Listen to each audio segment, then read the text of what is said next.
a huge battleship suddenly appeared in the sky, and a real apocalypse came to Earth. And 90 living beings were infected and turned into terrible monsters. Fear, war, betrayal. The whole world has turned into a ruthless game of survival. In any case, our main character has nothing to fear, because you can kill and get magic crystals, and this is easy for the hero. Our hero's name is Mike, and he has a huge experience in survival and combat, and this will allow him to become a god in the world of the apocalypse, and all because he experienced all this for 10 years. Mike was fighting a bunch of zombies alone, and unfortunately he was losing, and he was alone in the fight because he was set up. And to be honest, our hero would never have thought that he would die because of betrayal. After all, Mike is not able to survive in this crazy apocalyptic world. Let's go back a little, just 10 years, when the apocalypse had just begun. Then countless roulettes descended from the sky. Gradually people discovered that the crystals from the zombie's head can be used to spin the roulette, in which you can get incredible things. You can knock out absolutely everything: materials, weapons, even drugs that allow you to awaken supernatural abilities. And of course the surviving people began to fight for these roulettes. The world became a cruel and merciless game of survival. Therefore, in order to survive, our hero could only accept and obey the new rules in order to survive. He discarded all human principles. And after 10 years of training and hard work, Mike finally made the team, and he thought that his life would get better, and he would have a bright future. Mike thought if he tried his best he could survive. That was how it was supposed to be. But damn, he would die in the end because of his comrade's betrayal. This is where our hero's game ends. Opening his eyes, Mike suddenly wakes up next to the girl who died, and finds himself in his house, where he lived 10 years ago, before the apocalypse. Mike must have been reborn. Looking at his watch, the guy became even more nervous, because today was the 10th of September, and if he remembered correctly, it was on this day that the apocalypse began. However, Mike was not happy about the rebirth. He was worried that he would have to go through it all again, and this thought made him break out in a cold sweat. But suddenly it dawned on him. Rebirth is a chance for Mike. His precious 10 years of experience are his strongest weapon, and this time he must succeed. He must not give up, Mike told himself.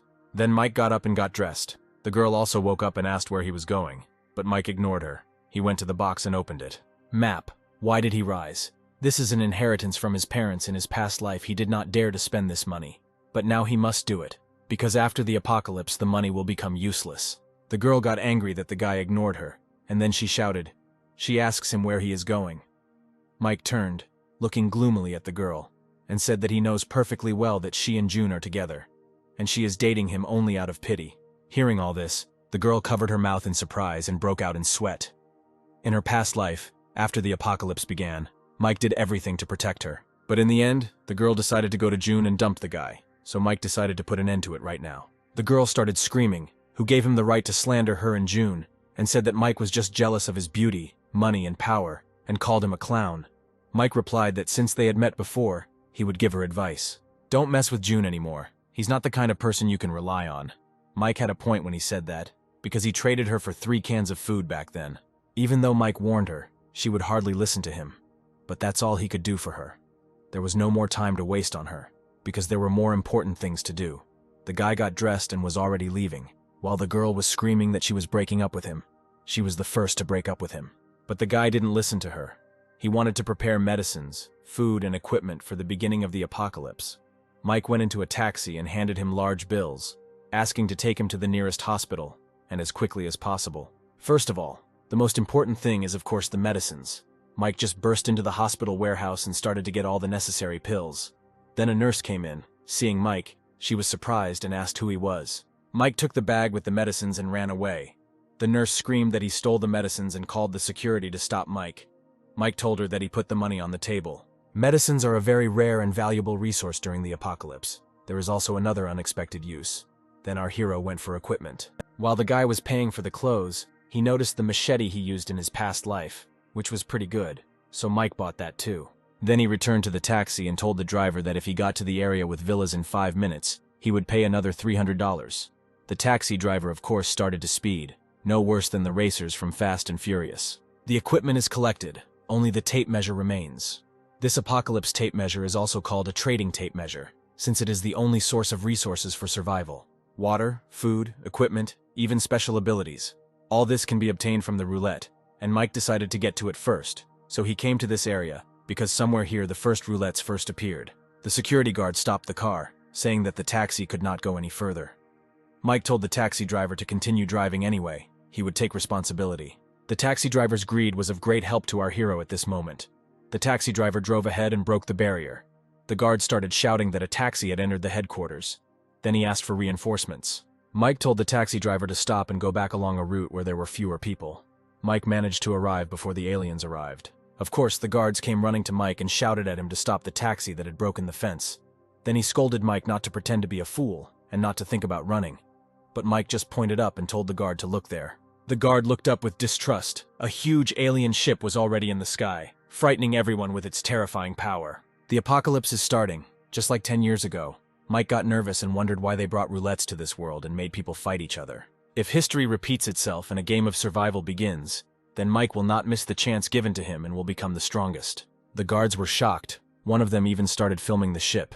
He thought they were filming a movie, and the king was a special effect. Even Mike, who saw all this, was also very scared. But the guy got ready and started to run away, because he knows that the gold battleship is a spaceship, and now it will start to attack. The attack will last about 5 minutes. And in just 5 minutes the world would turn into hell. Mike ran to the house and pressed the doorbell. He introduced himself as a courier. They opened the door for him, and Mike ran into the house to wait out those 5 minutes. The first roulettes will appear after the battleship stops attacking. The girl came down and said that Mike is not a delivery man, and ordered him to get out, otherwise she will call the police. As soon as she came down, explosions were heard outside the window. One after another, the alien attack began. Mike and the girl almost fell. The aliens threw some huge capsules onto the earth. These capsules opened and greenish smoke began to come out of them. The people who stood next to these capsules inhaled this smoke and turned into zombies, and they began to attack the people who had not yet managed to escape. The whole city was shrouded in smoke, houses were burning, and people were screaming for help. Mike looked at the city with sadness. The girl was scared and asked what was happening outside.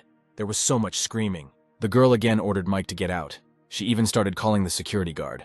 But Mike saw the tape measure in the kitchen and immediately ran after it, not paying attention to the girl. And there really was a tape measure in the kitchen. Only it was huge. The girl asked what kind of thing it was, and Mike was glad that the tape measure appeared here, as he expected. The guy approached the roulette. In the middle there was a gray crystal, which meant that this roulette was of the first lowest rank. The girl asked if this was what he was looking for, but why it appeared at her house. Suddenly Mike saw the bottle and was delighted, because it was a drug for genetic modification. It could increase physical strength 3 times. This is the most valuable prize of the first rank roulette. If only Mike had 5 rank 1 crystals, he could exchange them right now. The guy put his hand on the roulette and it lit up. But the news is not good.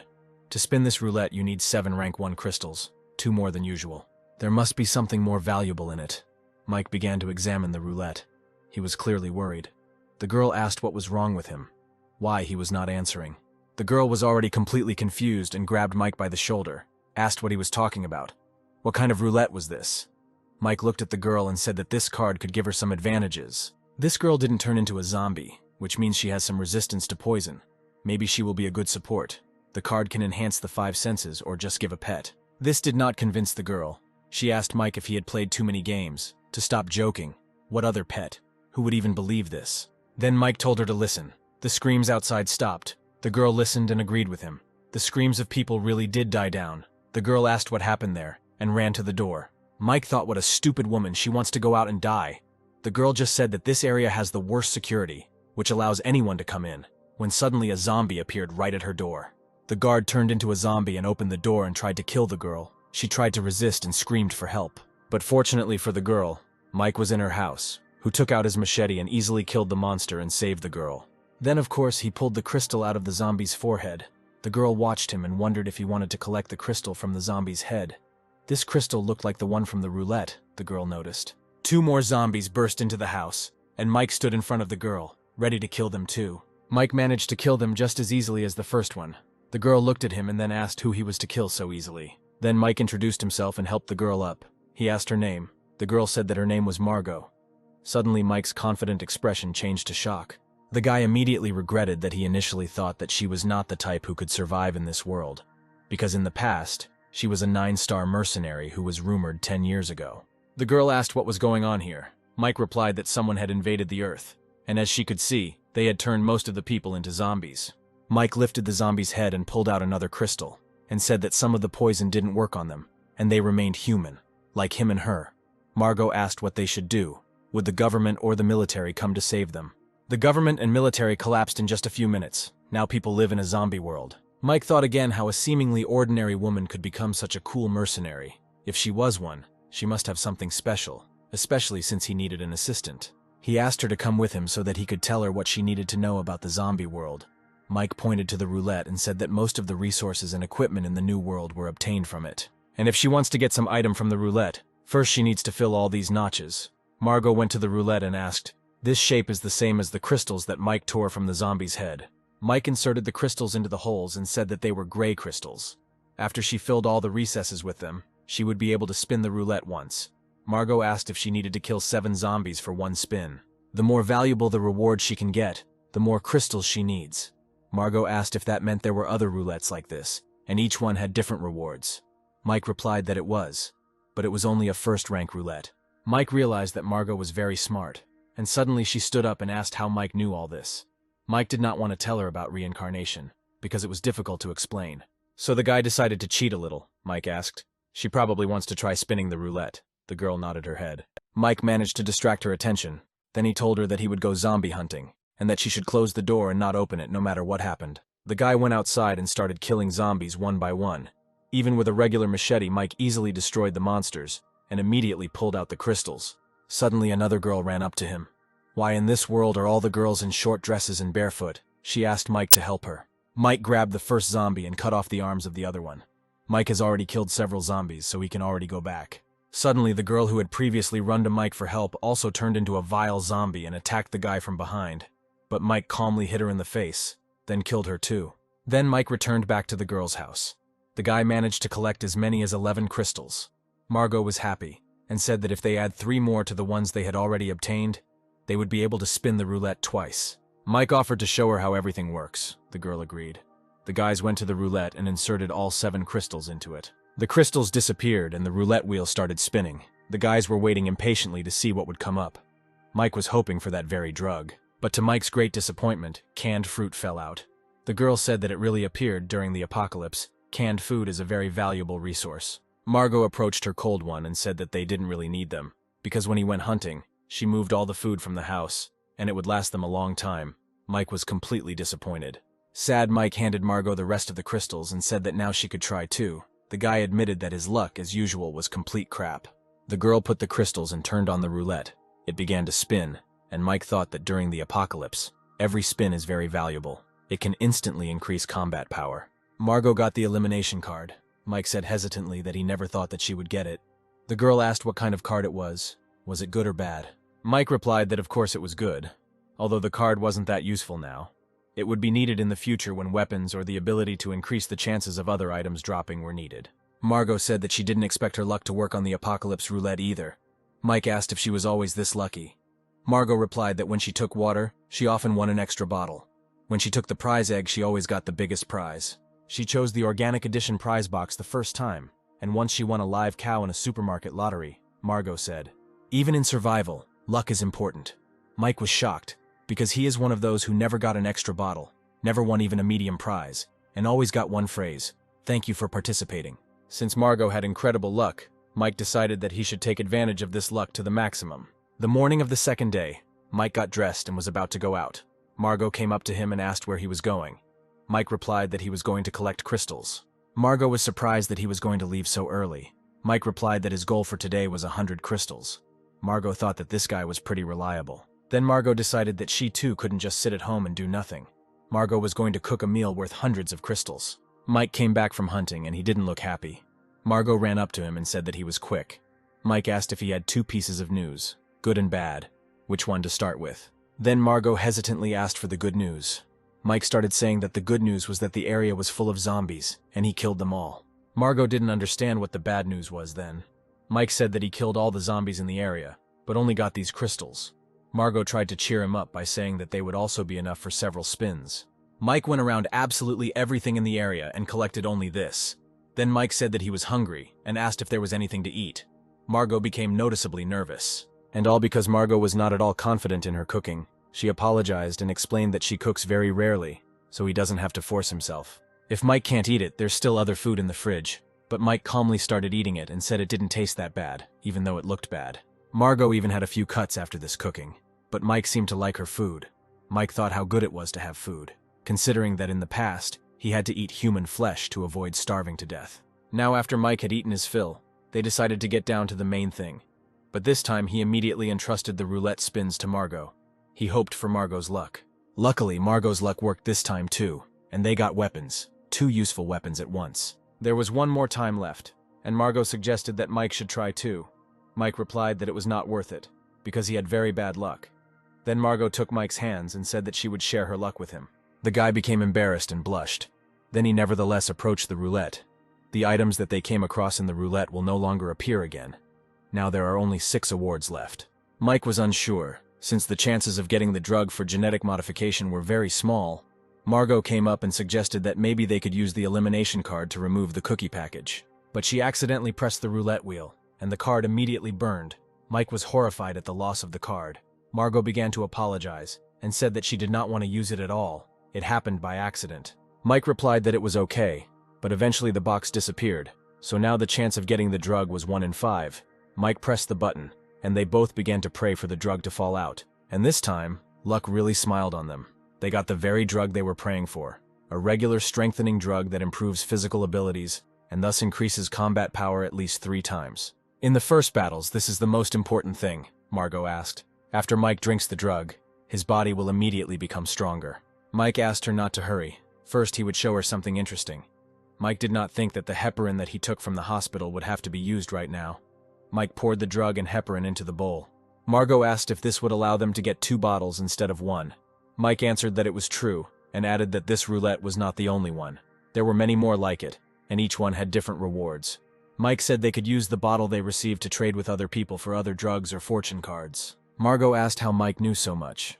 Mike didn't answer her again and shouted that he almost forgot to tell her that it was necessary to carefully monitor the temperature. The fire needed to be reduced a little. Then he told Margot to remember the process and the required temperature well. She would make the next bottle herself. Margot nodded and promised to remember everything. Margot asked again how he knew so much, but Mike told her to be quiet, and suddenly they heard something. Then Margot whispered and asked what that sound was. Mike grabbed Margot's hand and they started running. Margot asked why they were suddenly running. Mike replied that something more troublesome than zombies was coming. Margot asked what it was. Were they monsters? Mike replied that the drilled beetles were approaching, and the door began to break under the pressure of these beetles. An ordinary bedbug, after being infected, became a monster bug that eats people individually. They are not so strong. But unfortunately, these creatures always walk in groups, gathering into entire armies. They burst into Margot's house and immediately headed to the 2nd floor. The boys ran into the room, and Mike asked Margot to help her move the closet. Margot asked what kind of bugs they were. Mike answered, they were drilled bugs. The apocalypse affected not only people, many living creatures, such as plants and animals, mutated. They also attack humans and eat human flesh for survival. Suddenly mutated bugs tried to break into the room. Margot threw herself into Mike's arms and asked what they should do now. Mike told her that she shouldn't be afraid because he was here, and for some reason his words calmed Margot down. Mike told Margot to hide inside and not come out until he said so. Margot asked what about him. Mike came out and said that she shouldn't worry. It would be over soon. The guy went out and got out a vial. It was time to use it, even though Mike hated the side effect of this drug. The whole house was already filled with these creatures, so our hero had no other choice. He drank the drug completely, but it seems something went wrong. Mike fell and even began to choke, and the monster had already grabbed him. The monsters had already grabbed Mike and started dragging him, but Mike wasn't going to give up. He grabbed a machete and chopped off several monsters' heads. It seems Mike was really angry, and most importantly, the drug started to work. Mike grabbed his machete and cut all the monsters in half. Mike was able to kill these monsters, and thought that if the bugs appeared, their queen must be somewhere nearby. If he does not kill the queen, they will continue to reproduce. And as soon as Mike thought about the queen, she appeared right there and immediately decided to attack the guy. The queen of bedbugs spat some kind of liquid on Mike. The liquid that the queen spat out turned out to be deadly, because from one touch with it the nightstand simply melted. Mike asked her if she wanted to avenge her children. Mike jumped on the back of the monster queen. From his past experience, the queen's weak point is the back, so Mike attacked that place without thinking. The queen was defeated. Mike got up and decided to go back to Margot. He was irritated because of the side effect of the drug. The more power, the stronger this effect, so his whole body hurts terribly. Mike opened the door and just said that she could come out. When Margot jumped into his arms, Mike asked if she was crying because of something. This is the apocalypse after all. And during the apocalypse, crying is the last thing you should do.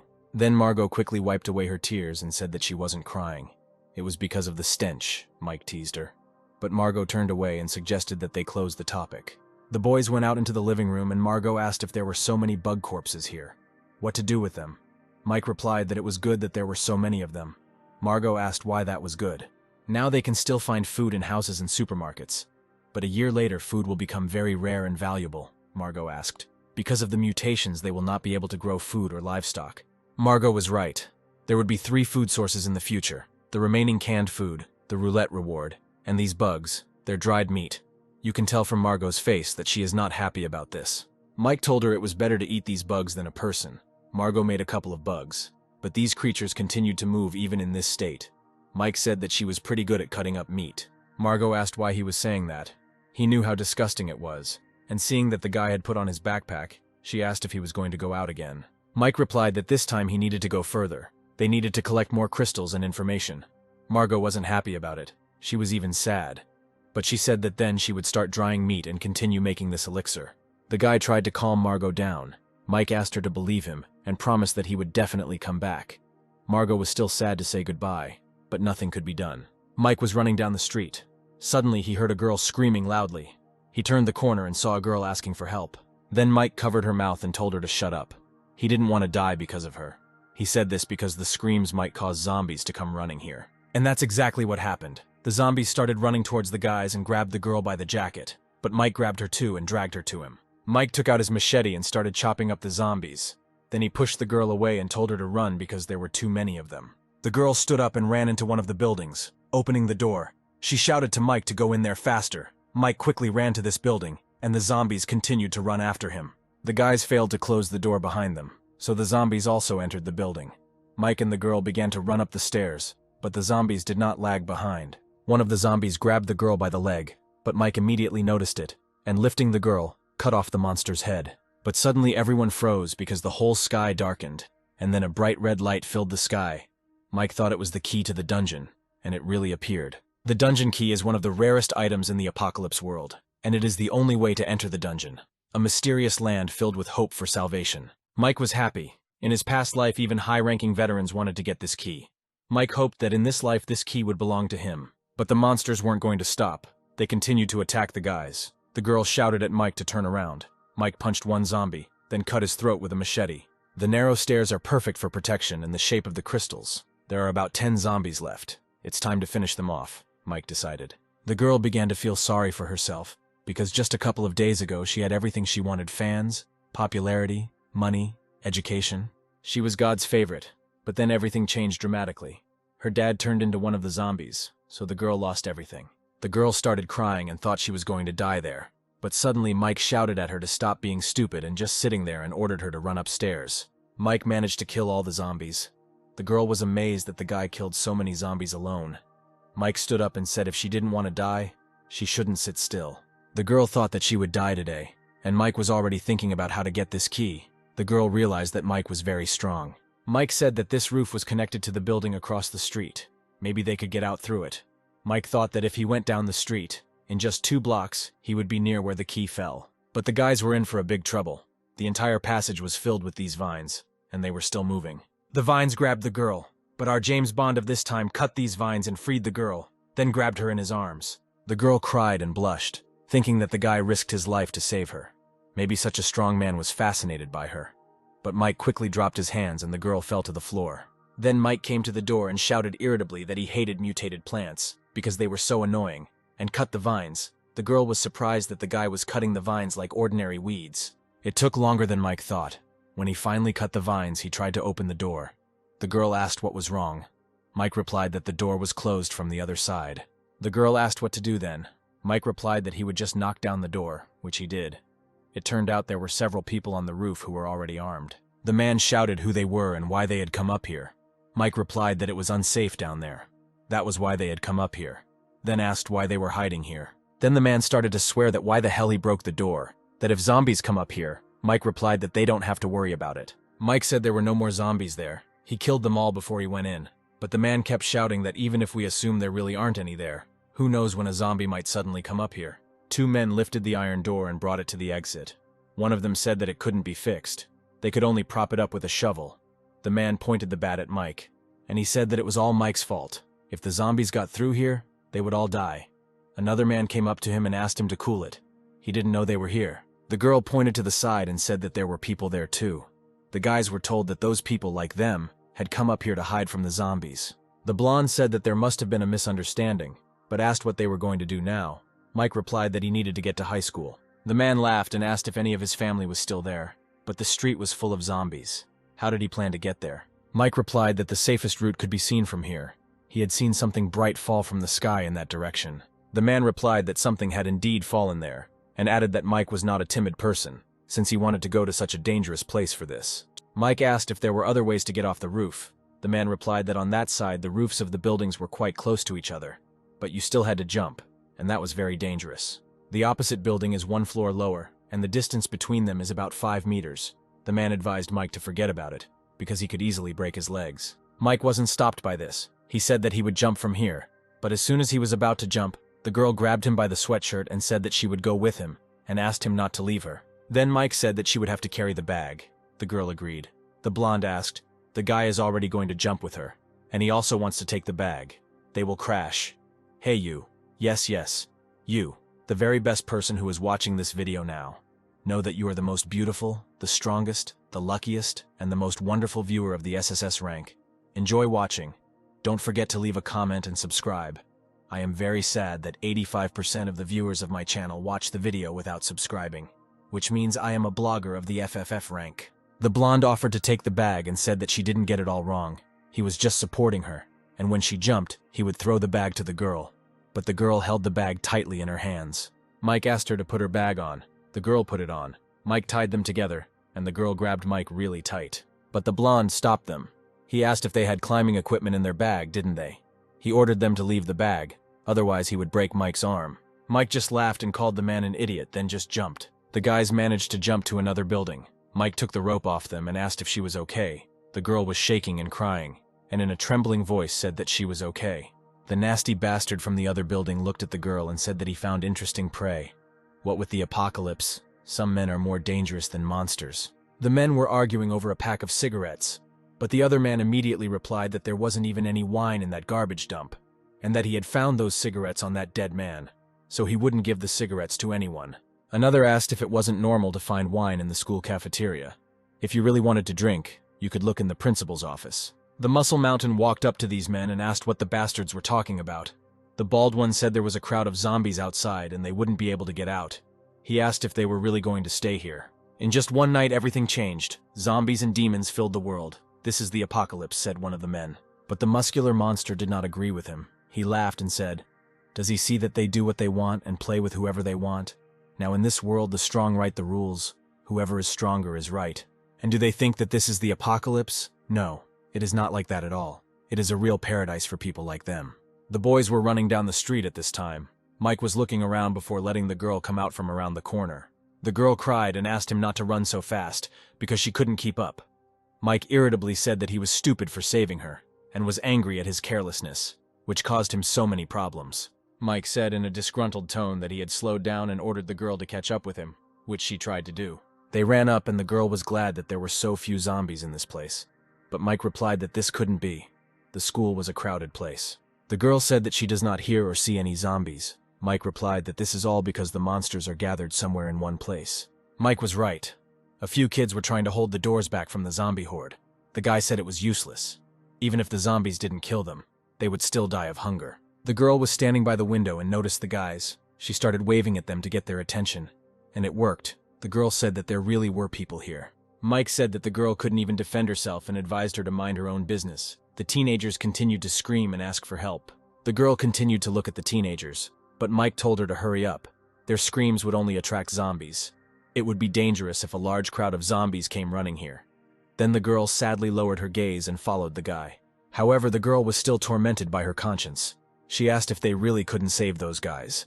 Mike shouted that the zombies had driven them into the classroom, and she didn't know how many zombies had come running to their screams. Mike said that he couldn't save everyone, and if she wanted to save them so much, let her do it alone, then added that it was the apocalypse. It was time to wake up, and he hoped she wasn't stupid and wouldn't do anything reckless. The girl followed Mike and thought about why he came to school. Maybe here you can hide from zombies, and only now decided to thank him for saving her, and added that she still doesn't know his name. Mike decided to tease her and asked if she shouldn't be more sincere, if she really wanted to repay him with one word for saving her, since he risked his life. The girl asked hesitantly what he wanted. Mike turned away abruptly and said that he was going to use her as bait for the zombies. Mike advised the girl not to think that she is special, or that someone should save her just because she is beautiful. In a crisis situation, a pack of noodles is more useful than her. The girl became a little sad, then said that her name was Lily. Mike also said his name. Lily was surprised and thought that although he was rude, he was not a bad person at all. Suddenly, the kids from the school started knocking on the windows and shouting, the kids noticed. Mike immediately thought that they could see where the key fell from this place. So Mike yelled at Lily to hide somewhere, and he ran into the school and started climbing up the pipe into the building. Mike burst into the school and immediately killed the zombie that was attacking the children. When the zombie died, the teenagers immediately ran into the teacher's arms, and she thanked Mike for saving her students. The teacher sadly said that one of the students was dead, then went to the others and asked them not to cry. First, they needed to get out of here. One girl said that they couldn't get out because there were a lot of zombies outside. Then the teacher turned to Mike and asked if he could get them out of there then. She said that her other students had already left, and she was left with these girls. Mike honestly told them that he came to school for one thing. If they told him where it was, he would protect them and ensure their safety. The teacher asked what he was looking for. Mike asked if they had seen a beam of light in the sky and where it was falling. The girls turned their heads and said no. Then the teacher said that she saw it, but she had conditions. First, he had to get out of here safe and sound. Only after that she would tell everything. Mike asked how she could prove that she saw it. The teacher said that this light appeared in the sky. It looked like a meteorite landed somewhere in the school. The boy realized that she had seen him after all and asked where he had landed. The teacher asked what if he left them after she told him. If they stayed, they would only die. If they told him where he fell, the boys at least had a chance to survive. The decision was theirs, Mike said. The teacher asked if she would tell him to take everyone out. Mike replied that there were too many zombies in the school. He wouldn't be able to protect 3 of them at the same time in his current state. The maximum he could take was 2 of them. The girls got scared and asked if it was really impossible to take one more person. They weren't asking for the impossible, so why was he doing this? Mike replied that this world is cruel and unfair. Only the strong survive, while the weak die immediately, and pulling out a machete, he asked who he should save. The children got scared and started hugging the teacher again. Mike asked again who they were choosing. The teacher said that the choice was obvious. They needed to save her students. Mike promised that they would be safe and asked her to tell him where the light fell, but the girl still did not believe him, and said that after he took the children out, she would write the place on a piece of paper and drop it to him. Mike thought that this woman was very smart, worthy of being a teacher. Mike said he hoped her sacrifice was worth it, and told the kids it was time to move on. The kids were still hesitant. The teacher reassured them that everything would be okay. Then Mike listened and realized that there were 3 zombies behind the door. He turned to the teacher and said that when they came out, she needed to quickly lock the door and block it, and most importantly, not to make any noise. Mike opened the door and the zombie immediately rushed inside, but Mike kicked it with all his might. The monster flew back, then shouted at the children to run. The teacher closed the door and told herself that she was so scared and still tried to look like a hero. But she was a teacher. It was her duty to protect the students. The boys kept running and Mike was already tired. He thought that there were too many zombies in this direction and it was so tiring to protect these 2. It was quiet on the landing. Apparently the zombies had gathered somewhere on the upper floors, which meant it should be safe downstairs. But suddenly Mike sensed something and told the girls to step back. The girls asked what happened, if he saw anyone. Mike replied that he didn't know yet, but he felt danger. They were standing by the stairs. The girl came up and said that she didn't see any zombies, and asked if he just imagined it. Mike was still worried. Mike thought that it must have been just his imagination. He needed to hurry, so they continued to descend, but someone was really watching them. Suddenly Mike stopped. The girls hit his back and one of them asked why they stopped again. Mike pointed his finger to shut her up. Mike looked up, but there was no one there either. The guy thought again that he was too tense. Even his intuition was confused. They were going down, but Mike still felt uneasy, and he was right. Some kind of terrible monster was standing behind the guys and had already opened its mouth. The girl turned around and a huge mouth appeared in front of her. This monster was already preparing to bite off the girl's head, and was shouting, "Meat! Meat!" Mike reacted quickly. He threw the machete but only hit the monster, but the girl was now safe. But the monster was now heading towards Mike. The monster was huge, so Mike's blow didn't hurt him at all. The mutant zombie with metal arms was too strong. Mike tried to kick the monster, but the monster didn't even blink. Then the monster grabbed Mike by the leg and threw him onto the concrete stairs. The girl fell and was shaking all over. She turned to her friend and said that she couldn't get up and asked to help her get up, but her friend turned away. Mike was able to get up and shot the monster. Luckily, he took the gun he got from the roulette with him, but his condition is not the best. The monster finally died. Then Mike told her to get up quickly if she didn't want to be eaten by the zombie. But now there's another problem.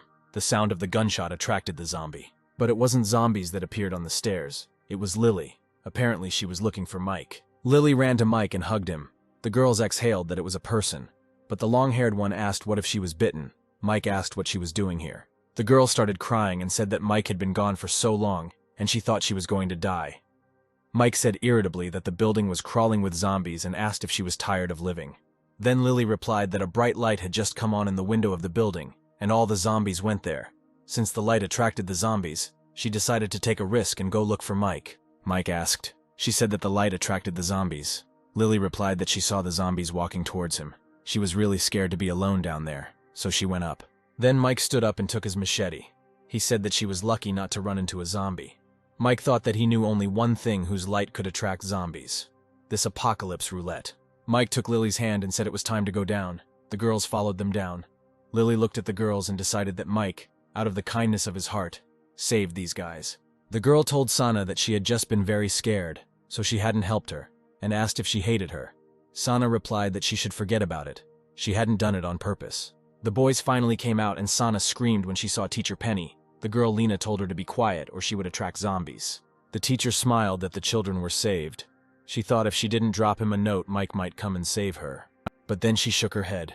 She shouldn't do anything rash. The children were still with him, so the teacher threw a note. Lily said there was someone else left. Mike said he was a great teacher. Then Lily asked why he didn't save her then. Mike said the teacher was trying to boss him around, so he taught her a lesson. Mike opened the note and was happy, he said. So this is where the key to the dungeon fell. Most people won't notice this place. And Lily looked at him and thought that she couldn't understand this guy at all. So, there are two places you need to go. The first is the construction site where the key is. The second is where Lily saw the light. There is a high probability that this is another roulette. Mike doesn't know these kids and can't take them with him to look for the key. They can't be trusted. So the only place left is the one Lily mentioned. So Mike asked Lily to show him the way to that place to check what that glowing thing was. Lily replied that there were a lot of zombies there. Mike replied that it meant there was something worthwhile there. Mike told the girls that they were going to go somewhere and asked them to follow them. Lily suggested that maybe they shouldn't go after all. There were a lot of zombies there. Sana shouted, "Why did he bring them here? He wants them to die here." Missy was also unhappy and asked, "He got the thing he wanted from the teacher, and now he wants to use them as bait." Mike ignored the girls and told Lily not to worry and asked her to look after the girls, then turned to the girls. He asked if there was a place during the apocalypse where there were no zombies. Mike said that he was not so pathetic as to use them as bait, so they should just wait for him to return. Mike entered the building and Lily was worried about him. She didn't understand why he wanted to get there so much. Maybe there really was something valuable there. Missy sighed, thinking that she was afraid he was going to use them as bait, but then she immediately got angry. She thought, so what if he has a gun? There are a lot of zombies inside, and if he attracts them all, will this gun help him? Missy took Sana by the hands and pulled her along with her. Missy told Sana to follow her, but Sana wasn't sure. Missy still asked if she thought they should find a safe place and hide. Sana asked what about those two? Missy asked rudely. Who cares? There are zombies inside. This Mike will definitely die. But this did not convince Sana. He said uncertainly that he had saved them. Missy shouted that if the zombies got out and attacked them, Lily heard this and asked what they were doing there. Missy replied that she had a stomachache and that Sana would go with her. Sana didn't respond, and Missy simply grabbed her hand and pulled her along. Lily kept thinking about Mike, and he was really having a hard time. The guy took out his machete and gritted his teeth. He said that he was lucky. There were no mutated zombies here that were difficult to deal with. But still, the battle would not be easy. Let's remember that in the battle with the terrible monster, Mike hit hard and dislocated his shoulder, so Mike had to set the bones. In his past life, he did this many times. But it still hurts like hell. Despite the searing pain, Mike prepared to attack the zombies that had already started running towards him. Mike still had to take out his gun and shoot. Missy started swearing that Mike shot and told Sana that they needed to leave this damn place immediately and hide. Sana asked where they should go. In the teacher's dorm, when the zombification started, there were no people in the dorm. It should be safe there, and they can find food there, Missy suggested, and grabbed Sana's hand. Sana asked what about the girl. Missy replied that she needed to think about herself and not about others. But Sana let go of her hand and ran to Lily. The girl ran up to Lily and grabbed her hands, saying that they had to leave here immediately. It was too dangerous here. Missy watched them and got angry, because the more people, the less food. And if she knew, she would have run away alone. The girl began to regret that she took Sana with her, and called her a fool. Lily turned away and said that she was not going anywhere. Sana countered that once the zombies broke out of the building, she would not be able to escape. Sana didn't understand why she didn't want to hide, and Lily asked how long she thought she could last alone. Without Mike, Lily confidently stated that Mike was very strong. In the current situation, leaving him meant dying. Then Sana mumbled that he couldn't even protect himself. Why was she still waiting for him? Lily asked why he couldn't. Lily was right, of course. Mike did it, and he was right. It was this unusual three-colored roulette that attracted the zombies. After the apocalypse began, regular roulettes appeared, with various items for survival. The rank of these roulettes varies from 1 to 9.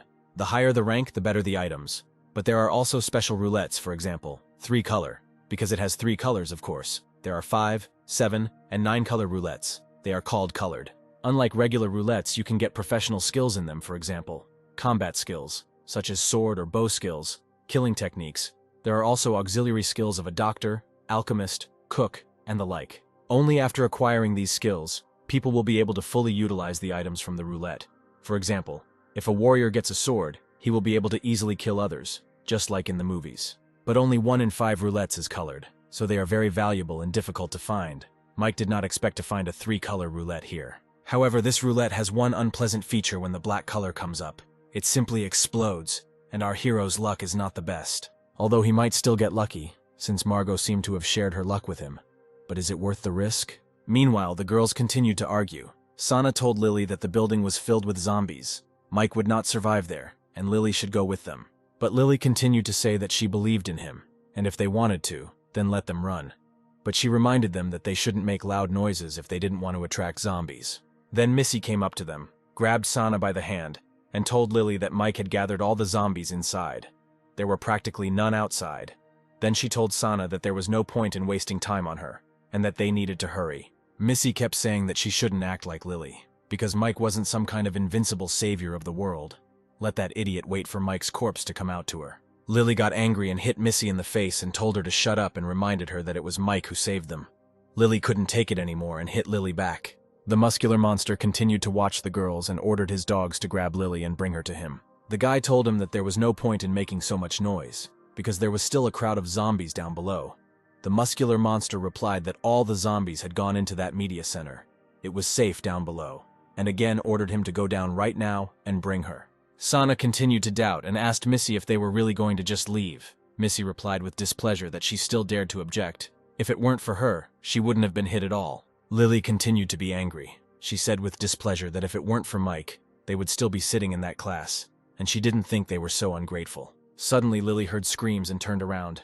But at that very moment, the bully grabbed the girl. Lily started screaming for him to let her go immediately. The second bandit was there too, and said that Lily was such a beautiful baby, better than the one they had played with before. Lily screamed what they were going to do. The pervert came up to her and replied that, of course, to enjoy her.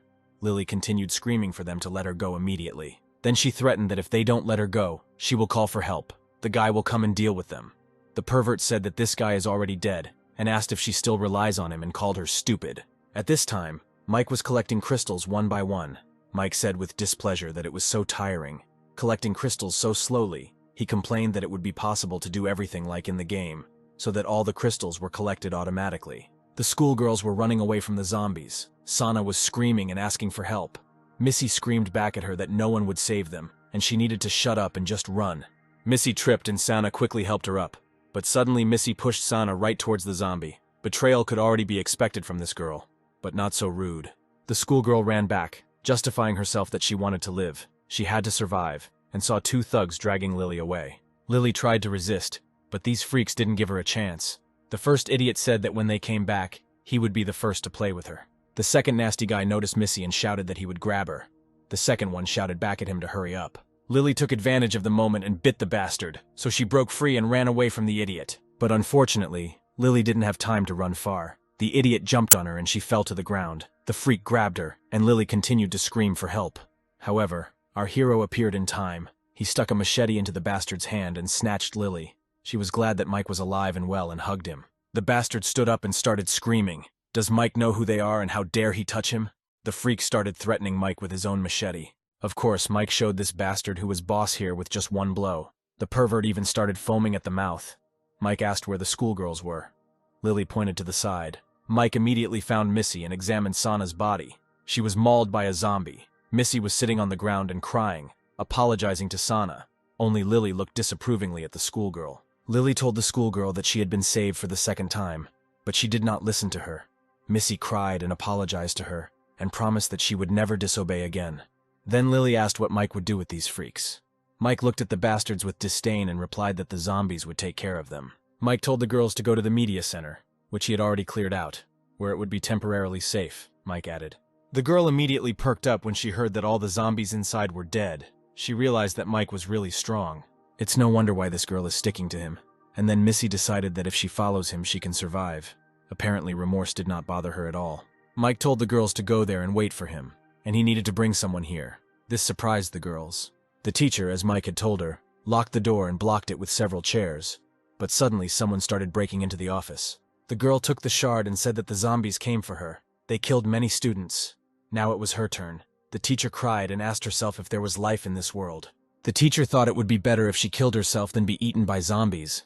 At least 2 of her students were saved, she said. Mike knocked down the door and finally entered the office. He said that this door was quite strong. It took some effort, then asked if the teacher was okay. The teacher started crying and threw herself into Mike's arms, crying. She said that she thought zombies had come for her. Mike replied that everything was fine now. He had come to save her. The girl said that she thought he would not come back for her. Mike became embarrassed and asked the teacher to stop crying and let him go. At this time, the girls were collecting crystals from the zombies' heads. Mike asked them to do this. Lily simply did not understand why they should do this, and Missy was angry. The schoolgirl was complaining that it was disgusting. This guy wanted them to pick stones out of zombies' heads. So disgusting. When suddenly the teacher waved happily and called her over. Missy was happy to see the teacher. She hugged the teacher and said that she was glad to see her. The teacher asked what happened to Sana. Then the girl started crying. The teacher took pity on her, saying that they had been through a lot. Missy said that it was her fault.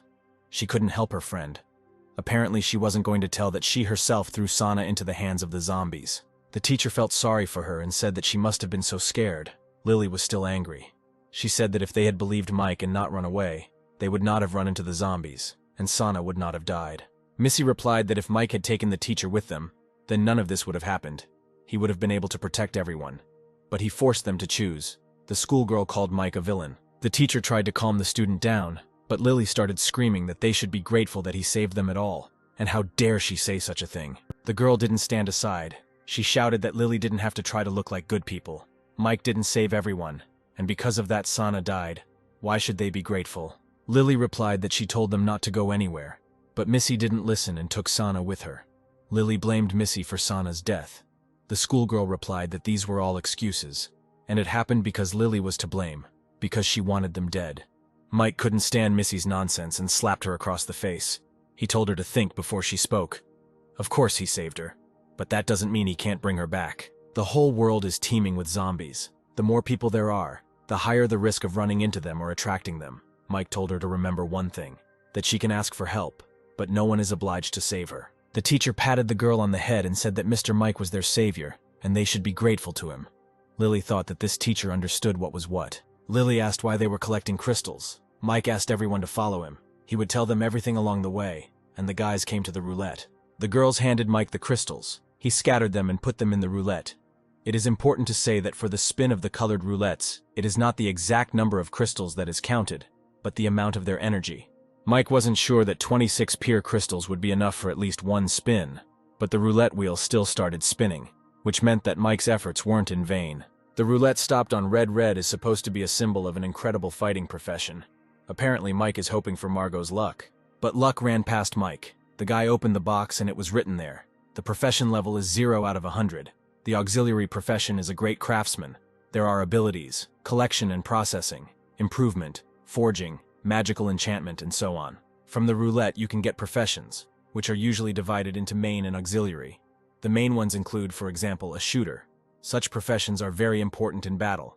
They significantly increase combat power. Support professions like a craftsman can help in battle but not directly, for example, improve weapons. Also, professions are divided into 4 levels: apprentice, beginner, intermediate, higher. All our hero's efforts were in vain. Mike was upset and again admitted that his luck was complete shit. The girls looked at him, not understanding his sadness. Missy asked what he got there and told him to give it to them to look at. She thought that her efforts were in vain. Mike handed the sheet to Teacher Penny. While Mike was looking at the strange icon, the girls read the description. Missy said that it looked like a game. Lily added that the profession was a craftsman. He had creatures, and even enchantment, 5 in total. This caught Mike's attention. He asked to return the leaf to him. Mike read about collection and processing, improvement, forging, magical enchantment, inlay. Now everything fell into place. That's why the icon has 5 colors. They represent abilities. Mike was happy. Perhaps after the revival his luck still increased. There should be a couple of zombie bodies nearby. He needs the girls to bring them in so they can get professions and have a better chance of survival, Mike told the girls. Lily and Penny raised their hands in joy, but the schoolgirl was not delighted. The guys were being watched by that muscular asshole. He admitted that Mike was strong, because he killed so many monsters on his own. The man didn't understand what they were doing. He thought that maybe they wanted to use the media center as a base, so they were removing the corpses. But then he noticed that the crystals on the zombies' heads were gone, and he ordered his subordinate to gather everyone, because they had work to do. Now he knew their little secret. The girls dragged a sufficient number of corpses. Lily said tiredly that she was so hungry. She had not eaten anything all day. Mike immediately handed Lily a bag of food, then said that he checked the toilets. There was water in them, which meant the school water tanks were still intact. Then the guy took off the bag and also handed it to Lily. He said that there was food in this bag. It would last for 3 days. There were also some medicines and tools. Mike asked Lily to hold the bag for now. These resources are incredibly important. This is a life-saving treasure, and she must take care of it. Lily was surprised that Mike would leave her something so valuable. Suddenly Mike said that he trusts Lily, and now the media center is their refuge. They continue to collect crystals, and he will go look for the key.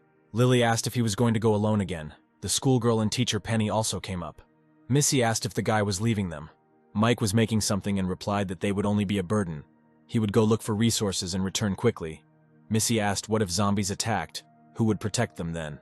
Then Mike replied, as he had already said, he was not obliged to protect others. The guy broke the mop and used his abilities. So the guy created a thin wooden spear, medium attack power, can be used for defense. Then he said that if zombies come, they will have to defend themselves. Otherwise only death awaits them. Penny said Mike was right. It was time for them to stand up for themselves. Then she explained to Missy that the world had changed. Everything was not the same as before. And Missy can no longer live under the protection of teachers or parents. As before, they all need to become stronger. Mike gave the spear to the teacher. Before Mike left, Lily told him to take care of himself and come back safe and sound. Mike replied that she shouldn't worry, and added that she should take care of herself. Mike almost reached the place where the key fell, and here it is, the construction site of the new school building. The key should be somewhere here. Just when Mike thought that there shouldn't be anyone here, the girl fell right into the guy's arms. The girl quickly jumped down and grabbed Mike by the hand. Mike shouted in displeasure what she was doing, because he had just saved her. The girl asked who he was and why he came here. But Mike managed to free himself. The guy immediately pressed the girl against the wall, grabbing her by the throat. He said that she would tell who she was and what she was doing here. The girl screamed at the guy for daring to attack a police officer and ordered him to let go quickly, which Mike did. She asked if Mike had done martial arts. He had good reflexes. Mike answered hesitantly that he had been practicing for about 10 years. The guy thought that in his past life he had been in many battles, although in the beginning he was simply beaten. Suddenly bullets started flying at the boys. They quickly ran around the corner, and Mike asked who was shooting at them. The girl replied that they wanted to kill her, and she tried to hide from them at the construction site. Mike asked if she was from the police. The girl replied that that was exactly why they wanted to kill her, because they were criminals. In Mike's past life, there were groups of people who roamed freely around, and many of them were criminals. They were incredibly cruel. There were no rules or even attempts to stop them, so they killed people like ants. Then Mike decided that they could not expect mercy from him. He asked the girl where they got the weapons. The girl replied that they cleaned out the arsenal. Their boss ordered his subordinate to take her out of the corner, and he could just finish off the guy. The freak was delighted and shouted that it had been a long time since he had killed anyone. Just as he was shouting that a shot to the head was the best thing that could happen, he himself received a bullet to the head, saying that he got what he deserved. Then the two pulled out another cannon and started shooting to suppress them with continuous fire. But as soon as they approached the corner, there was no one there. Their leader shouted where they had gone. Mike replied that he was here.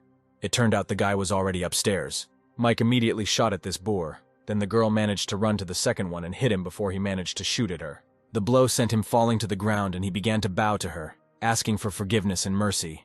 But as Mike had told us earlier, the bastards could expect no mercy, so he shot him. The girl asked that he surrendered voluntarily, so why did he kill him? Mike asked if he wasn't a criminal, and added that he was just finishing what they, the police, couldn't do, which was kill such bastards. Or did she, Madam Officer, naively think that the criminal would start a new life after they simply let him go? Mike asked. The girl irritably asked what he meant. Then Mike approached her and said that she should know better than anyone that now, when there are no laws and rules, such men will only continue to rob, rape, and kill. Then he said with a stern look that Miss should not give them the opportunity to continue their dirty deeds because of her kindness. Mike remembered that in his past life his girlfriend was raped and killed by exactly such scumbags. That's why Mike will never show the slightest mercy to these bastards, Mike said. And the girl thought that although it sounded cruel, it was not at all unreasonable. The girl followed Mike and thought that he was still so young, but he shot the criminals without hesitation. What did he have to go through to become so cold-blooded? Another subordinate ran up to the muscular monster and shouted that as for the two he sent him for, when he arrived they were already gnawed to death by zombies. The man with the weird haircut continued that the guy was skilled in martial arts, and asked why they didn't just avoid the guy. But before he could add anything else, a muscular mountain punched him in the cheek, screaming, "What nonsense is he talking? If they kill him, then the girls, the weapons, all this will go to them. They will start ruling here." Then he asked if the others had gathered. He replied that everyone was waiting for him in the hall. Then the muscular man entered the hall, and everyone greeted him. He shouted that some brat dared to behave arrogantly on their territory. 2 of them had already been killed by him. Then he hit that guy again, but on the other cheek, when he said that they were mauled by zombies. The man said that it doesn't matter how exactly those 2 died. What's important to know is that in the past they were just hiding. But now that zombies are roaming everywhere, no one can stop them. They are free. It's time to show their strength. They can't let a common brat destroy their paradise. From now on, whoever dares to provoke them will be killed. A bunch of idiots cheered up and started screaming. Muscle Mountain told everyone to get together and go kill him together. And today is the kid's last day. The beaten guy asked what about him. What should he do? The muscular boar answered that he had a more important task for the beaten guy. Mike at this time continued to look for the key. The girl asked what he was doing. Mike answered that he had lost the key. Very important for him. He had to find it today. The girl asked what the key looked like. Mike hesitantly replied that he had never seen a key, but that this key was very special, and when he found it, she would immediately understand everything. Then the girl said that she would help him, but this place was just huge. She asked if they could find the key before it got dark. Mike thought that in the dark it would be even easier to find it, since the key emits light. Suddenly the policewoman said that she found the key. Mike was delighted and said, as expected from a policewoman so quickly. But turning around, the guy was in for a surprise. The girl asked if it wasn't him. He looked normal. Mike immediately changed his joyful mood and said that he really looked special, but it was not the right key. The girl got upset and threw the key back. The keys rolled on the ground and stopped in front of some creepy dog. The policewoman told Mike about this, who didn't notice anything. The girl replied that she had good eyesight and pointed to the dog. Mike said again that he couldn't see anything. Then the girl said that there was definitely a dog there. They worked with police dogs, in training. They are very obedient. Mike will need them. But when the smoke cleared and it wasn't a dog that appeared there, it was a big monster, perhaps some wolf that had mutated after infecting the planet. Mike took out his gun and tried to kill the wolf, but the wolf calmly turned away from each bullet and jumped on Mike and opened its mouth. Mike trembled with fear. But suddenly the wolf cub began to lick Mike like a real dog. The girl was right. The dog could still be useful in the future. Mike asked what was wrong with this dog. The girl answered, "It seems the dog is trying to please Mike." And so it was. It seems not only the girl loves Mike, but the dogs too. Then the guy noticed something. Mike remembered how in childhood he saw some freak bullying a small dog. The bastard threw a bottle at the dog. The poor puppy was lying on the ground and tried to get up, but the freak stepped on his tail. Then little Mike ran up to the dog. The boar asked what the brat was doing there. The boy lied that he fought off the dog with his hands and some germs were transmitted to him, and his hands turned red for several days. She also has a lot of fleas and lice, and she's dirty as hell. It's better not to touch her. The man stepped back, and Mike continued to say that she has so many fleas that when she walks they fly in all directions. When the man left, Mike was glad that he was able to protect the dog and did a good deed. The dog came up to Mike. The boy sat down and stroked it. Mike felt sorry for the dog and gave him a cookie. Its little tail was lying on the ground, but the baby was still happy and started eating the cookie. The dog is of course cute, but Mike's parents will not allow him to have a dog. But throughout his childhood, Mike and the dog continued to be friends. Mike remembered his dog named Yoke. The girl said that it meant his dog. She was able to recognize Mike even after the mutation, surprisingly. But the name is somehow strange. Mike used to feed this stray. He looked like a little yellow ball, so he named him Yoke. The girls were sitting at the table and apparently having dinner. Of course, Missy was unhappy as always. She asked Lily if there was more food in the bag. Lily answered no. Missy got angry and stood up. She yelled at Lily that she was taking them for fools. She saw the cans of meat inside and asked why Lily didn't share with them. Lily replied that Missy should be glad that she at least gave her a cookie. If she didn't want to eat it, she could return it. Then Missy grabbed the bag and said that if Lily didn't give her food, she would take everything herself. But Lily snatched the bag and said that Mike asked her to look after the bag, so she has no right to touch it. The girl replied that he is not here now, so she does not have to try to scare her with his name. Missy shouted again for Lily to give her the food. The teacher told Missy that there was no point in arguing. Lily was not taking all the food for herself, and moreover, she shared it with them. Then Missy let go of the bag, and she shouted that this bitch, like a dog, guards her dog food. Lily thought that this girl was too arrogant and evil. It was not worth sharing with her. Teacher Penny tried again to calm her student down by saying that it wasn't even their food, but they were still given some, so they should be grateful. Missy finally sat down on the chair, but she was still angry. She thought that Teacher Penny was too kind, and they could have taken everything for themselves, and this Mike was risking his life, and who even knew if he would come back. Meanwhile, the guys continued to look for this key. It was already dark. The girl said that they were lucky that they had a flashlight. Without it, they would not have been able to see anything. Mike replied that it was not necessary to use a flashlight. The darker it was, the easier it would be to find this key. While the guys were looking for the key, a monster was slowly approaching them. Suddenly, Mike saw a glow and began to quickly dig up the key, and finally saw the key to the dungeon. Mike happily picked up the key. As expected, the key was glowing brightly. The girl said that it took a long time, but now he looks happy. Suddenly, the policewoman felt movement, and when she turned around, she saw a huge open mouth. The monster even managed to grab the girl with its disgusting tongue. But Mike arrived in time and used his machete, which the guy had improved with the craftsman skill. With this machete, he easily cut the tongue of this monster. The monster started screaming and bleeding. Luckily, Mike had improved his skills. Otherwise, he wouldn't have been able to handle its physique. The dog also came up and started biting the monster's paws. Mike ran up and stabbed his eye. Blood flowed like a fountain. But to fight such a huge monster, you need a lot of endurance. Yoke stood in front of Mike, ready to attack the monster. Mike was worried about the dog, so he asked Yoke to run away faster. But it seemed the dog was not going to do this. The dog jumped on the monster and bit him. The monster got angry and hit him with his tail. Yoke fell to the ground and Mike ran to save his friend, but the monster swept him aside. The monster turned to Mike. He opened his mouth and then a policewoman came running. She stuck a long piece of iron into the monster's mouth and stuck it all the way to the monster's head, so she was able to kill the monster. Mike fell tiredly to the ground and said, as expected from a policeman, such a merciless murder. The girl turned around, but said nothing. Yoke ran up to Mike. The guy stroked him and praised the dog for how bravely he fought the monster. Yoke happily licked Mike, and the guy asked him to stop licking him, because it was so disgusting. Then Mike stood up and pulled a crystal out of the lizard's head, and held it out to the girl, and said that this was the most important resource in this apocalyptic world. A magic crystal. The girl extended her hand and asked if there was magic in this thing. Mike closed his palm and answered, something like that, but even more amazing. The policewoman asked what use he was. Mike asked if she wanted to know. The girl replied that of course she did, and asked her to tell him everything. Then Mike said that first she had to accept one of his conditions. The girl immediately refused. She thought that the guy dared to force the policeman to agree to his condition. The girl decided that she herself could explore and find out the secret of this magic crystal. Mike was shocked. It seemed that it had just dawned on him that not all girls are the same. What a surprise. He was sincerely surprised that the girl refused him. Naive. Now that he had found the key, the girl told him he could leave. Mike deflated and asked if their friendship would end like this. Then exhaled and admitted that he actually had a favor to ask. Mike addressed the girl as you and said that, as she could see, the situation was terrible now. There was chaos all around, mutants, and also a lot of terrible men. So, unexpectedly, the modest guy suggested to the policewoman that why don't they team up to help each other. The girl thought about his proposal for a while and said that although his actions were risky, she thought he was not a bad person, so she didn't mind. She extended her hand to him. Mike shook it and said his name. The girl also introduced herself. Her name is Millie. Now there is one more person on the team. The man found a gun and picked it up. He shouted happily that he had a real gun.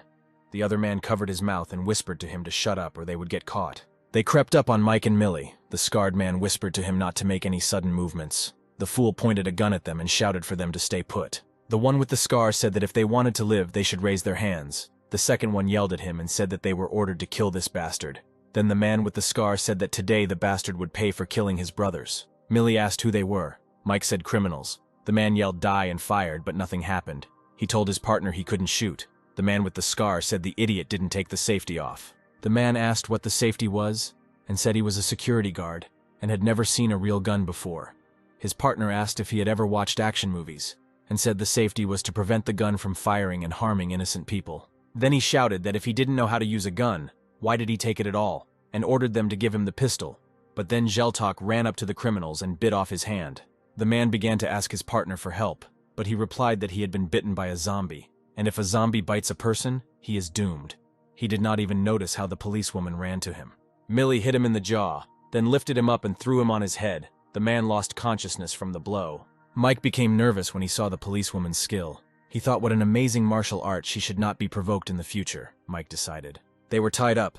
Mike asked who the leader was who sent them here to kill him. The guard called Mike his older brother and asked him to stop the bleeding first. Mike got angry and asked if he didn't want to die from bleeding, so he ordered him to tell about this leader, and maybe he could stop the bleeding. At this time, their leader was with one of his subordinates, who asked him why they did not sleep at night, but pulled dirty garbage out of the zombies' heads. The leader asked if he knew what they wanted this loot for. The guy with the weird haircut said it looked more like trash than loot, and for that, the guy got it from the leader again.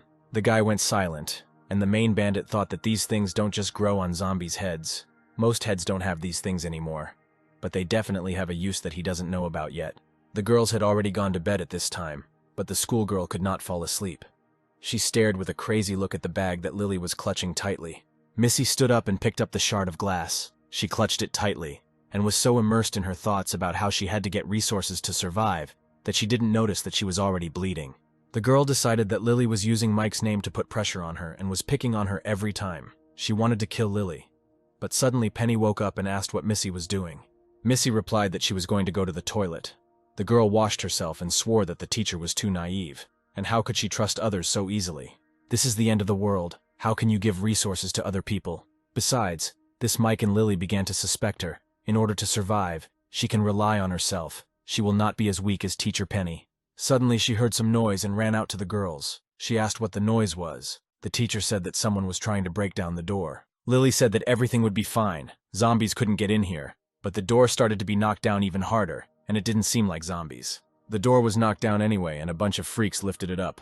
The teacher asked what they were doing there. The freaks came in and broke Lily's spear, and one of them came up and said he liked the teacher. The old bastard shouted that the short-haired schoolgirl had escaped and ordered the others to catch up with her. The blonde said that the boss had told them to kill the guy, but he didn't say anything about the girls. The bastard replied that there was no leader here, so he was in charge here, and besides, all these women were accomplices of that bastard. The fat bastard said he would catch her. The old man shouted at him not to try to take advantage of her alone. The bald man asked if the teacher didn't recognize him, and replied that he had been a student at this school, and even in her class before. The other freaks grabbed Lily, and one of them shouted that she seemed to be a celebrity. He had seen her video before. Mike and the policewoman tied up and hanged the two guys. Millie asked what his next step was. Mike replied that if someone wanted him dead, he would find them. Miss Millie suggested that this guy had a lot of henchmen. Maybe they should go back to the station to get equipped, plan everything, and then find them. Mike said, "Miss Millie, don't be naive. There's chaos everywhere now, so hiding and avoiding is not his style." Mike decided to head straight to their base. Millie said that she would go with him then so they could cover each other. Then she asked what use the key was. Mike replied that the dungeon key could open the future. The girl said that it sounded somehow mysterious. Mike replied that she had already seen zombies, monsters, crystals. The world had changed so much that it was hard to imagine. Then Millie asked when they would use this key. Mike replied when they were strong enough. The fat bastard kept running after Missy, shouting that he would break her legs and arms so that she would not be able to run away anymore. The girl ran to the door, but it did not open. Then the fat freak was already behind her. He asked why she did not run away. The fat man shouted that she could run away, and began to whine that every time she saw him, the girl despised and ridiculed him, avoided him and ran away, so she was a mystery to herself. But now the apocalypse has come, and he has a chance to make it so that she cannot leave him. Missy replied that she will not laugh at him, and will not leave him. The schoolgirl began to manipulate, saying that she was different from other girls, and he was not at all disgusting, but very handsome, and if he let her go, she would do whatever he wanted if they were alone. The fat man grabbed Missy and said that she had a good appearance and spoke beautifully, but he could not betray the main one. Missy again asked to let her go. They returned to the room and Missy saw that the teacher was lying on the floor unconscious, with bruises on her arms and blood on her mouth. The fat man said so cruelly even her clothes were torn. She was just a poor teacher, and he began to laugh. The old man replied that this teacher was quite furious. She bit and kicked, so he could not do anything and got it. Now he is bleeding and in no mood. Pleasure is not in the cards for him. Missy ran to the teacher and called her. The fat man said that he didn't expect the teacher to be so strong. Then he walked up to the old man and said that he had brought a schoolgirl and she wanted to join them. The old man said that the girl was smart and knew when to change sides. The fat man said that he would not dare to hide anything from him. The fat man shouted at Missy to stop crying and come over to them. The old man asked her if she really wanted to join them. Missy replied that she would do whatever she was ordered to do and asked to be accepted. The old man said that she could prove her loyalty. He pointed to the girl and ordered Missy to beat her to convince him. The old man pointed out to Lily that it wouldn't be difficult for Missy. Lily screamed at her, calling her a traitor, and repeating that Mike saved her. The schoolgirl, without thinking twice, hit Lily on the cheek with all her might. The crazy old man was delighted and shouted at her to continue hitting her. Missy, with crazy eyes, replied that he could not worry. Missy complained that she had some kind of grudge against this girl, before that she dared to slap her. Lily looked at Missy and called her a monster. The girl continued to beat Lily for a while, and then the old man told her that it was enough, and that she was now worthy of joining them. The old man told the fat man that she was his now, and he needed to take care of her and try not to cause trouble. The fat man hugged Missy and said that now her brother had acknowledged her, and they could be together. The old man then asked them to come over and said that they were allies of the fourth brother. But after he became a zombie, they were forced to join the fifth brother and become his minions. The men began to say that the fourth brother was from a gang of thugs and knew martial arts. But the fifth brother was just crazy and took everything they risked their lives for himself. The fifth one ordered to kill people, and then he disappeared. The men complained. Then the old man said that the apocalypse had come. Everyone can be a ruler, and asked why they should live under someone's command and obey him like dogs. From today on, they will not obey the fifth brother. From now on, they will follow him. The men began to shout and support the old man. It seems a coup is beginning. The old man and one of his subordinates came to their old base. The canteen seemed empty. Apparently the fifth had not returned yet. The old man said that this was a great chance. They could set up an ambush. But as soon as the old man entered the dining room, a bone flew at him. He shouted who threw the bone at him and turned around. It was Mike. It turned out that Millie and Mike had already arrived at school. Mike told the guys that they arrived just as he finished eating. It looks like they were very lucky. The old man got angry and shouted who the hell he was and what he was doing here. Mike stood up asking if they didn't want to kill him and said that he just saved them time and energy and came here himself. Mike said that his two brothers who wanted to kill him were killed themselves. Now it was his turn. The old man realized that those two failed to kill him. The guy shouted that the arrogant boy would now regret his words and asked the old man for permission to kill Mike. The pervert asked him not to rush and bring that girl here, which he did. The old man said to come up to Mike and asked if this was his friend, wasn't it? Mike immediately got angry. The old man pressed Lily's throat and asked where his confidence had gone, and now he was afraid, because his woman was in his hands. Mike replied that it was a pity, but he didn't have that kind of relationship with her, the old man asked, still self-confident, and added that he had seen them together. The old man got nervous. Mike said that he thought he wouldn't need his dirty hands and mouth anymore. Mike looked really creepy. With incredible speed, the guy stuck the bone into the old man's hand. Mike called him a clown and grabbed Lily towards him, her hand immediately covered in blood, and the old man screamed at Mike how dare he stab him. The old man shouted for his men to attack Mike and kill him. Mike pushed Lily to Miss Millie and asked her to take care of her. The schoolboy ran up first and tried to hit Mike, but of course he didn't succeed. Mike immediately attacked him, hitting him in the cheek. The guy even lost a tooth. Mike was surrounded by 4 freaks at once. Mike got ready and told the impudent scum to attack. The guy was of course confident in his victory. The guy attacked Mike, but of course he didn't have a chance. Mike turned him over and broke his arm, and he knocked the second one down. Mike went for the third one, but the fat man pushed him away and took out a knife. Mike hit him in the hand, then kicked him in the head and he fell unconscious. The old man took the teacher hostage and held a knife to her throat. He admitted that Mike was quite strong. They were ordered to get rid of him, but it seems they are not enough. He threatened that if Mike moved, he would smash her head on the floor. He had not touched her before. He was waiting for the right moment. Missy was standing behind the old man. The bastard asked, "Mike doesn't want this girl to die because of him." Mike told him that this teacher has nothing to do with him. But this didn't work on the bastard. He grabbed her by the hair and asked if the idiot was still pretending, saying that these women had nothing to do with him. Did he think that she wouldn't get hurt if he said so? Then Missy couldn't take it anymore and decided to save her beloved teacher. She pushed the old man away from her. The bastard got angry and started waving his arms.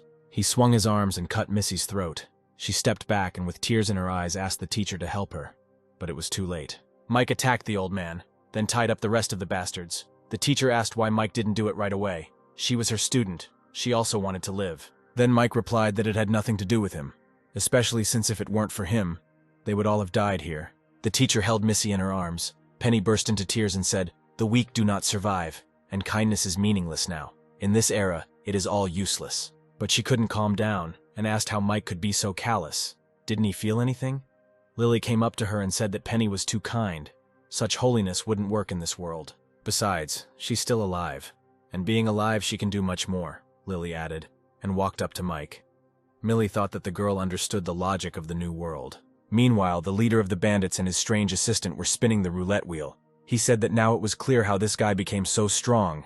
The man squeezed the crystals and said that now they were all finished. And Mike, having learned that Lily had lost the backpack that he had entrusted to her, began to shout and scold her, forgetting that they had been attacked while they were hiding.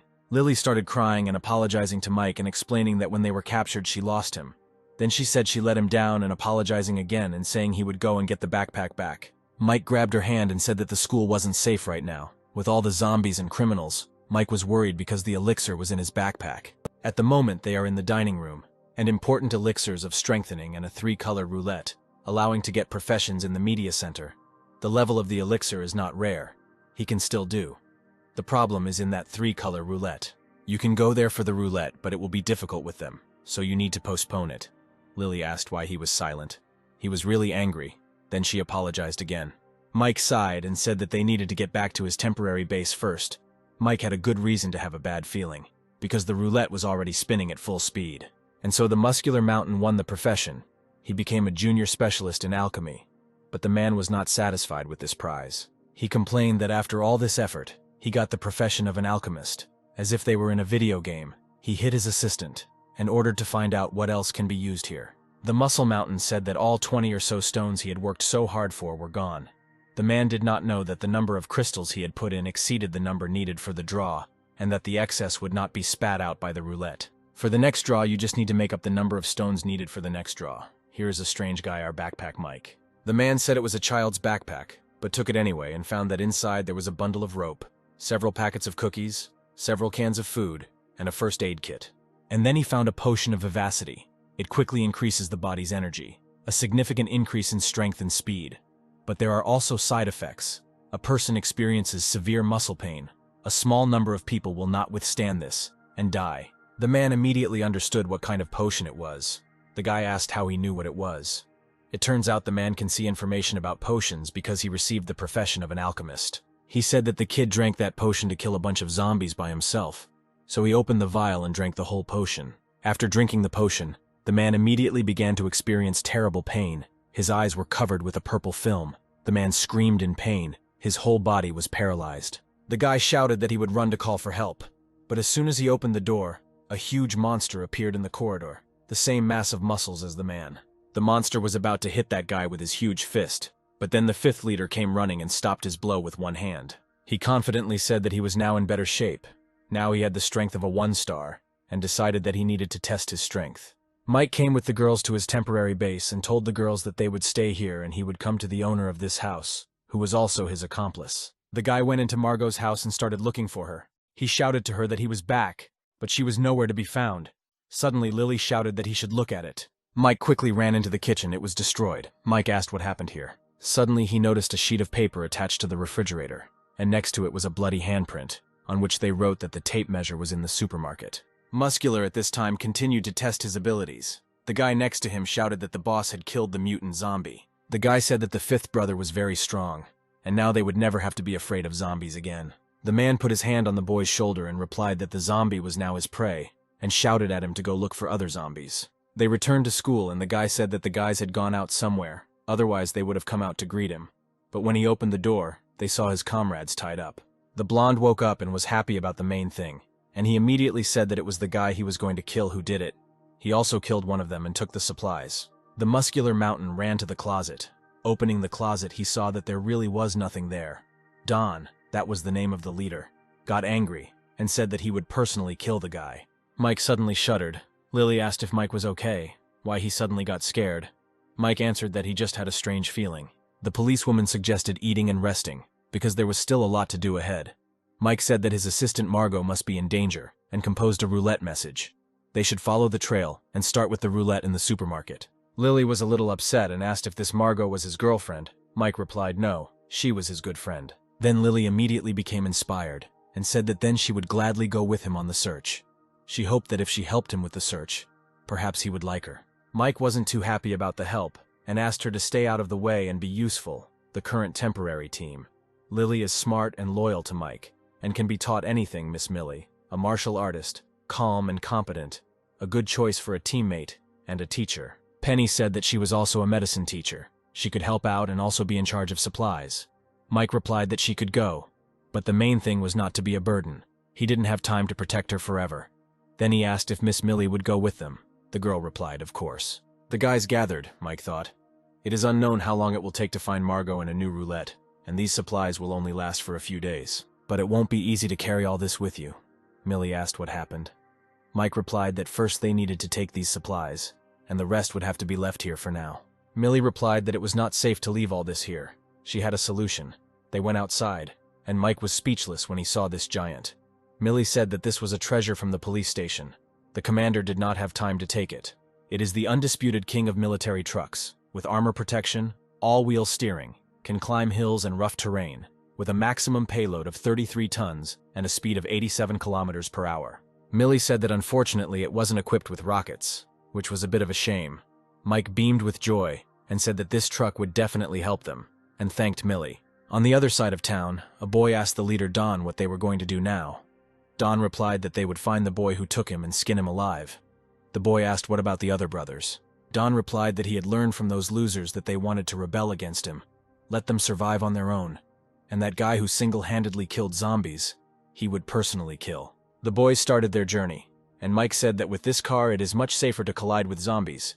These zombies are nothing compared to the truck of their army. Thanks to Millie, they have a military truck that they can ride in relatively safely, the teacher praised Millie, saying that one can expect from a police officer, much more capable than their ordinary people. Lily was a little jealous, and wanted to be helpful too. Mike said that Margot's note didn't have a clear address for the supermarket. They'd have to check each one in turn. There was a supermarket a little further on, so they headed there. Suddenly, Millie shouted for Mike to look around. Out of nowhere, a lot of zombies appeared. They didn't seem to be following them, but rather running away. And Millie was right. The zombies really did run away from this monster that looked like a gorilla. It turned out that this monster ate zombies. Mike became nervous and said, "A mutated white monkey, an evolved beast, powerful and cruel in nature. With his current 1-star strength, Mike won't be able to fight this mutant monkey, but having survived a battle with a white monkey in his past life, he knows it's Achilles' heel." Mike ordered the girls to hold on and be as quiet as possible, but no such luck. The monkey blocked their path with one jump. Then Mike tried to throw the monkey away with sharp turns, but the white monkey held on tightly to the truck, and then the guy asked Millie to drive the car, and he got out and kicked the monster in the face. But the monster grabbed Mike's leg with its tail and drove it into the asphalt.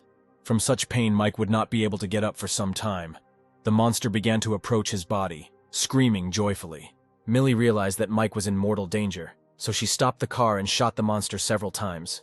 The monster turned its attention to the girl and was now running towards her. The monster started shaking the truck. Millie got out and started shooting at the monster even harder, but it seemed that only made him angry. The monster was furious and now he was about to turn the car over. The girls were still in the truck, but when the monster began to shake the car, the teacher fell out of it. The monster immediately noticed the girl and attacked Penny. Her back was bloody from the blow of the monster. Before the monster could attack the girl again, Mike stood up and whistled, calling his friend. Yoke immediately appeared in front of the guy, ready to fight. The dog immediately ran towards the monster. He climbed onto the monkey and began to bite him. The monster did not even have time to hit the dog, since it was quite fast. Then Mike ran towards the monster and shouted for Millie to throw him the gun. Millie quickly threw him the gun. Mike easily grabbed it and used his craftsman skills. When the strengthening technique was activated, the monster managed to fight Yoke off. The poor dog fell onto the asphalt, and the monster rose from his knees and raised his paws high. It seems he was preparing to kill Yoke. But Mike shouted, "White bastard monkey!" So he attracted the monster's attention and saved his dog, and shot at its weak spot. Excessively mutated and strengthened muscles force the backbone to extend beyond the body. The spine is its weak area. Luckily, Mike used the amplification technique to strengthen the bullets. Otherwise, even if he had hit the white mutant monkey's vital points, it wouldn't have been enough to kill it. It seems that he needs to develop more artisan skills, which include 5 types of crafting: gathering and refining, crafting, enchanting, inlaying. In the car, Lily was cleaning Penny's teacher's wounds. The wound is a little deep and Lily uses alcohol to disinfect it. She asked Penny to be patient for a while until she completely cleans the wound. Mike burst into the truck screaming that he heard the teacher was hurt, but he arrived at the wrong time, because Penny was half naked. She shouted at Mike to get out. Millie asked how Teacher Penny was. Mike replied that her wounds were not deep and she would live. Mike went to his dog. After all this, he was shocked to meet such a monster so early. Mike stroked Yoke and thanked him for his work. Luckily, the dog's wound is not serious, but it will affect his mobility. The wound will heal slowly, so Mike decided that he needed to find medications to speed up the process. Lily said that the teacher's wound was too deep. The bleeding couldn't be stopped easily. Miss Millie said that such wounds required stitches, but they had no instruments or anesthesia at hand. Mike replied that he could make suture tools with his craftsmanship, but anesthesia was a bit difficult. In his past life, he had already tried to do it without anesthesia, but Mike was afraid that Miss Penny would not be able to withstand this torture. So Mike said that there should be a private hospital nearby with all kinds of medicines to perform the operation.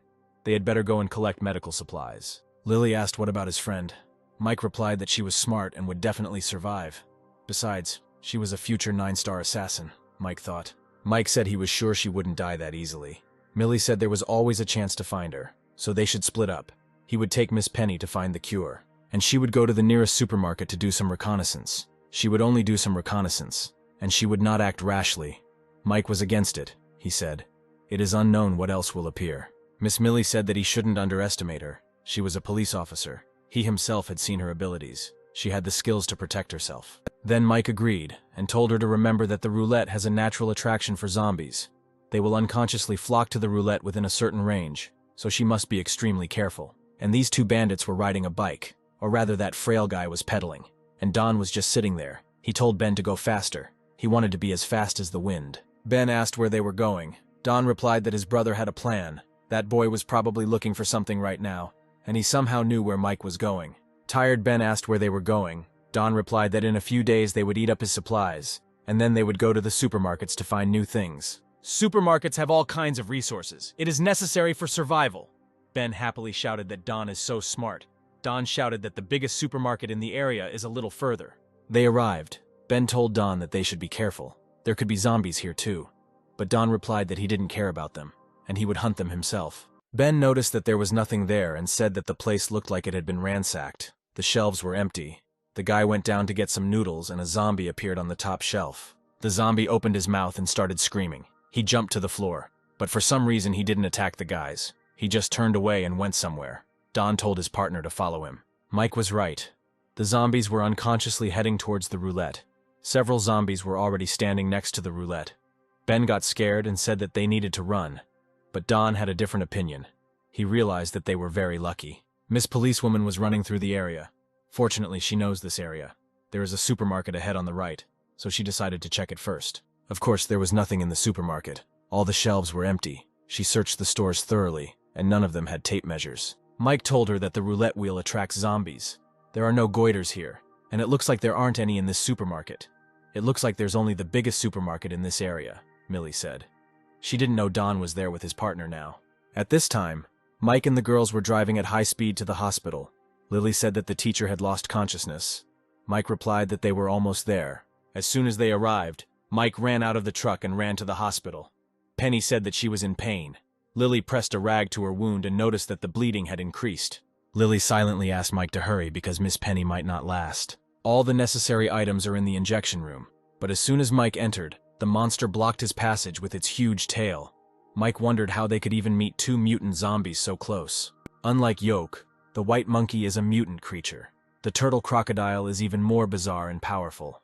And in those 10 years he realized that the crocodile does not belong to the earth, but is an extraterrestrial creature that came with the apocalypse. These alien creatures are collectively known as guardian beasts, and guardian beasts often come with special rewards. This monster looks like a second-class guardian beast, but with its current abilities, Mike can't handle it.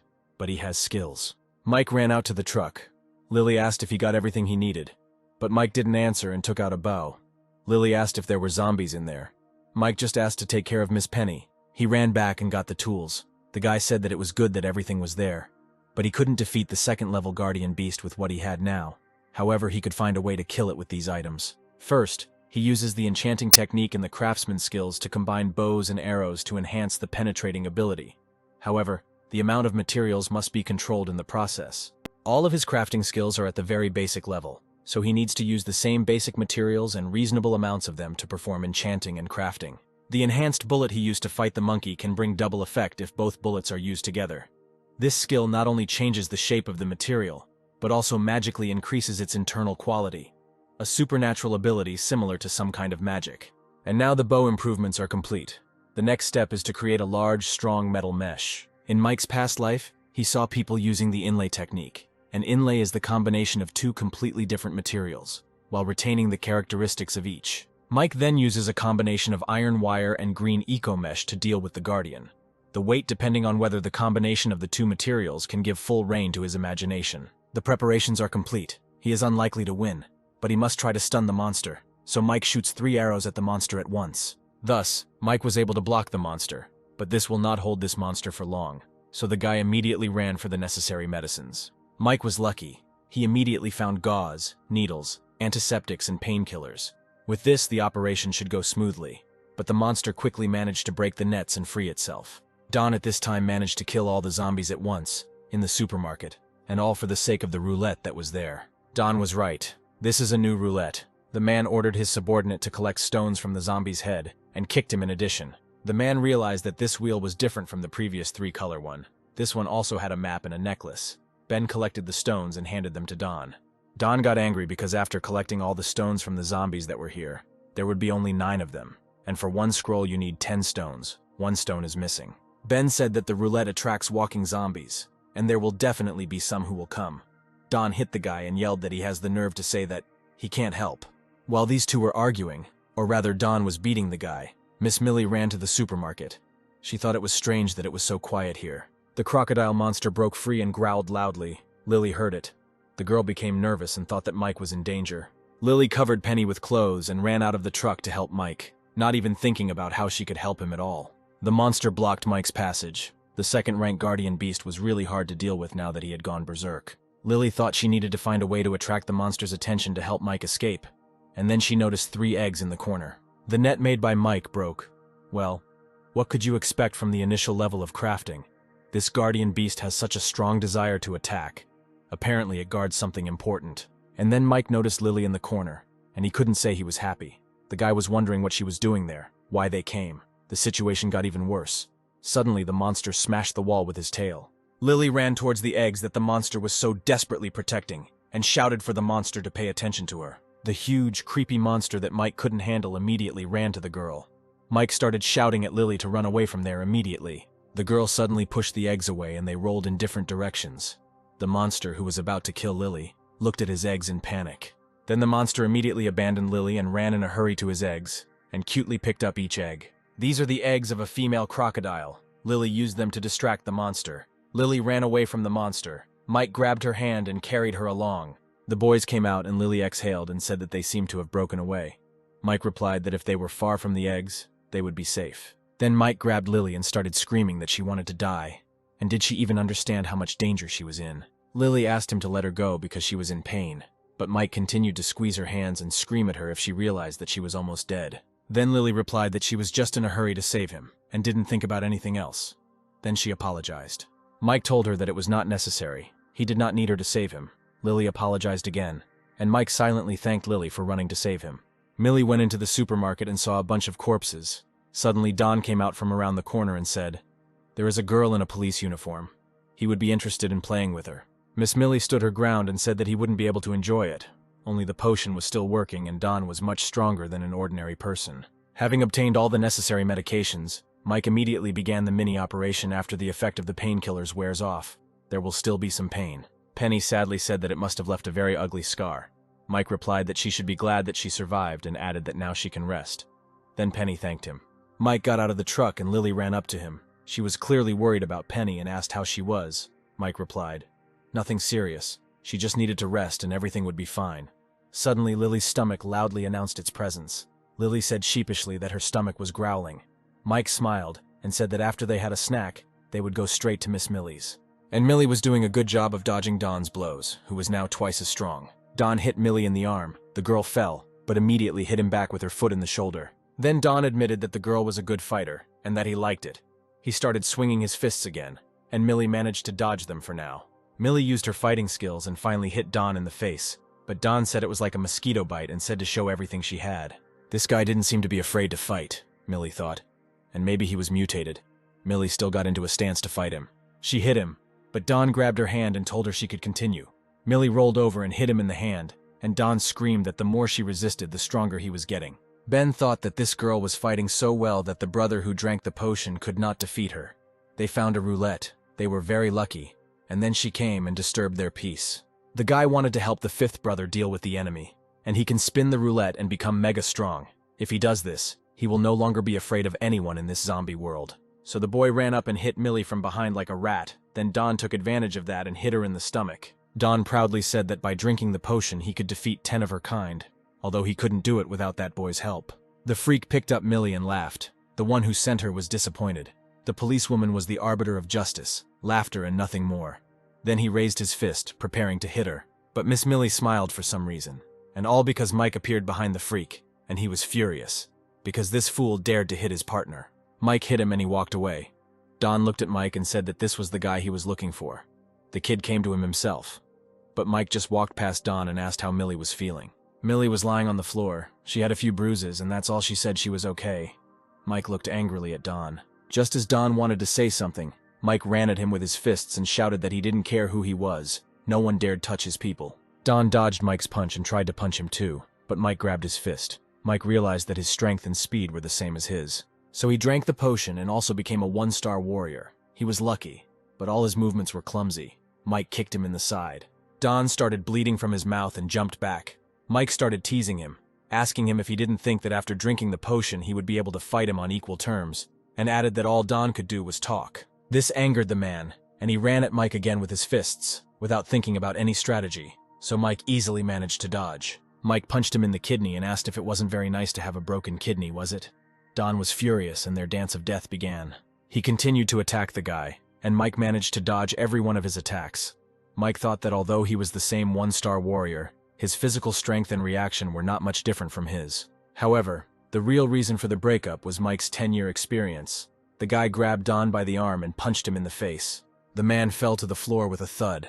Mike walked up to him, his stern gaze saying that it wouldn't be difficult for him to kill the man. Seeing Mike in front of him, the man panicked and immediately began to bow to him, and say that he was blind to joke with him. The once self-confident Don now begged Mike on his knees to let him go. He promised that if Mike spared his life, he would be glad to work for him. But of course, his words were just a pretense. Don asked Mike to give him a chance to prove his sincerity, then jumped at him with his small knife, but Mike grabbed it and broke Don's arm. The man ended up on the floor again, now with a broken arm, and Mike said he had seen many people like him, weak and mean. Don shouted at Ben to save him. The guy immediately ran to him and helped him up. Don said that they needed to get out of here quickly. Millie asked if Mike would just let them go. Mike replied, "No, these two good brothers would die soon. He didn't even have to do anything." As Don rode off with his boyfriend, Mike sat down and asked again how she was. Millie replied that he shouldn't worry. She just needed some rest. Mike said that she was lucky that she didn't break anything. Millie replied that it was difficult to break a police officer's bones. Apparently she was very proud of her profession. Mike picked it up and said that this was the tape measure that Margot was talking about. Don said that a good man is known in trouble, and it is so. From now on they will go through successes and failures together. Ben replied, "Of course, when the fifth brother gets better he will again conquer this world." Then Don shouted that he was useless when he looked at his hand, and added that they had a tape measure, but he would rest a little and get better, and then he would get it back. Ben, on the other hand, was not so sure and looked tired, unlike Don. The guy said that there was one thing he wanted to clarify. He had been with him for so long, Ben said, and asked if Don considered him his equal. Why only Don had to eat meat while his brother couldn't even eat soup? Should an honest man be bullied? Ben shouted that he should not be a pawn all his life and threw Don away from him. The boy grabbed Don by the broken arm and shouted that Don was now useless. It was safer for him to collect stones alone. He will take care of the stones for him, and Don can stay here and recuperate, the guy said sarcastically, because zombies had already gathered behind Don. Don asked him to help him, and promised that he would give him all the crystals. But Ben asked how he could work with such a useless person, and pushed him towards the zombie. What another betrayal. Lily was in the car. She said she thought she heard screams. Suddenly she saw Mike carrying Millie in his arms and asked what happened to her. Mike replied that she was injured and needed to find a safe place to spend the night nearby. Lily asked if two men were leaving the supermarket, and if they were the ones who did this to her. Lily said irritably that if she had known, she would have definitely knocked down those two bad guys. The girls went to bed, and Mike and Lily were still sitting by the fire. Lily asked if they should hide this tape measure, in case someone used it. Mike replied that the roulette could not change its position. When they found out about it, there would be a war, but they won almost all the useful rewards. Strength potion enhances combat power and allows you to get the rank of 1-star warrior. Immunological pills prevent the occurrence of certain specific mutations. Necklace is a familiar item to enhance mental strength. With the increase of the time of use, it can be improved. Silver shield to protect against the attack of the second-level zombies. It was all thanks to all the hard work Mike had put into collecting the stones that Lily held up the necklace and said it was very beautiful. Mike reminded her that it was not a decoration, but an important artifact. Lily became embarrassed and put it down, asking if she could wear it all the time, only when she was fighting zombies. Lily looked a little sad, as did the other girls. Then Mike said that if they, as a room, could work together, they could at least ensure survival. And Mike, not a very good person in his words, wants the girls to help him save people. He needs them to trust him, and then prove their effectiveness. And he will give them the power of the future. Millie also sat down with them, and the girls asked what this power of the future was. Mike picked up the vial and said, "This is called a power potion.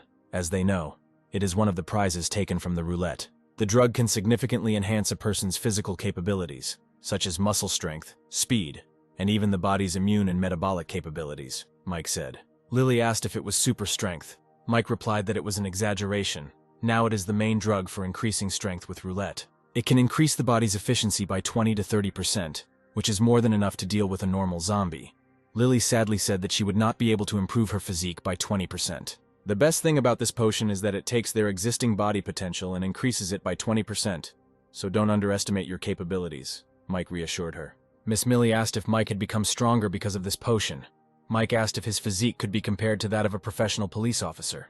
Millie just asked, "Potions can only strengthen the body, but not combat skills and experience, right?"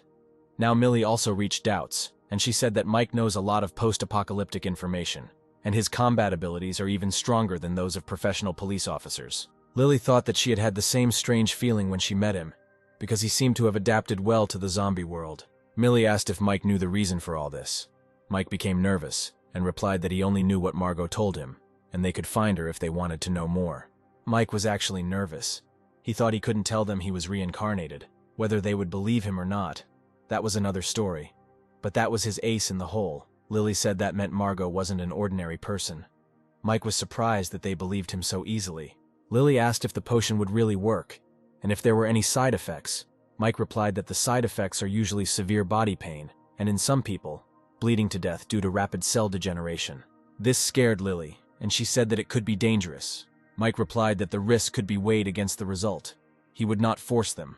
They could think it over carefully. Of course, Miss Policewoman was the first to say that she would take the potion.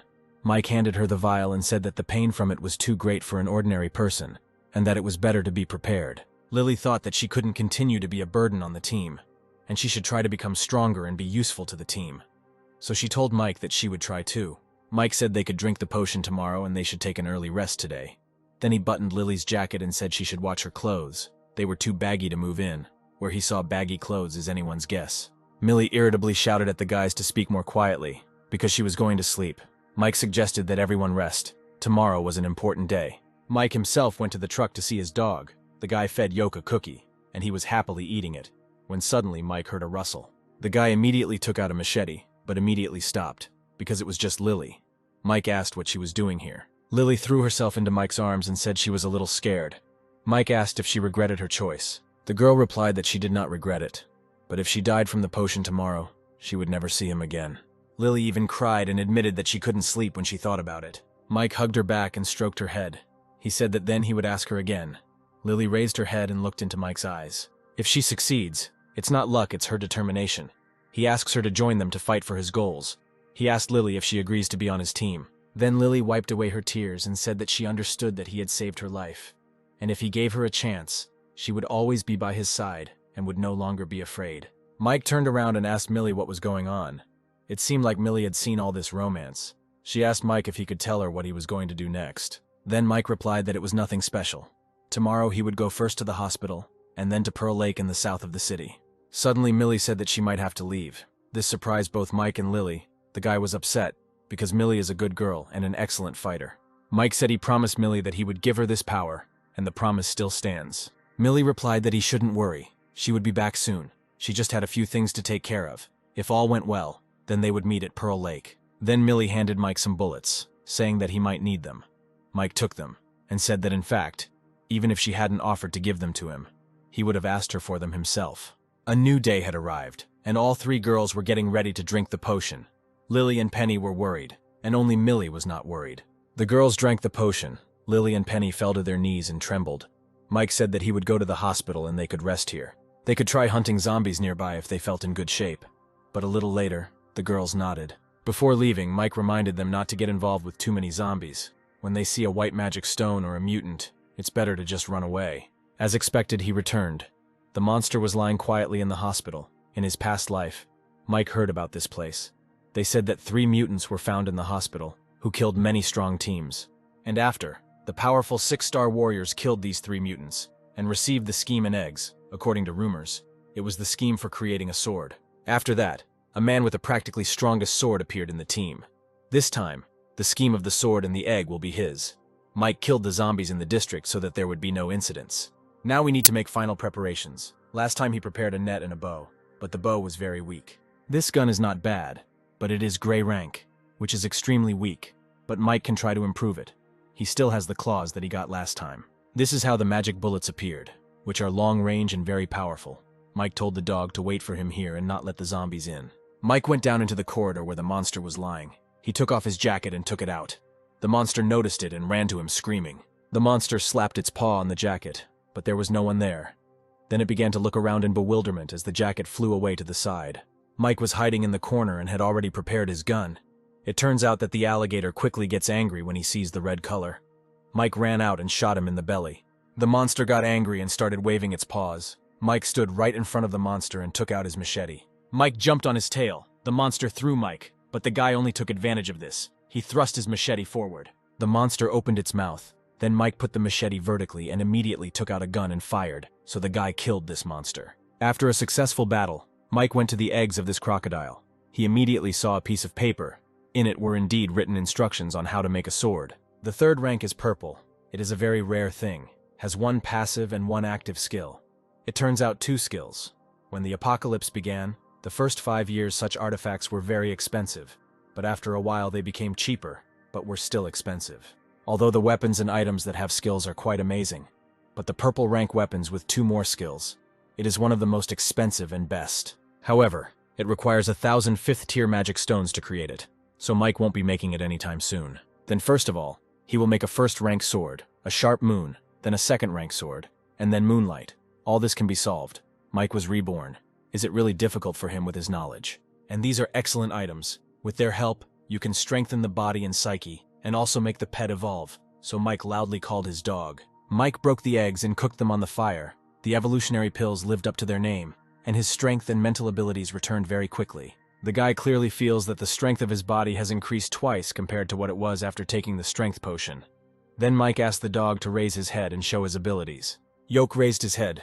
The dog's fur suddenly stood up and suddenly needles flew out of it. His new skill is a needle shot, but unfortunately after that the dog went bald. Mike stroked him and said that he may have become uglier, but his skills have become even better. They got up and Mike said they had to go. The guy went back to the hospital and said it was not too late to make a 1st rank sword.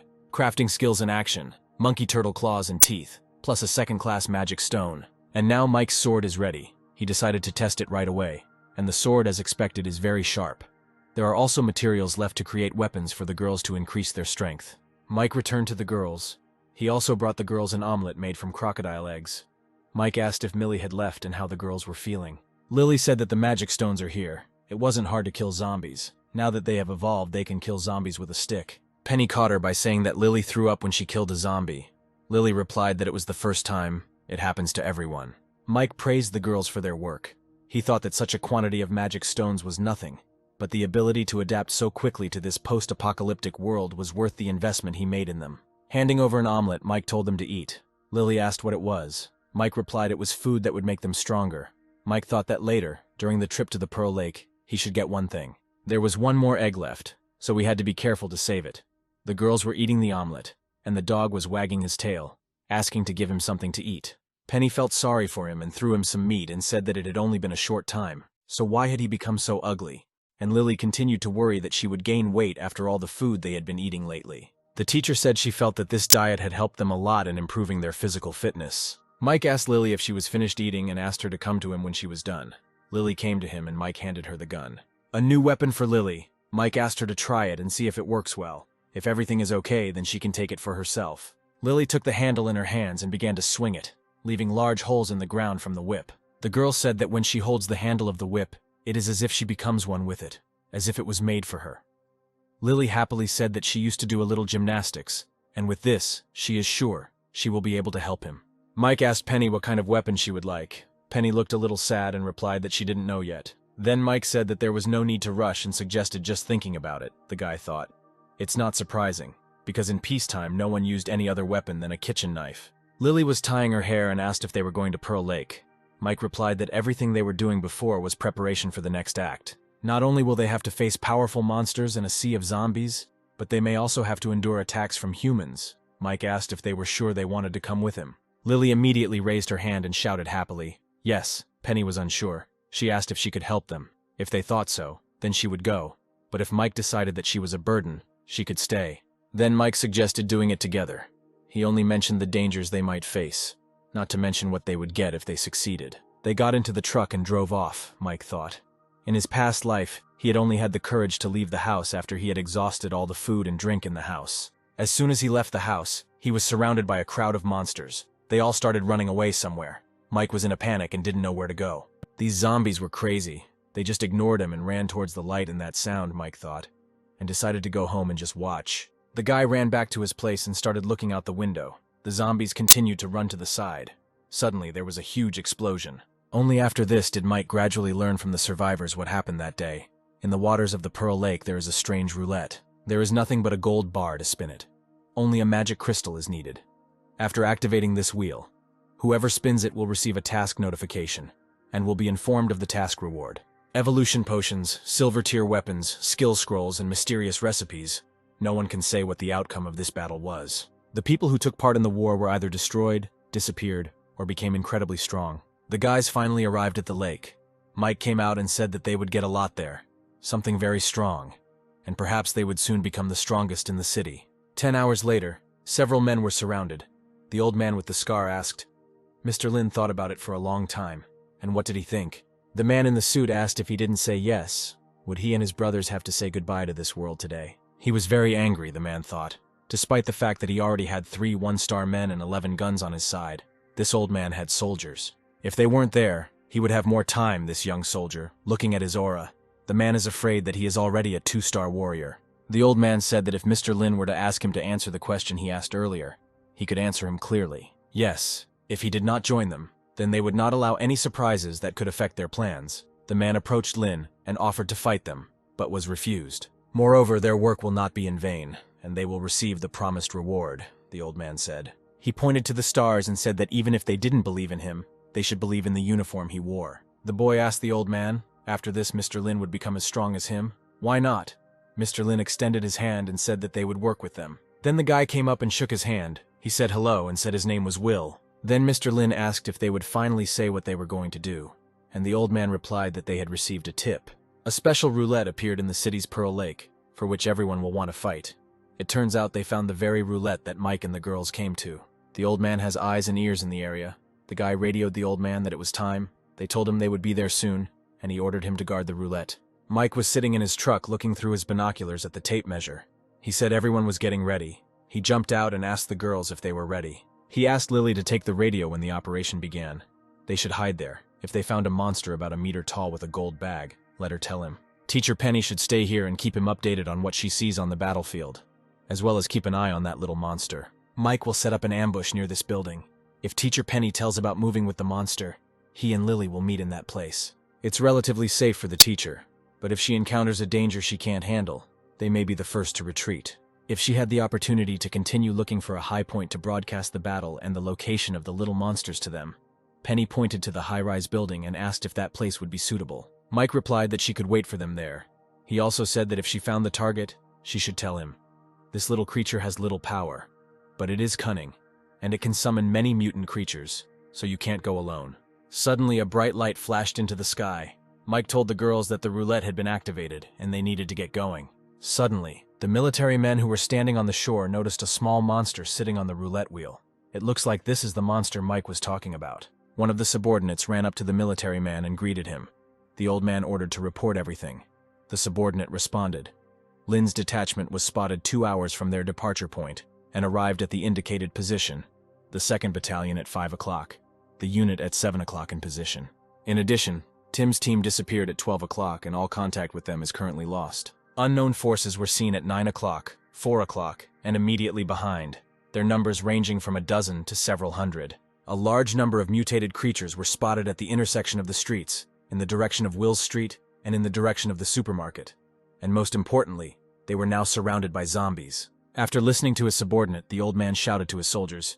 He shouted that perhaps he led the guys to death. There are countless monsters approaching them, and if they retreat now, they might die here. The old man said that he knew many of the guys were worried about their families. The families are far away and they feel terrible. He doesn't know what is the point of staying here and wearing this outfit. He is just like them. His hometown is destroyed. He doesn't know how his father and mother are doing, and he doesn't know if his wife and children are safe. But are these the reasons why they surrender? Are they the reasons why they leave their faith? The military man asked. They are soldiers made for war. There is a war going on now. They must become stronger than these monsters. And if he is destined to die, he will die in these clothes. Mike watched the military and thought that a friendly team in the New World was an extremely rare phenomenon. But now Mike even envies them. At least at this moment the will of the military is so hot. Mike wondered how things were going there. Suddenly sparks began to appear in the forest. Mike thought they were approaching. The gates were opening. That little monster had opened a space channel with his horn. This horn not only summons evolved creatures and walkers from the surrounding area, it also summons powerful monsters from space. The monsters started coming out of the portals one after another. A gate also appeared on the roof. Ants ran out of there. Although they were only level 1, there were hundreds of them, so Mike was nervous.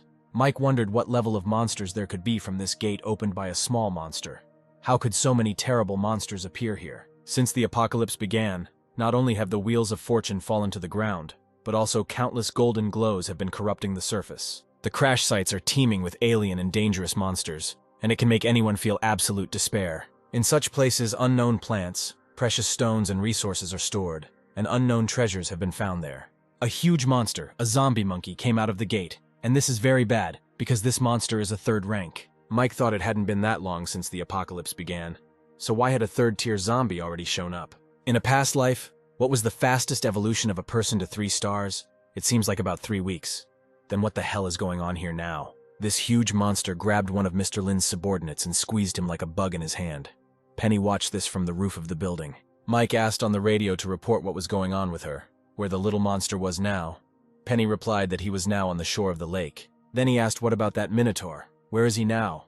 Penny answered, to his left, behind the Ann Company building. Mike asked to report to him about his every step, to inspect the entire area and report on every change. Mike jumped over the roofs of the building. He ordered Lily to move closer to him. Penny reported that she saw that little monster. He was riding a fighting ant, and he was, walking along the lake. Mike asked if the black hole was gone yet, and Penny replied that it was still there. Looking back at its past experience, the treasure monster can only blow its horn once. But now, it can no longer blow its horn. So it's strange that the hole hasn't disappeared yet. Mike killed all the monsters on his way, and decided that such goodness should not be wasted, and began to collect crystals when he heard the screams of people. A rank 2 monster, 1 rank higher than Mike, but right now, the evil Minotaur is the easiest monster present. And his body, nicknamed the Goat's Treasure, and his yellow fur are worth quite a lot, so Mike decided to fight this monster. Mike ran towards him and jumped on the monster's back. The guy grabbed one of the monster's horns. People looked at Mike in shock, and the monster suddenly started jumping.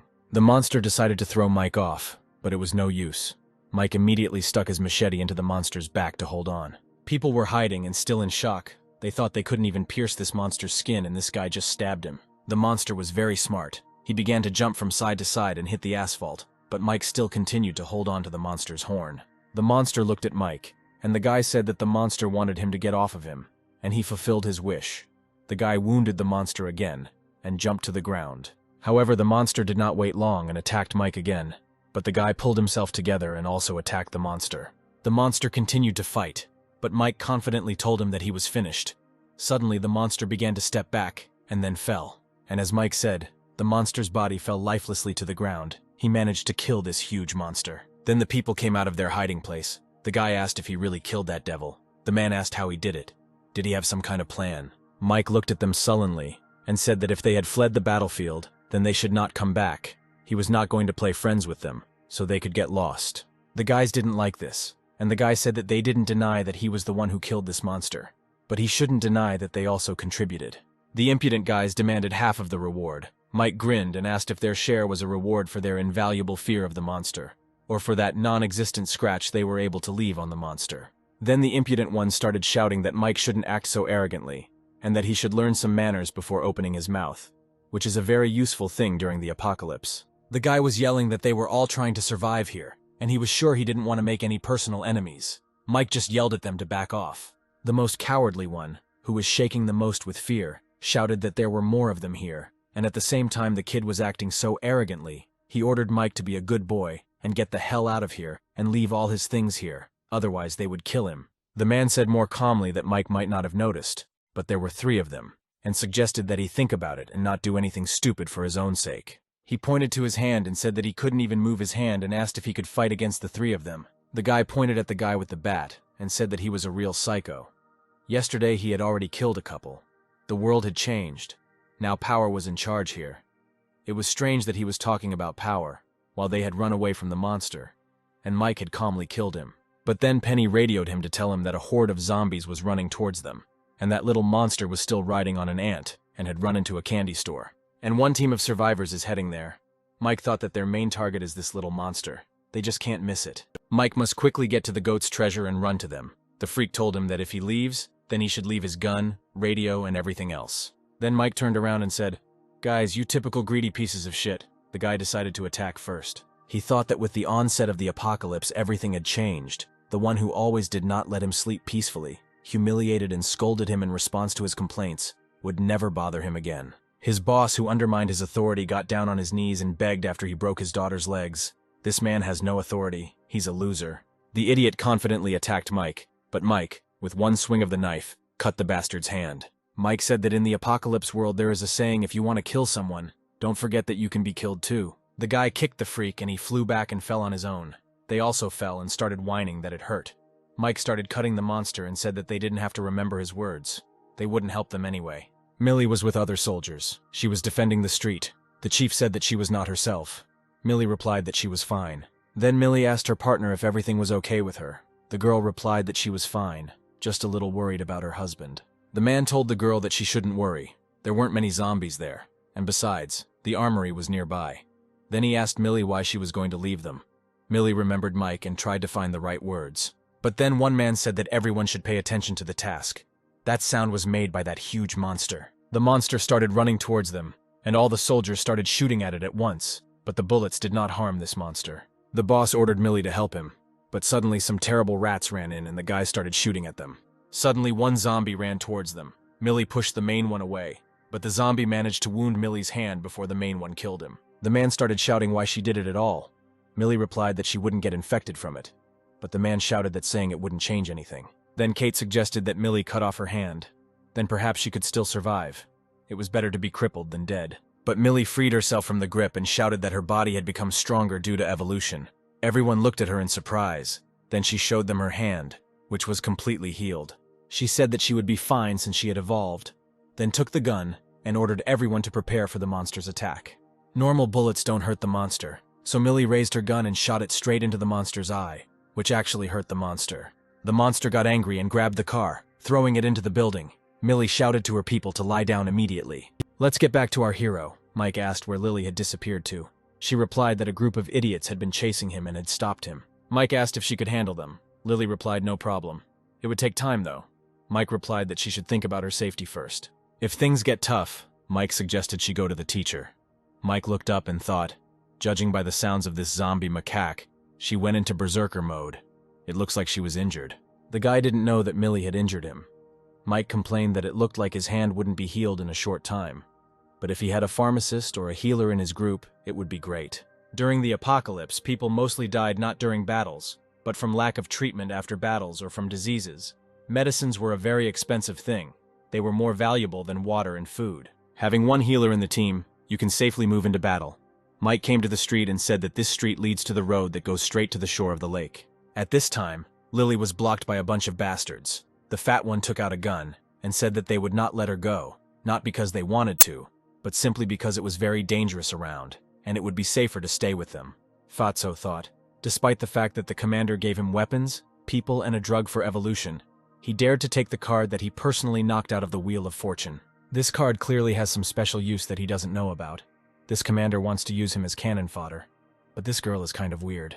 A strong warrior, an unusual weapon, and the person she contacted proves that she is a member of some group, and despite her strength, she is not their leader. The freak said that if she was ready to give up, then let her tell him how she was able to evolve like that, and where she got that whip from. Lily said that her previous life was boring and miserable. She was a victim among the beasts. But now, their world has changed, and all those people have become walking corpses, and she can die at any second. But despite all this, she has never felt so good. The girl started waving her whip. She said that she was very lucky. She met the man who saved her, who is strict with her, but makes her life better. The guy taught her how to survive and be strong. She is very happy that after so many years, she first met someone she can trust. And right now this person needs help, and they are in her way, so she will kill everyone in her path. Mike had already arrived at the military by this time. He was hiding behind a small kiosk, while the guy just watched. A bunch of ants started running out of the gate. The old man ordered to attack them. The military immediately started shooting at them, and reported that the attack was going well. Mike looked at them with pity, thinking that these soldiers were too naive to think that everything would go as they planned. They were making a big mistake, Mike thought. And he was right. The ants began to spit green liquid at the soldiers, and only when it touched the soldier's body did it begin to burn him. After seeing their failed attempt to kill the ants, Mike wondered if he should help the soldiers. And yet he made up his mind. He ran out of his kiosk. The old man, seeing him, only sighed. It seems because he knew that Mike would not get any further. It turns out that Mike was looking for the candy store that Teacher Penny had talked about, and when he found it, he immediately ran to it. But when he ran to the store, bad news awaited Mike. This little monster was able to call the portal twice. Mike was scared, because this had never happened in his past life. Suddenly, a terrible monster in chains came out of the portal. Seeing this monster, Mike was horrified, because this prisoner in chains is one of the strongest monsters during the apocalypse. Despite such a short time, he has already appeared. There is a green crystal on his head, which means this monster is already 4th rank. Very soon he will become the 5th, 6th, 7th rank, and after a year he will become one of the first 9 rank monsters. Last time, without the 9-star hunter, this monster could not be defeated. Even though he didn't have such a goal, just wandering around the world, he easily destroyed dozens of survivor bases. Even when the first 9 rank appeared, people learned of his weakness. It took 3 strong hunters to kill him. After this fight, Margot received the nickname Bloody Rose. Even though Mike is a 1-star hunter who ate the meat of a crocodile monster and changed his body after evolution, he is stronger than an ordinary 1-star. With his professional experience and knowledge of the apocalypse, killing a 2nd-rank monster is still possible. Mike ran towards the ant monsters and easily cut off several monsters' heads. Fighting one-on-one with a 4th-rank monster was unthinkable. The guy couldn't even touch this monster. Mike collected the ant's body parts and crystals, and thought, more importantly, he needed to catch the monster with the treasure. He needs to catch and steal the bag of this monster. He broke into the store and saw corpses lying on the floor. So he immediately told Penny that he was in the store now, but that monster was not here. But neither Penny nor Lily answered. Then the guy got nervous. Back entrance, soldiers shot at the monster, and Mr. Lin reported that they spotted the monster with a gold bag. The monster throws evolution potions at them. They answer that this monster is their main target. There are many useful things in this bag. The soldiers hit the monster in the shoulder. Mr. Lin shouted that the monster was wounded. Now we must pursue it and try to remove it from the ant's back. Then Mike ran in. He immediately attacked the first soldier, then the 2nd and 3rd, but did not kill them. Mike hit Mr. Lin and took the gun from him. Mike thought it was a military gun. It looked like their leader had invested a lot of money into this operation. Taking the gun, Mike ran towards the monster. He thought that he couldn't hide the value of this monster, and very soon everyone would find out about it. So he had to get the bag before that moment. Mr. Lin picked up the radio and said that this monster was here and that he should hurry. Otherwise the treasures would be taken by others. Mike finally found this monster with a gold bag. He was sitting next to his aunt and eating his lunch. The monster regenerated so quickly, despite being shot, that the little monster noticed Mike and shouted something to his aunt in his own language, and he immediately ran to Mike. This battle ant is 2-ranked, and the commander, as Mike knows, battle ants have the 1st rank. But among them there are ants of a higher rank, ants of the 2nd rank, other species of the 3rd, and as for the queen, no one has seen her. So the queen's rank can be 4th rank and higher. The ant spat out its liquid on Mike. Mike, of course, dodged the attack. Then the ant wanted to fly away from him. But Mike quickly came to his senses and cut off its wings. The ant fell to the ground, and Mike immediately plunged a machete into its head and took out the crystal. Then approached the monster, who became nervous and even dropped his lunch. All you have to do is cut off his head and then the bag will belong to Mike. Suddenly the monster threw a simple scroll at Mike. The initial scroll is summoned. It is a skill scroll. It was one of the most popular types of skills. Great thing. Mike happily took it. The monster got scared again and threw another scroll at Mike. A profession improvement scroll, and in the past Mike risked his life for it. But now he doesn't even lift a finger, and this monster throws away such scrolls like trash. Mike wanted more and told the monster that he liked him more and ordered him to give him everything he had or he would kill him. The monster panicked and started throwing useful things at Mike, one after another, and suddenly Mike got a profession scroll, but he got the profession of a gardener. Millie's teammates asked her why she wanted to leave them. She replied that it was fun there, the leader asked, and that was the reason she wanted to leave them. Millie thought that the potion, the gun, the bullets, her payment that she deserved for her assistance, her help did not justify all these things. Then Millie replied that some things are beyond imagination. If there is a chance, then she will let them in on the details. The monster ran towards Millie. The girl shot and wounded the monster again, this time in the knee. People started shouting that he might have been wounded, and that they needed to shoot him in the wound, that his knee was damaged, and that he wouldn't be able to run. The man in the suit said that the one who was shooting now should follow him. The general asked him to convey the order to them to join his group. The boys continued to stand and did not move. Then Millie ordered them to hurry up and attack together at the right knee. The man asked if they hadn't heard him speak, and seeing Millie's weapon he tried to grab it, saying that it was an unusual weapon, but he got it in full. He ordered Millie to immediately explain her misconduct, whether she had illegally obtained this gun, why she had not allowed him to inspect it. Millie got angry and replied that she was trying to save their lives here, and she asked not to interfere with her in this. She was staying here, and she was not going to any general. So he shouldn't piss her off or she'll kill him too. The man tremblingly shouted how dare she disobey the order and promised that she would be punished. And for these words, the man received a bullet. Millie shot into the wall right next to his head. The man tried to show off again, but Millie shouted at him that if he didn't leave, she would just cut him, and then he quickly ran out of the building. The two teammates said that Millie was being too thoughtless, and how she planned to stay on their team. Apparently they wanted to scare her, but she just smiled and said that then she would no longer stay here, except for comrades like them. She no longer had a reason to be here. The man asked how she could talk about it so calmly. Millie asked if this place was not as good as the teacher thought it was. Does he think he even knows what they are fighting for? What they will get out of it? She said that she heard what the commander's group was talking about. They are just bait. The leader's group now has better equipment, and the reward in the form of treasures is hundreds of times better. And they sacrifice their lives while their captain wants to get evolution potions for himself, his wife and son, to join the ranks of the army, in the hope of salvation. Mike got the profession of gardener. Gardener is similar to blacksmith. These professions have more than one skill. Compared to blacksmith, this profession has 2 skills, cultivation and activation. Cultivation helps to grow plants better, starting from the seed and ending with its germination. Activation allows you to control plants. The effect can be different, but one thing is for sure, this thing will help you cope with any type of task. In his past life, Mike saw a sycamore tree of unknown origin. Whether it was a 9-star hunter or a monster king, he did not dare to go close to that tree. Mike would be better off growing vegetables and fruits. During the apocalypse, they will be worth a lot. Mike told the monster that he wants more. However, this time, the monster almost killed Mike, but he managed to jump to the side, and a strange monster appeared nearby. This monster doesn't even have a core. Usually monsters have a crystal on their head. The monster is also green and has high acidity. Mike decided that since he didn't have enough information, there was no point in trying to defeat him, so he just ran away, and the monster began to laugh contentedly. Luckily, Mike has an important skill. He stuck his hand in the fountain and summoned his water monster. The monsters started fighting each other. But the water monster is very weak. It will last for a minute. So Mike should hurry. The monster saw Mike running to him and ran away from him in fear, but other hunters were already waiting for him at the exit. Mr. Lin shouted that he would not give up what belonged to him. He ordered to kill them. The soldiers began to shoot everything around. Mike managed to run to cover. Mike thought he would have to stay longer. He was weighing his options. He could just wait and steal the bag. But the guy still decided to take a risk. He shot at the soldiers and ran straight towards the monster. And now Mike has managed to grab the monster again. It is finally in his hands. In his past life, hunting this monster was pure hell, with the death rate always exceeding 60%. But suddenly, from somewhere, Mike and the monster were attacked.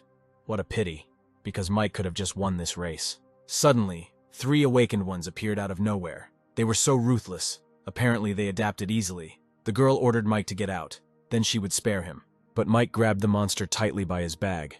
Then they started attacking him. But there was a problem. Mike's right hand was injured. If his arm was okay, he would be able to do something. But fighting with one arm against 3 awakened ones is unrealistic. So he made one right decision. Mike pushed the monster aside, and it ran away, and Will was already waiting for him there. The man ordered his men to forget about the guy and quickly run for that bag, which is what they did. Unfortunately, Mike has already lost this hunt. Next time he will definitely wait and steal this bag. It's already evening, but this monster monkey can still move. Millie took out the last bullet that Mike gave to Millie. Changing the target would not do any good. Millie wondered if all this effort had been in vain. Suddenly Millie saw Teacher Penny. She thought when she left them, she was with Mike. If Penny is here, then Mike is nearby too. Then Millie jumped down and ran to Teacher Penny, who immediately greeted her. And Millie asked why she was there and where Lily and Mike were. 2 guys from Millie's former team decided that they had to go down and find her. The man got angry, but Kate asked him to calm down.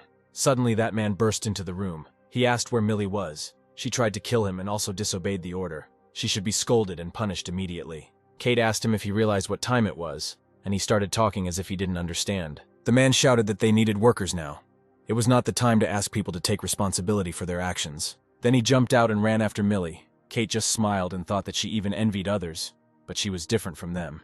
At this time, Penny was saying that the last time she saw Mike was heading towards this monster in chains. Penny said that now they should go and save Lily. She saw how the men attacked her. Millie asked, "Then what about Mike?" Then Penny shook her head and said that she was sure that he was preparing for something. He was looking for something and did not want to provoke this monster. First they should save Lily, then they will meet Mike. She should know that when they are around, they only get in his way. Millie agreed with Penny. Suddenly the boys called Millie loudly. Millie asked what they were doing here. Even the teacher came. Why? The man replied that he realized how much the world had changed, and that they had no place there. The guy added that they would follow her until the very end. Even the teacher said that the world is changing, and with it its rules. He realized that she was right. Millie thought that these guys are great warriors. I wonder if Mike will be happy if he sees them. Then Millie said that first they would go save their partner. The guy asked who the captain was going to save. Lily was still fighting the bandits at this time. She thought that killing people was not that difficult. The man shouted to his men to shoot her in the legs, but he needed her alive. Let them break a couple of her limbs and that's it. Lily grabbed one of the criminals and used him as a shield. The girl understood that if things continued like this, she could die. Luckily, the rescue team arrived in time, and the guys beat up these thugs one after another. Mike calmly watched the guys fight. That pumped-up guy probably has a profession, and most likely it is very rare and strong. That guy with the spear also has a profession.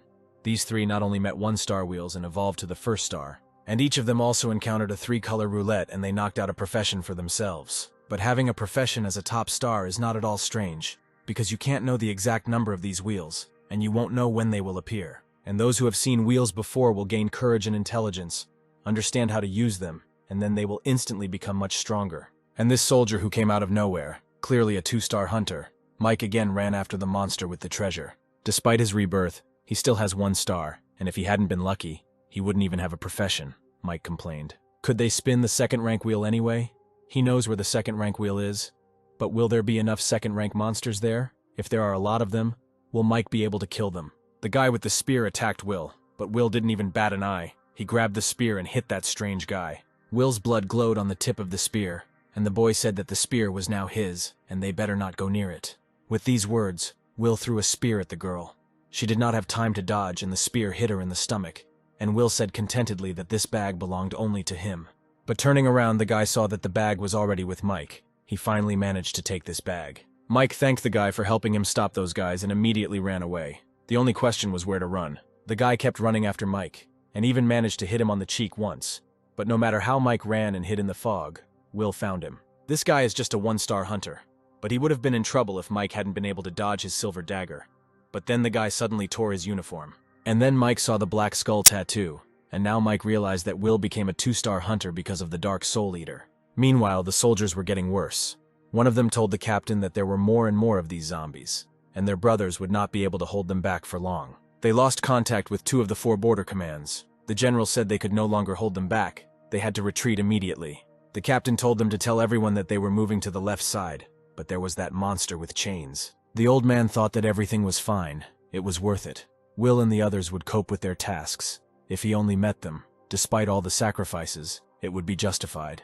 In his past life, Mike heard of a wheel that had a special black card, no description, just a picture of a skull. The method of use was the same as the other cards.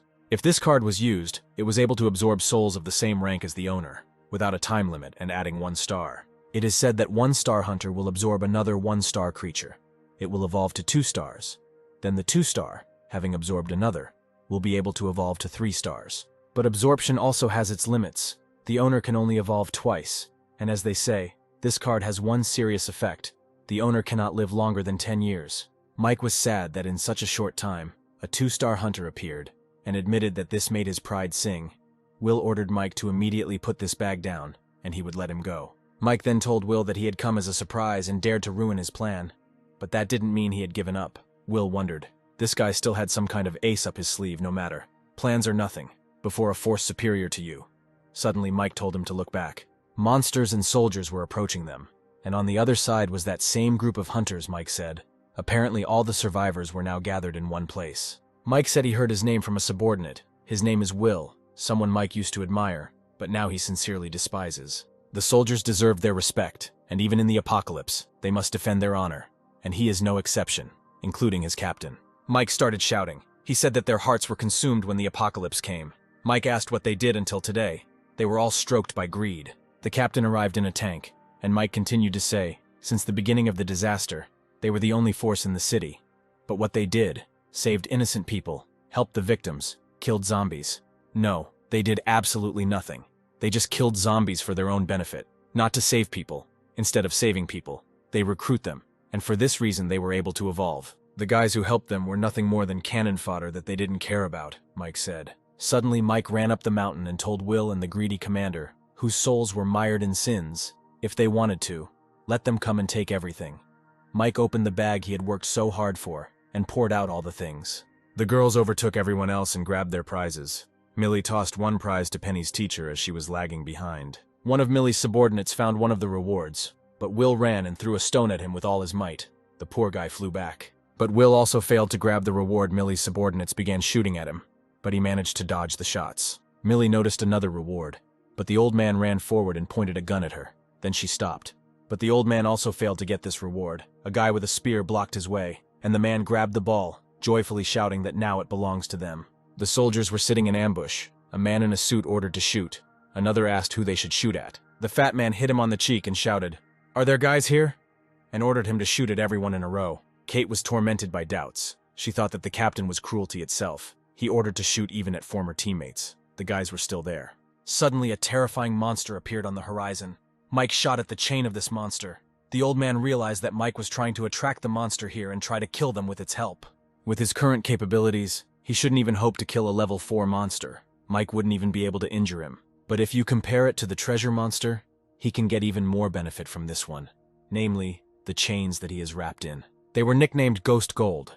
This metal was so valuable during the apocalypse that it was sold by the gram and the prices for it were unheard of. It is said that adding a little ghost gold to a weapon greatly improved the weapon, and could even give it special powers. The captains started fighting among themselves. Penny and Millie hid behind the rocks. Penny asked what they should do now. Millie replied that let those guys fight among themselves, and they would go look for treasure. Penny asked what Mike had planned then.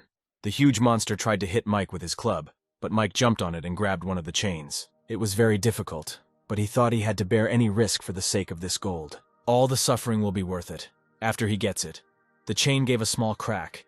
Then Mike began to quickly beat her, hoping that she would fall. But things were going worse for him. The monster started swinging his club, and Mike's right hand was hurting more and more. Thanks to his improved body, otherwise his fingers would have been broken by now, it was very hard to hold on to that chain.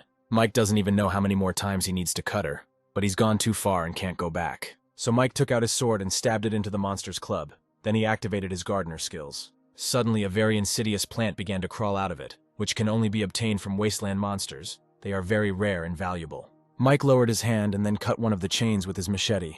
The boys looked at him from below in confusion. Finally, a small part of the chain broke off and fell. Will immediately ran to it, sarcastically thanking Mike. Will, of course, knew nothing about the chain, but seeing how Mike risked his life for it, even an idiot would understand that this thing is very valuable. Lily shouted that the thing Mike wanted was about to be taken away. Mike shouted to Millie to catch the chain, but suddenly yolk flew over Will's head. The girls ran to Mike, and the monster got angry and started shooting his horn. Mike told the girls to get out if they valued their lives. Some time passed. Mike heard a voice that told him, every time he catches her eye, she sees how he tries to create an image that others would hate. Why does he keep looking at people with such eyes? These few days she even shaved his beard. Mike slowly opened his eyes. It turned out it was Teacher Penny complaining, Mike thought. He thought he would wake up and be taken care of by Lily or Millie. But how come it was Penny, a woman who is a little unreliable? Penny said when Mike first appeared to her, she thought he was a hero after all. He made her make a choice. Mike told her in his mind that she was facing a cruel reality. Besides, he came back and saved her. This stupid woman still thinks he is not awake. It was a little embarrassing for him. He was thinking whether to get up or not. And Penny told Mike not to think that he was so grown up because he saved her. She was still a teacher. He is clearly a child because he is younger than her, so he should call her aunt. Although that would be weird. It would be better to call her sister. Penny touched Mike's cheek and told him that he should call her sister. And besides, he better wake up. They were in trouble. Every day you have to risk your life for food and water. Every day you are hunted. Every day you have to fight zombies, monsters, your own kind. Even she killed people. Mike thought that in the world of a zombie apocalypse this is natural. But he just found out that she killed, Penny continued. There is no peace in the team either. All these people are former colleagues of Millie, who are thinking about how to divide the treasure. Because they helped them during the battle a few days ago. Lily and they clashed several times, and each time Millie kept them at bay. Millie is in a difficult position now, especially since her director seems to have other ideas, which upsets Millie. There is Kate, who speaks fairly, but no one listens to her. Even Penny is tired, and she's sure they're even more tired, so little brother Mike needs to wake up. Suddenly Mike stood up and asked how long he had been sleeping. Penny dropped her bowl of water in surprise and asked when he woke up. Mike woke up. Lily was very happy. The girl Millie was talking to must be Kate. Penny said she was fair, Mike thought. Yoke came running and gave Mike a piece of chain. The guy was happy. The man came up and said that since he woke up, it was time to talk about the reward. He said that his boys had recently saved him from Will and his henchmen. Mike turned around and Millie confirmed that one of her former comrades had sacrificed himself for them. The vile man said that these past few days they had been going for food and water, fighting off zombies, of course not without the help of the honorable military. Lily countered that he didn't have to try at all. He sat quietly and did nothing. The bastard shouted for the whore to shut up. If it weren't for Millie, he would have finished her off long ago. Of course, this made Lily angry, but for some reason Mike stopped her, although he himself was angry. And the nasty man said that they were entitled to a reward for saving him. He heard that they took a lot of valuable things from that lake. What about a reward in the form of these things, as a reward for his salvation? Mike asked where their things were. Millie picked up her backpack and said that they were only able to take 3 items. One was taken by Millie's former teacher, and was not given back. The first thing is an alchemy recipe, low class, but also extremely useful. But there is not a single alchemist in their team. Space crystal. This is a high-level item. It is useless in battles, but is used to store things. This crystal is the size of an egg, but inside it, the space is 1 cubic meter. It will be possible to store various crystals in it. Carrying them in a bag would be problematic when it is in plain sight for everyone to see. The third item is a summoning card. Millie came up and said sadly that this was her teacher. When she left, she gave him the things for safekeeping. But she didn't expect it to happen like this. Mike told them that they couldn't give this thing away. The nasty man said that he didn't think he heard what he said and asked if he wanted to trick them. Mike raised his hands and said that of course he was grateful to them for saving him. But these things were obtained before their help, and they had nothing to do with them. And how about he give them any other thing? The nasty man replied. Sure, we can see what Mike can offer him. Lily brought him a bag and Mike took out a potion. He said that this potion will help them avoid infection and not become zombies. The man replied that this is not enough. Then Mike got out another thing, the first star potion. It would help them become a 1-star fighter if they drank it. They had already met such people and should understand how strong they were. The man said again that this was not enough. Lily got angry and shouted, "There is no need to be shameless. The freak does not know what the price of the evolution potion is now." Yesterday they had a fight between 2 groups of people over a bottle of evolution potion and dozens of people died. Greed must have limits. Millie also supported Lily. She said that it would be fair to say that they would pay with their lives for these immunity and evolution potions. But the man was adamant. Then Mike said that he also had the eggs of a monster that was a 2nd-tier mutant. When they first eat one of these eggs, it has the same effect as an evolution potion, but can improve their health, depending on their build, by about twice as much. It is useful and even better when taken by a 1-star hunter, although it is less effective when taken by a 2-star hunter. The freak pulled out his gun and said again that it wasn't enough. He knew Mike was a great man. He lived a good life. So he can make Will jump with anger. The freak admitted that he admires Mike. and asked how the life of a man like Mike could be worth so little. When he recovers from his injuries and gets back on his feet, he will have the rest of the useful things at hand. He ordered Mike to give a little more now to get a little more later. Mike replied that he would give him this card, and that would be enough for him. But the man said he wasn't that stupid. He ordered Mike to drop the backpack and that piece of black gold, or he would kill him. Mike said that the freak wanted all this from the very beginning. He didn't do it earlier because he still didn't understand this teacher's attitude, and was still a little afraid of him. At the time, he didn't know how much Mike would recover from when he woke up, and he was afraid that Millie would push him to take a step forward. But when Mike woke up and he found that he looked sick and his fear was gone, and he had just seen the attitude of Millie's teacher, knew that he had decided not to go with them, and his doubts about him disappeared. As for the other 3 women, although they were all developed, they would not have killed him, and he understood this. At the present time, they have an absolute advantage over the evolved. But the freak is too greedy. He wants everything he has. He was right when he said that very difficult times have come. There is a popular saying in the post-apocalyptic world that goes, "If you are greedy, you must have the strength to be so." As soon as Mike said this, the freak was shot right in the chest, and it was Kate, who everyone had managed to forget about. Yoke dealt with the rest of the soldiers. Mike told Millie's teacher that he had won and ordered her to hand over the card, and then he would let them go. In his past life, Mike would have preferred to kill anyone who dared to encroach on his interests, but Mike had changed. Millie was standing on the balcony. Mike came up and said that the teacher should not have gone far. She could send the meat and the bottle of potion. It would be easier to kill him, but then Millie would leave, so Mike could do himself a favor and win Millie over once and for all. He may have done some bad things, but he was a teacher after all, and with a potion and some meat he could survive, Mike said. Millie thanked him and ran to the teacher. Kate asked if he thought it was hypocritical to do this when he had already pushed him away. Mike asked if he was a hypocrite and threw her a potion. Kate asked what it was, a consolation prize for killing her comrade. And then Mike replied, "It's an advance. He's a man of his word, and he'll take her to her husband when he gets better." Mike laid out the rewards. The main loss this time was the weapon, several second-rank magic crystals and a potion. This is what Millie's teacher was trying to take. This is the card that summons Cerberus. Mike used the space crystal and put the card in it. Mike picked up the bag, and it turned out that it was also made of gold. That day, in order to confuse everyone, he deliberately tore the bag to give them the opportunity to fight for the gold. The guy definitely tore that bag apart, so why is it intact? The bag is soft and gentle to the touch, but it's definitely not silk or any other textile that Mike knew. Mike took out a machete and cut it a few times, but nothing happened. The knife would have made a mark on the gold, but there was nothing on the bag. Then Mike threw the cloth over the eggs that were lying nearby, and suddenly the cloth began to glow, as if the life energy had been sucked out of the eggs. Mike realized that this golden fabric could absorb life force to repair itself after its own damage. This is a good material. Now it is clear why the monster carried this bag. He was not afraid of bullets. His wounds recovered in a short time, which was not his ability, but the use of the properties of this golden fabric. But here are the gaps. Mike did not know how to use this thing. He got the treasure that can directly improve his strength from these things. Mike swallowed the treasure and immediately regained his powers, turning into one of the Dragon Ball characters. He felt that his body and strength had increased again, and he was now 8 or 9 times more powerful than an ordinary person. Not only that, Mike felt that his mental strength had also increased. The guy put the monster's chain into the crystal. His main summoning skill is a skill that calculates the power and duration depending on the summoning and the amount of mental energy given. Not only that, he had enough mental energy to use the skills of the craftsman profession to work with such a large phantom gold juice right now. Mike went out and decided to use his craftsman profession. It was time to use gold. The second-tier magic crystals, plus the remaining claws of the monster, created a long sword. Moonblade, Ghost Gold gives an additional skill. The user swings the weapon with all his strength to produce a blade strike and fires a blade cut. This blade was already a full-fledged weapon, capable of resisting creatures of the second rank and even the third. And with the addition of gold, not only the quality improved, but also the skill. This is a professional skill that a swordmaster receives only after reaching the master level. The vast majority of people who survive the apocalypse have a profession level that is concentrated at the average level. People who have reached the transcendental level will be called by the god. People with the master level are called double god.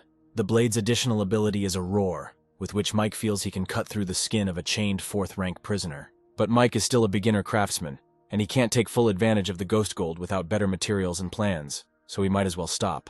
Mike returned to the guys, and Ken, seeing the sword, asked to let him look at the updated sword. Mike joked that if he wanted to look, let him get it. Ken said that Mike said it himself, and let him not accuse him later of bullying the patient. But of course nothing came of it for Ken. The guy said that it was unfair because Mike was much stronger. Mike joked saying that there is no justice in this world. Whoever is stronger rules. Ken replied that he did not believe in that. Mike replied that when he would strike not with the aim of subduing the enemy, but with the aim of killing, then he would be able to fight him. The guys got out a map and Mike said they were going there. Kate thought it was a new area where her husband worked. She was surprised that Mike was actually going to keep his promise.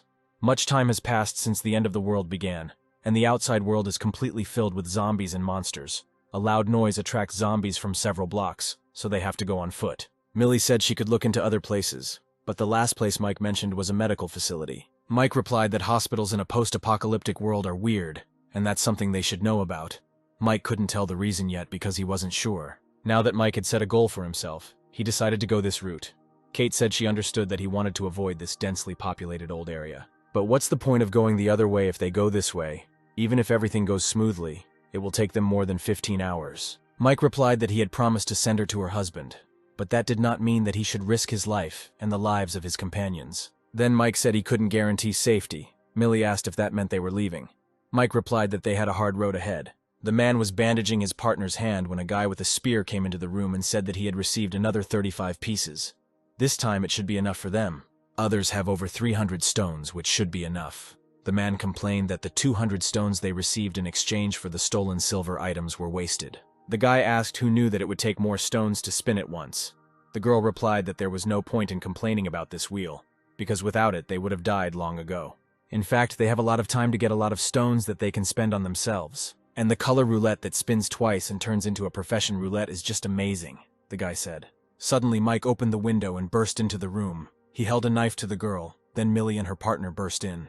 A simple raid to take control of two people with a profession and an advanced person often happens in the apocalypse. Over time, all the survivors learned to be careful. The girl said that he could kill them or torture them, but he should not think that they would become obedient. Mike replied that he could kill her in 10 ways, then told the man that if he did not answer his question, he would kill them. The guy asked where the colored tape measure was. There was no answer, so Mike pressed the knife closer to the girl's throat. The man saw the blood and got scared. He shouted that the roulette was at Long's address and he could take them there. They all went to the color roulette. Ken was beaming with happiness. Then Mike asked what was so good about a broken knife. Ken defended the weapon, saying that the knife is very aesthetically pleasing. It is a unique knife, and it is very sharp, cutting zombies like paper. Mike asked him to shut up or at least be quieter. Ken came closer and asked, "Their knives are similar in shape, so it shouldn't be a coincidence." The two seemed to get along well together. Mike replied that he was a craftsman and made both knives. The guy asked if he would also get a profession. The hint was taken and Mike replied that he would distribute the professions depending on the type of occupation. Mike said that awards and professions are given to those who stay with him until the end. Ken somehow became sad after these words. And a pleased Mike thought, his reaction is quite normal. He expected that Ken might start to behave loyally, but he will not be on their team. The guys came to the roulette. There was really something special about it. Mike said that it seemed like they needed to stay there for a while. Mike created a bomb and thus destroyed a crowd of monsters. Then Ken said that he also needed to learn how to make bombs. Then Mike turned around and saw the smoke plumes and said that Lily had done everything right too, so they would be able to collect about 200 rocks this morning. After Ken finishes cleaning this side, he will go help Lily, and Mike will go and look at other places. According to the trio, the last time they used more than 200 stones, they failed. This time, for safety, there must be at least 350 stones, and for the last spin at least 500, so it is worth collecting better stones. In places like supermarkets where there is a high concentration of zombies, the zombies are likely to have hunted a large number of people and are naturally more advanced. So Mike was hoping to meet some rank 2 monsters here. But while regular zombies were appearing, there wasn't a single large monster on this floor. But Mike was wrong. There was one creepy monster here. It was a spider that sat on the ceiling, so Mike didn't notice it right away. The spider spat a sticky web at Mike, the ball too big for him to dodge, just in time to try out the upgraded moonblade. Mike swung his blade and huge sparks flew out, flames burst out, and in an instant Mike cut the spider. Just as Mike was enjoying the good loot he had easily gotten, he was shot at by a new monster, the Whispering Lady and her pet. In a past life, shortly after the end of the world began, a beautiful and bloody legend circulated in many places. A woman of unrivaled beauty wanders the earth with her pet and meets a man she will love to spend the night with. Only after the night comes the bloodshed and murder. Men are cut into pieces and eaten. Later people realized that the legend was true. Just those young and beautiful women became zombies, and then completed their evolution and turned into a new special kind of zombie. They are able to control other mutants. They have the skill Spirit Seed, a skill of complete control, which not only makes the controlled mutant incredibly loyal, but also does not believe their original consciousness. The pet evolves with the owner. Mike said that he did not expect to meet such a monster here as she and her pet, mutants of 2 ranks. In the past life, there was news of a 9th-rank mutant woman in the East China Sea.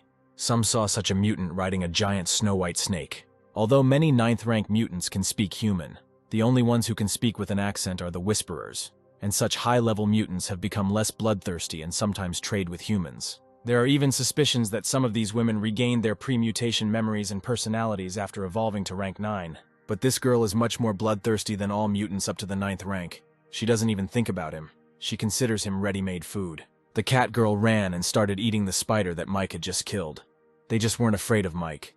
That's why they started calmly consuming the spider's body. Apparently, she looks down on Mike. This post-apocalyptic world is not like the previous one. But Mike is not the same as before. Mike ran and attacked the girl's cat. She growled and the cat ran towards her. Then she transferred energy to the cat to heal him. That the skill allows them to transfer energy to each other when injured, speeding up the healing process. When they evolve, they will be able to transfer life to each other. For advanced beings like this lady, this skill is usually only acquired after they become rank 9, but this lady is already at rank 2. Mike decided that he needed to kill her cat before she could heal it completely, but the lady was too fast. Mike couldn't catch up with her. So now Mike better get back and bandage his wounds, otherwise he'll turn into a tantalizingly smelling pie that will attract 1,000,000 zombies. Mike ran out the window and straight onto the street, but something was wrong. He suddenly had a bad feeling that this would not end so easily. Monsters came from everywhere and each of them attacked Mike. Of course, this is the work of Lady. Although she can only control her main pet, she can pass on some information to other evolved creatures. Lady can even communicate with other mutated creatures, but she won't be able to kill Mike that way. After some time, Mike returned to the others. He was covered in scratches and deep wounds. He asked the girls to bring alcohol and gauze. Mike asked where Millie was. Lily replied with a trembling voice that she was looking for food, and asked where he got hurt so badly. Lily didn't know if she was doing it right, so Kate offered to help. Kate thought that Mike's wounds were of different shapes and sizes, cuts from sharp objects and bites from fangs. Mike told the girl that she better hurry, otherwise the smell of blood attracts zombies. Kate was embarrassed and quickly bandaged everything. Millie and Ken came back and said they had found food. Mike went to the tape measure and told them to start eating first. Mike spun the roulette and received a profession scroll, Apostle of Light. Mike had never heard of this profession before. This is actually a core profession, similar to a combination of a healer and a light mage, except the profession's skills are more focused on the keeper skill. Mike held out a scroll, inviting the boys to look at it. A profession that can heal, protect, and help in the attack. It's a dream come true. It's a pity that to get this profession you need to be without a profession, and that once you become an Apostle of Light you can't have any other profession. So Mike asked who wants to take the scroll. Ken shouted out what he wanted, but then became embarrassed, because he had been with Millie for too little time, and he was not a developed person, so pursuing a profession was a waste of time. Mike asked Millie if she had a profession. Millie replied that she didn't want to have only one profession. She wanted to become as strong as Mike, since he has more than one profession, and he is so strong, which means she needs several professions. Lily said that she didn't need this profession either. It didn't match her personality. Then they all looked at Penny, and Lily started screaming, "Why is she so stubborn? They are asking her to fight. She doesn't want to. This profession suits her perfectly." Then Penny said that she wanted this profession. Mike said that he could give her this scroll, but again warned that after learning this profession, she would not be able to learn others. Lily handed over the scroll and told Penny that she could trust Mike. Penny took the scroll and it dissolved, thus she received her profession. Penny pointed her finger at Mike and said, "Bless him." Mike's wounds miraculously disappeared in an instant. He asked how many times she could use this. Penny replied 8 or 9 times. This is truly the only profession she can get in her entire life that is either expensive in terms of the mental expenditure on skill, or enviably low in terms of the amount of mental energy that the skill expends. Penny said she had another skill. Mike asked if she wasn't a disciple level. The girl replied that she didn't have a disciple but an Apostle of Light, then a messenger, a saint, a holy maiden, and also an angel of light and a goddess of light. She has a diamond shield. She can put it on Mike. His defense is automatic. The shield automatically reacts to the duck and moves there to protect. There are 2 sectors left, black and yellow. The shield's defensive power definitely increases with the level of the Light Apostle's job, so Mike is looking forward to what will happen when Penny levels up. He put down the second rank stones and the roulette wheel spun and got the profession of Wind Dancer, which suits Lily. Wind Dancer is a profession that uses ribbons as weapons, such as whips, long ribbons, and so on. Only women can master this profession. The user is required to know the basics of dancing to perform the appropriate movements. The first skill is Shadow Square Dance. which allows for chaotic attacks. The girl congratulated Lily on her profession, because this profession was created for her. Ken also wanted a profession. But Mike replied that they didn't have any magic stones, and if they wanted to spin it some more, they would have to stay a couple of days. Mike ordered everyone to pack their things. The man shouted for Mike not to kill them. If Mike let them go, he would tell him something. He can swear on the honor of his parents that what he says is true. He knows one guy who has a profession in his hands involving the use of a knife. There's a small shop 2 blocks away where a group of people, 6 or 7, have gathered, and they've received a profession scroll from somewhere. Since there were too many people to share it, they announced that by exchanging evolution potions or other things for the scroll, Mike could go to them. The boys went out and Mike told the girls that they needed to practice while they collected the magic stones. Ken said Mike was really good, even took away those 3 stones. Mike replied that we need to leave some for later. The black sector on the color wheel is the death sector. If the pointer lands there, it means that everything will end for them. There was an explosion. Those 3 died. Mike said that this was the last time he was so kind to the enemies. It was a pity they didn't know about the black sector. Kate was not pleased with the petty act. Mike said that they became kinder only because they were stronger. If the roles were reversed, they would have done the same. They think he's being cruel now, but only because they haven't yet realized how cruel the world is, Mike said. If they live to see the day when they experience something unimaginable because of their foolish compassion, then they won't think like that. Because by that time they would already be a dirty corpse like her. Mike pointed to the girl's corpse. It's the end of the world, and the only ones who need compassion are the corpses. The rest of the time, it's better to remove pity. They knocked on the nasty fat man's door and said that a group of people from outside had come to see them and wanted to spin the wheel. 6 people and 2 men with weapons. The fat man said that everyone should gather at the roulette, and went out. Our guys came. Ken said that those 3 weren't lying. There really is a roulette wheel here. The fat man asked if they wanted to spin the roulette wheel. Did they know the rules? Mike asked if the fee was magic stones, right? Mike threw the bag down and said they needed to spin the wheel 10 times, then told Ken he always shouted about his luck, so he would spin it. Ken scrolled and said that his hands were lucky. There were now 4 bottles of evolution potion, and asked if he could have one. The fat man pointed a gun at them and ordered them to give them the potion and get out. Mike grinned and replied that he knew it would happen. So he's going to use them for training. The girls ran to attack, and Penny protected each of them with a shield. After a successful raid, Mike suggested going to the supermarket and exchanging the evolution potion for the profession scroll that the man had. They walked away and Ken asked what they should do. Mike replied that Ken had just used an evolution potion. He and Millie would clear the area of zombies. And he would go to the supermarket and check, but everyone immediately told him that it was too dangerous. Mike replied that they didn't have to worry. The fact that they want an evolution potion means that at least most of them haven't evolved yet and don't pose a threat. Lily asked him to take at least Yoke with him, which he did. A cat was sitting on the roof of the building and watching them. Mike met that mutant woman. She was with the bone demon. Mike didn't want to fight them, but there was no choice. He asked Lady if she didn't have a higher intellect than other mutants. She should know that he would kill her today. Although it is called a bone demon, it is actually a type of mutant zombie that evolves towards mentality, and its most famous ability is the skeletal illusion. But at rank 2, the most he can do is a skill called Burning Ray, and Mike managed to cut off the demon's arm. However, the lady was already behind him, using the Psychological Scream skill. Psychic Scream is a psychic-type skill that deals direct damage to life consciousness and is extremely dangerous. But she's just a second-tier mutant zombie. How could she master the 3rd skill when she already has 2 natural skills? The lady had already started to run away, and Mike decided to catch up with her. The demon tried to attack him, but Mike killed the demon. She needs to be gotten rid of.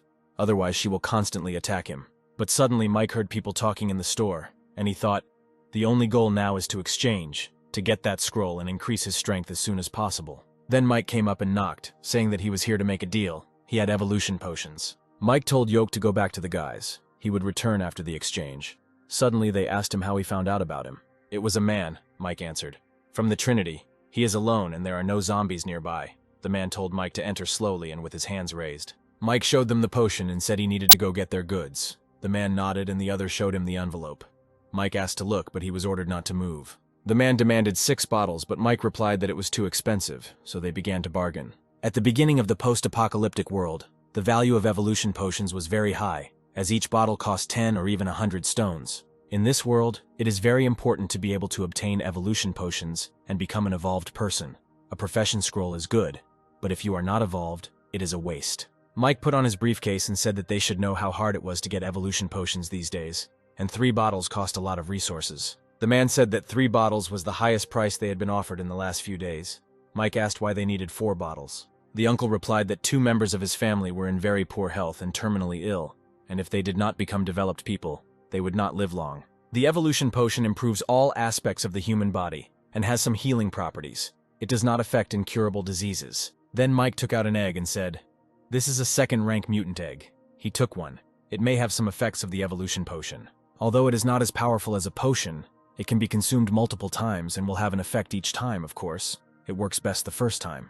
Mike said that this was his last offer, and if they didn't want it, he was very sorry, so his uncle agreed. The deal went well. Mike went out and told his uncle that in a few days it would be unsafe here and they had better leave. Then he asked if he could tell him where they got it. With all due respect, they don't have the ability to spin the wheel with professions, Mike added. Uncle replied that they had found 2 strange-looking but very strong monsters fighting in one place, and they had found this scroll nearby right in the monster's nest. After that, Mike left. His profession as a master craftsman with the prefix master is also very strong. And now he has the profession of a sword master. It is worth testing how strong this profession is. With just one swing of his sword, Mike created a real explosion. The fire flew far, far ahead. This Klicken is twice as powerful as the one he used in his past life. Although he was also a swordsman in his past life, he was a 6-star then, but now he is only a 1-star. The swordmaster profession is essentially 2 professions combined into one. The seal master uses his minimal energy to manifest it outside of his body as a seal in a special way, using various abilities. Mike is now a sword master and has 2 branches in this profession. The first branch is singing, which now manifests as a technique. It is a function of karma, which has the effect of giving the ball as a carrier of the power of fire. The second skill branch of the blade master is blade technique, and he only has 1 skill at his disposal, slash. With his current abilities, if he uses the seal and slash together, Mon will only be able to do 2 swings. And the better the knife as a carrier, the more powerful the seal can be, by the way. He owns the profession of a craftsman. The girls fought Will. The shields broke because Penny was too weak, and she had to create new ones again. The guy said he wanted to see how many more times she could give her a shield after she healed her. Ken was wounded and couldn't move, and Lily was fighting the old man. The shields were gone. Apparently the ability had run out. Will ran at Millie with a knife. Penny protected her with her shield, but it didn't help. She had already used the healing technique once on Millie, and on Yoke when he came back, and had used the shield technique about 5 times on everyone.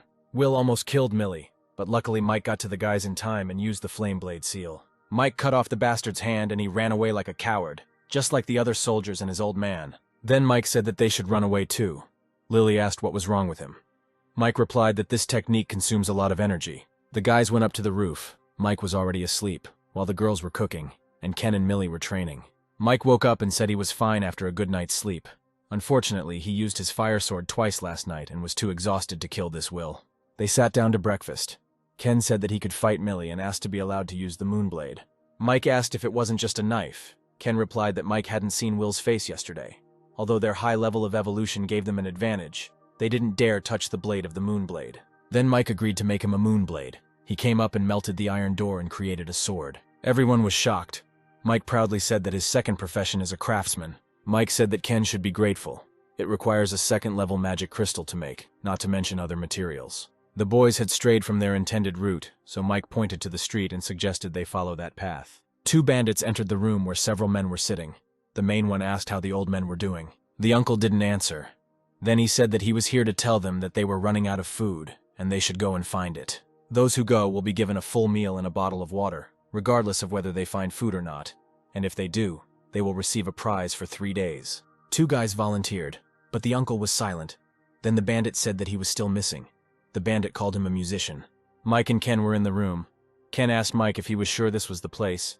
He didn't see a single living soul here. Then Mike got nervous. He wondered if he had come to the wrong place. But he clearly remembers that in his past life the musician, according to rumors, left here. Lily said that someone is using living people to attract zombies across the road. The bandit beat those guys so that they would run out into the street, but they refused. Then the bandit simply beat them with a stick. Then they simply kicked them out, threatening them with a knife. Then the bandit asked what the hell they were doing.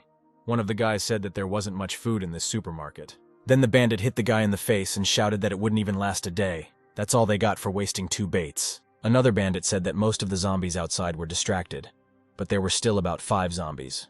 The bandit complained that he wouldn't be able to kill that many zombies. One jerk suggested using the musician as bait. The bandit said that he would cut him, but would not touch his legs, so he would escape. If he escapes, he will live and get food.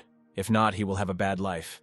Then they cut his hand and pushed him into the street. The musician thought, He is a senior engineer, with an annual salary of more than 100,000, a research team, and a beautiful wife. But with the end of the world, the appearance of zombies and monsters, everything changed. It was the first time in his life when he had the courage to fight someone. He thought, when you die, there really is light at the end of the tunnel. But suddenly his hand was healed and Mike grabbed it. Mike told him that he didn't need to say anything now. He just needed to follow him. The guy was glad that the future father of magic weapons was with him. In his previous life, the post-apocalyptic world he was familiar with had many opportunities for people to survive among zombies and so on. Some strong people can fight him with their skills, professions, and so on, but there were few of them. As for weapons, there is very little to be gained from roulettes. The real reason so many people survived was the invention of magical weapons. Victor is a man who invented weapons made from magical stones. He extracted the energy contained in the stones using technical means, and then released it in a complex manner. The guys came to a safer place, and Victor asked why Mike saved him. He is useless. He can't kill zombies or get food. Mike thought that he hadn't killed zombies directly, of course, but indirectly he had killed more than he could count. Mike told him that he knew him. He had seen promotional materials for one tool that introduced it in detail, and he always admires people who work in technology. Victor sighed and said that it was all in the past. Now he was a simple guy. Then Mike asked Millie to talk to him alone. Then Mike offered him something to eat first. He gave him a bun and even a bottle of wine he found. Then he showed the crystal and said he had an idea. There was energy in this thing, and if they could extract this energy and process it so that people could use it. Victor replied that it was a good idea and asked to give him the crystal. The man began to examine the stone. Mike said if he didn't mind, he could stay with them, and at least he wouldn't have to worry about going hungry. He will try to make the process of studying the stones as easy as possible for him.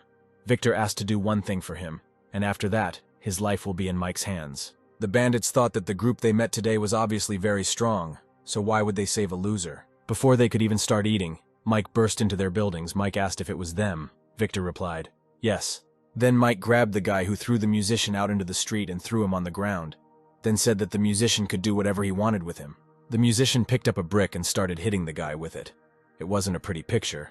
Millie thought that Mike wasn't a good person according to traditional moral standards. But as long as it doesn't affect his interests, he is not a man who kills indiscriminately.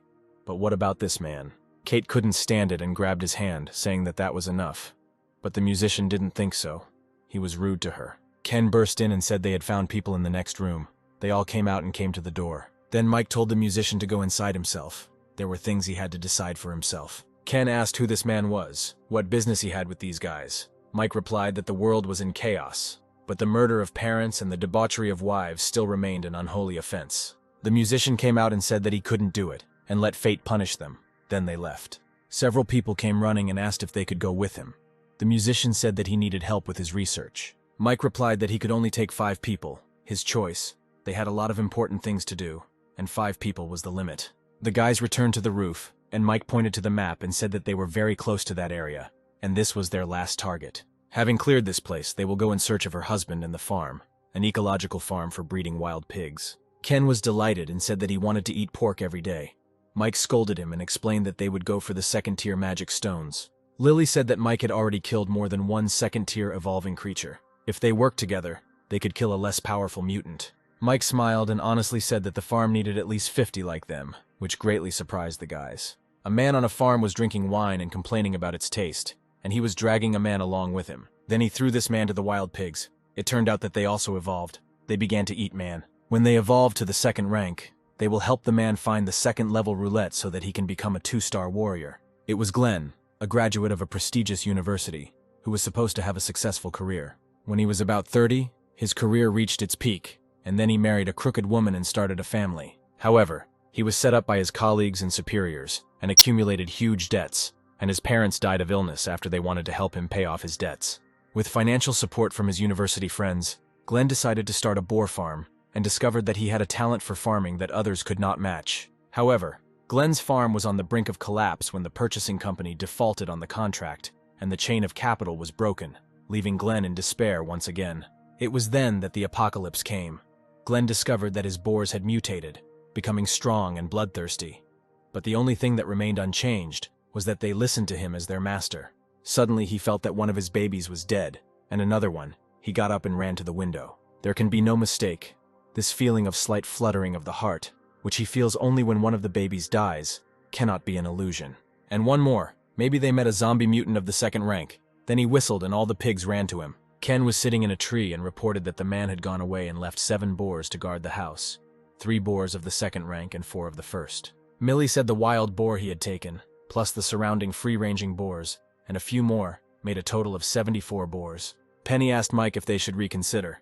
Mike replied that the reward was always proportional to the risk, so what's the harm in taking a risk? Then Mike threw the radio to the musician and said that the operation was dangerous. He could stay here and be in touch. Kate was also staying here to protect him. Penny will go with Lily. If they see lonely and food-seeking boars of different ranks nearby, let them kill them as often as possible. Let Millie prepare the motorcycle. The second stage of the operation depends on it. And Mike will take care of the 7 wild boars on the farm. They will be able to develop 1 step faster than the rest of the world. It's good if they don't fall behind, otherwise they will soon die. Boar King Glenn was a 9-star in his previous life, and he was always accompanied by a group of extremely high-class mutant boars, 5 of which were 8th rank. Unfortunately, he was alone his entire life, except for the boars, and was eventually ambushed and killed by 2 9-star warriors. It was only after Glenn's death that someone began writing a serial biography of the most powerful man that Mike learned that they were from the same town, and that he had previously been a farmer. Mike needs to evolve, and he needs a lot of second-tier magic stones. This is the only place where he can quickly get a lot of second-tier stones. Perhaps today we need to kill the future 9-star warrior. This is the result of the blood affecting these boars. They have become very bloodthirsty. Mike was killing boars near the farm. Millie also managed to kill 10 boars in the forest. She reported that she was finished. The second stage could begin soon. Lily was not sitting idle either. The boar saw her and immediately ran towards her. Lily took out her ribbon and hit the boar. But the boar turned out to be stronger. But Lily was lucky. Penny created a shield and protected her. Lily was happy and asked, "Mrs. Penny, come to her aid." However, there was no time to rejoice. The second boar also decided to attack Lily. Then she grabbed the building and rose, then shot at the boar. Penny reported that they were finished and ready to move on to the second stage. Ken was sitting on a military motorcycle. Glenn and her boars were running straight towards him, but that was part of the plan. Glenn saw Ken and asked who the hell he was. Ken said that if the idiot wanted to know, he should follow him and drove away. This made the man upset. He didn't understand what was happening and who had come up with all this. Ken reported on the radio that he had done everything and was ready to move on to the second stage. Mike replied that he had done everything too and was also ready. He ordered everyone to get ready to send the king of the boars to the next world. Lily and Penny came to Millie. Lily admired Mike, saying that it was amazing that one person dealt with 3 2-rankers and 4 1st-rankers in just a few minutes. Penny decided to tease Lily by saying that it wasn't him, but her.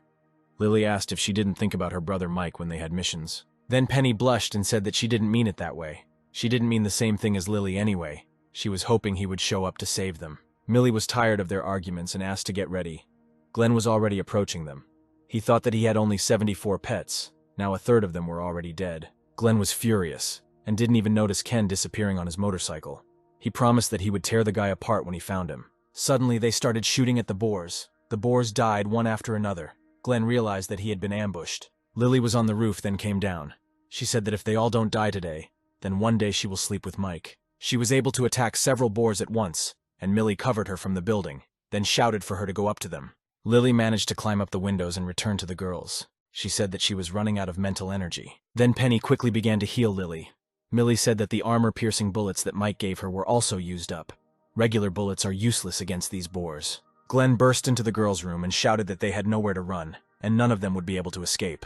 But he himself was in for a surprise. Mike appeared behind him and kicked him. The blow was so strong that Glenn was thrown out into the street. But that wasn't all. Mike jumped out of the window after him with his flaming blade. Mike burned all the boars at once with his blade. Ken said that he killed 72 boars in total. 2 were missing. Then Mike said that it was impossible to find all the boars, and it was good that most of them were killed. But he left these boars to Ken.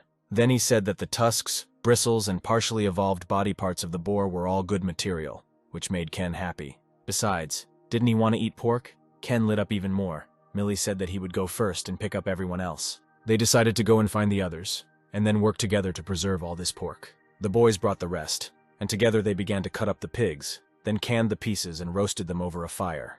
Mike rested and thought, the combination of 2 professional skill systems is indeed very powerful, but it drains his mental energy too much. This type of mutant boar meat is also a good tonic, although for him it will no longer have an effect, but for Lily and the others, it can make a small leap in physical development. This time the win was 40+ second-level magic stones. The next step is to look where there is a second-level roulette wheel and spin it. The color of the magic stone on the dog's forehead begins to fade.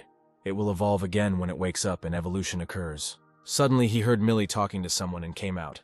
They were two ordinary people. Mike asked who they were. They said that they were both from the new district base, which immediately caught Kate's attention, because her husband could be there. Millie suggested that we first sort out this situation. If this is a base, then its management is very strict. Kate walked up and asked who built the base. The man replied that it was created by the artillery battalion and the new district government, and gathered staff from the government building. Then Kate asked if they knew Sid from the new government office, but the men replied that they didn't know him, had never heard of that name. The girl immediately became sad, and Mike asked if they were hunting. The man replied that the new area had been created recently, so the creation of the base was forced, so they were significantly short of resources. Need food and some other essentials, Ken asked. So what are they doing here? The man offered them to move to their base. They are familiar with the area and can take them there and give them some tips once they are inside so they don't get robbed. Ken said they have arms and legs, they don't need an escort, the man replied. They don't know the new terrain, the base is now surrounded by zombies and mutants. It's impossible to get inside, there are other ways to get in and out. Mike asked to tell them more about the situation. The man said that now they have to make their way through the sewers to get to and from the base. People can be allowed inside, but the network of pipes is very well developed, and it is possible to get lost if you go there for the first time, so they could be their guide. For this, they would like some meat, Mike agreed. 2 pieces of meat per person, but they must stay and help them with the meat, and then take it to the base. First you need to cook the meat. They can't take all the meat, so they divide it into 2 parts. Here they will hide one part, they will take the solo part with them. Suddenly Mike heard his dog growl. If he evolved it could take hours, but only 10 minutes had passed. They ran to the dog, who had already gone bald. Lily asked what was going on. Mike replied that in theory he should evolve, but this process is very stressful. But suddenly new fur appeared, and the dog successfully evolved into a second-rank mutant creature. Out of joy he started running to everyone in a row. He was so excited.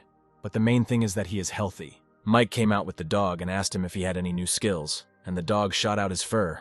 In the past, his natural skill was known as Fine Needle, a group attack skill that many furred animals possessed, but it was not very powerful. But this time it seems he can control the amount and power of the attack. This is the evolution of talent. The soldier looked at the boys and thought, the strange man who had been running amok outside the base with a herd of wild boars was dead. His boars had become food for a group of people. The man approached him and asked what happened. The soldier asked not to call him captain. They are all in the same boat now, and they are all trying to survive. The man replied that then he didn't need to call him by his last name, just Ryan. Then he thought if he had a gun, he could start living well. The soldier came up and said that all the things were packed. The only thing edible was rice. There was a lot of soy sauce, and some scattered noodles. The military man got angry and asked what was the point of having oil if there were no vegetables. They had to get a lot of magic stones. But then he remembered the guys and asked if those guys who killed the boars weren't collecting food. If these people could join the base, wouldn't the base's strength increase enormously? These people have dozens of boar corpses and dozens of stones. He thought that if the base received such a large fortune, he would be able to obtain the evolution potion as the chief, and ordered to return to the base to report what was going on. The boys gathered all their things and followed the men. The road was discovered by his family before others found out about it. The new district base later became the site where the combat group was finally destroyed 6 months later. The man said that at the base where they can't see the other side, there are more mutants. Many of them have evolved to the second rank. There's a dog there just as big as Mike's, with a white rock on its forehead, that attacks the base from time to time, and almost every time it happens, someone dies. Lily asked if their dog could protect all the meat by himself. Mike replied that the area was a wild boar area. There weren't many zombies there. They opened the hatch and told us to beware of the mutant rats and beetles that often appeared in these passages. The musician asked if it was so dangerous there. Why did they use that passage at all? The man replied that it was better than dying of hunger at the base. Mutants are afraid of fire, so it is better to have a torch. However, they don't need to worry about this. You don't need to give them much. If we are talking about the best food and weapons, then you can get by with a small share. Otherwise, you need to watch the mood of the guards. The turn in front is the western entrance to the new area. Turning the corner, the guys met several people. They asked what he had managed to get and tried to take the bag. Jin tried to grab the bag back and pushed the guy away, causing him to crash into the wall. The man, who was called Uncle, said that the boy was just watching, wondering if it was necessary to beat him, and called Jin an ill-mannered child. Jin's brother replied that his brother had just seen the meat he had found at the cost of his life being stolen, so he was very scared, and then he promised the man half of the meat. But the bastard said that he would take all the meat, and then he demanded a second bag of meat. That bastard stood up and said that this wasn't enough. They couldn't let those two get away with it. They ordered the boys to throw down their things too and give them to them. Lily said that she had enough and ordered them to return the meat and get out. The freak started to show off that he would kill her and ran at her with a club, but Lily calmly hit him in the stomach with her knee, then kicked him in the face. The other two freaks also wanted to kill Lily, but she dealt with them all and the guys moved on. Mike advised them to adapt in the future, as things like this will happen all the time. At least half the battle in this world is to protect your own. It may seem like someone else is just robbing something, but these things may well become your life in the future, so there is no difference between robbery and murder. Not to mention being seriously injured or even killed, Mike said, adding that Lily did a great job. To avoid trouble, Mike suggested that everyone leave all their weapons in his care. The guys took out their swords, and Mike put them in the crystal. The guys finally got to the base. Jin said that they just arrived and they have nowhere to stay. Why don't they go with them? They can accommodate them. But Kate said that she was not going to go. Kate was going to look for her husband. She hugged Millie and asked her to be careful. She whispered to Millie to leave Mike when she could. He was too cold-blooded, then told him she didn't agree with what he had been doing all this time. But he kept his word, and it was over between them. With these words, she left. Mike told Jean that he needed to buy some supplies and everyday necessities, and asked where he could buy them. Jin said that it was easy to find daily necessities here, and there was a small market not far from here, on the border with the southern district. Mike asked if there was any ammo there. Jean replied that he wouldn't find any for sale, but he had heard of a black market where ammo was sometimes sold. This surprised Mike, because the new area had only just appeared. He asked if Jean had ever encountered someone selling strange things, certificates, potions, and so on. Jin replied that he hadn't seen anything like that, but he thought he heard someone say that someone in the eastern part of the base was selling a recipe for something at a high price. Mike asked them to help him find the man, and as payment, he would give them 5 more pounds of meat, even if they couldn't find him in the end. Jin volunteered to help and told his brother to split up. First he would take them to the market, then home. They would see each other there. Penny saw girls selling themselves for food and asked to help them, Mike said as her friend. He explains to them for the last time. If they give them food, they must give food to other women like them, and if they give food to those women, they will be forced to give food to all the people in that market. Mike asked if she was willing to kill. It's not about killing one person. They need to kill a lot of people. She pays for the food, and yet she has to kill for safety. The man said that recently people were being killed every day, mostly because they had food in their hands. Mike saw 2 men and asked who they were. Jean's brother replied that they were bandits and they had evolved. A man approached a girl and ordered her to raise her head. The girl was in a terrible state and said that she would do more of this. But the bastard just started to drag her by the hair, while the poor girl screamed for the freak to let her go. But of course no one helped her, because people become real monsters in a bad situation. Mike said that evolved humans can torture to death, and these 2 must have done something similar. The man cursed the 2 animals and said that if they had not controlled all 3 roulettes, they would not have been allowed to behave like that. Upon hearing about the roulettes, Mike immediately became excited and asked where the roulette was. Mike squeezed the man's hand so hard, and he said that everyone at the base knew that there were 3 tape measures here, and many had seen them before they were protected. In any case, the stones on the roulette are the same as on the foreheads of the zombies outside. There are gray and white ones. Apparently this is a second-rank roulette. Mike thought that in his past life, he left the city when he became a first-rank evolved human, so he didn't know about this roulette. The guy almost missed the important thing. The food they eat now has no vegetables, and even developed people have problems with the body if they stay in this state for a long time. So after thinking about it, Mike took Ken and the 2 of them went out to buy some seeds, carried everything up to the roof, and Ken asked how they were going to grow their vegetables now. And then Mike began to use his professional gardening skill.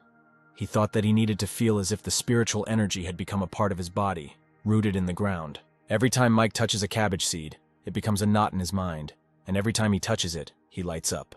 He had planted the seeds less than 10 minutes ago, and they had already sprouted, but of course in that time his mental energy had been depleted by half.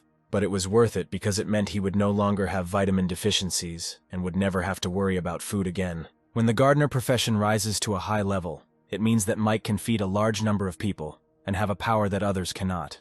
They all had dinner together, and the man was wolfing down his dinner. Ken said that it felt like he hadn't eaten for a couple of years, without even trying real food. The last words inspired the man. Suddenly Jean returned. He was somehow gloomy.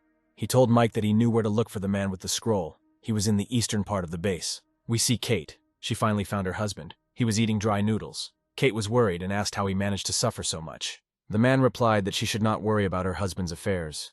Then he said that it was so delicious, he had not noticed it before. Kate thought that he had previously held a very high position and had no time for these semi-finished products, fortunately. Millie left her some meat and a bottle of potion. Suddenly, her husband fell down shouting, "My heart!" Kate ran to him, and then some guy kicked the door open and showed up to them. Then Kate's husband started to grovel at him. He said that it was his wife who came to visit him, so he forgot. Now he would wash his clothes. Kate asked what he was talking about. Her husband told her to fuck off and added that he would explain all this later, and the uninvited guest silently stared at Kate. Then he left, Kate thought. She had a bad feeling about this. She had to find Millie and the others as soon as possible to see if she could get a weapon for protection. The woman asked the bastard if he had seen that loser's wife, if she was as beautiful as they said.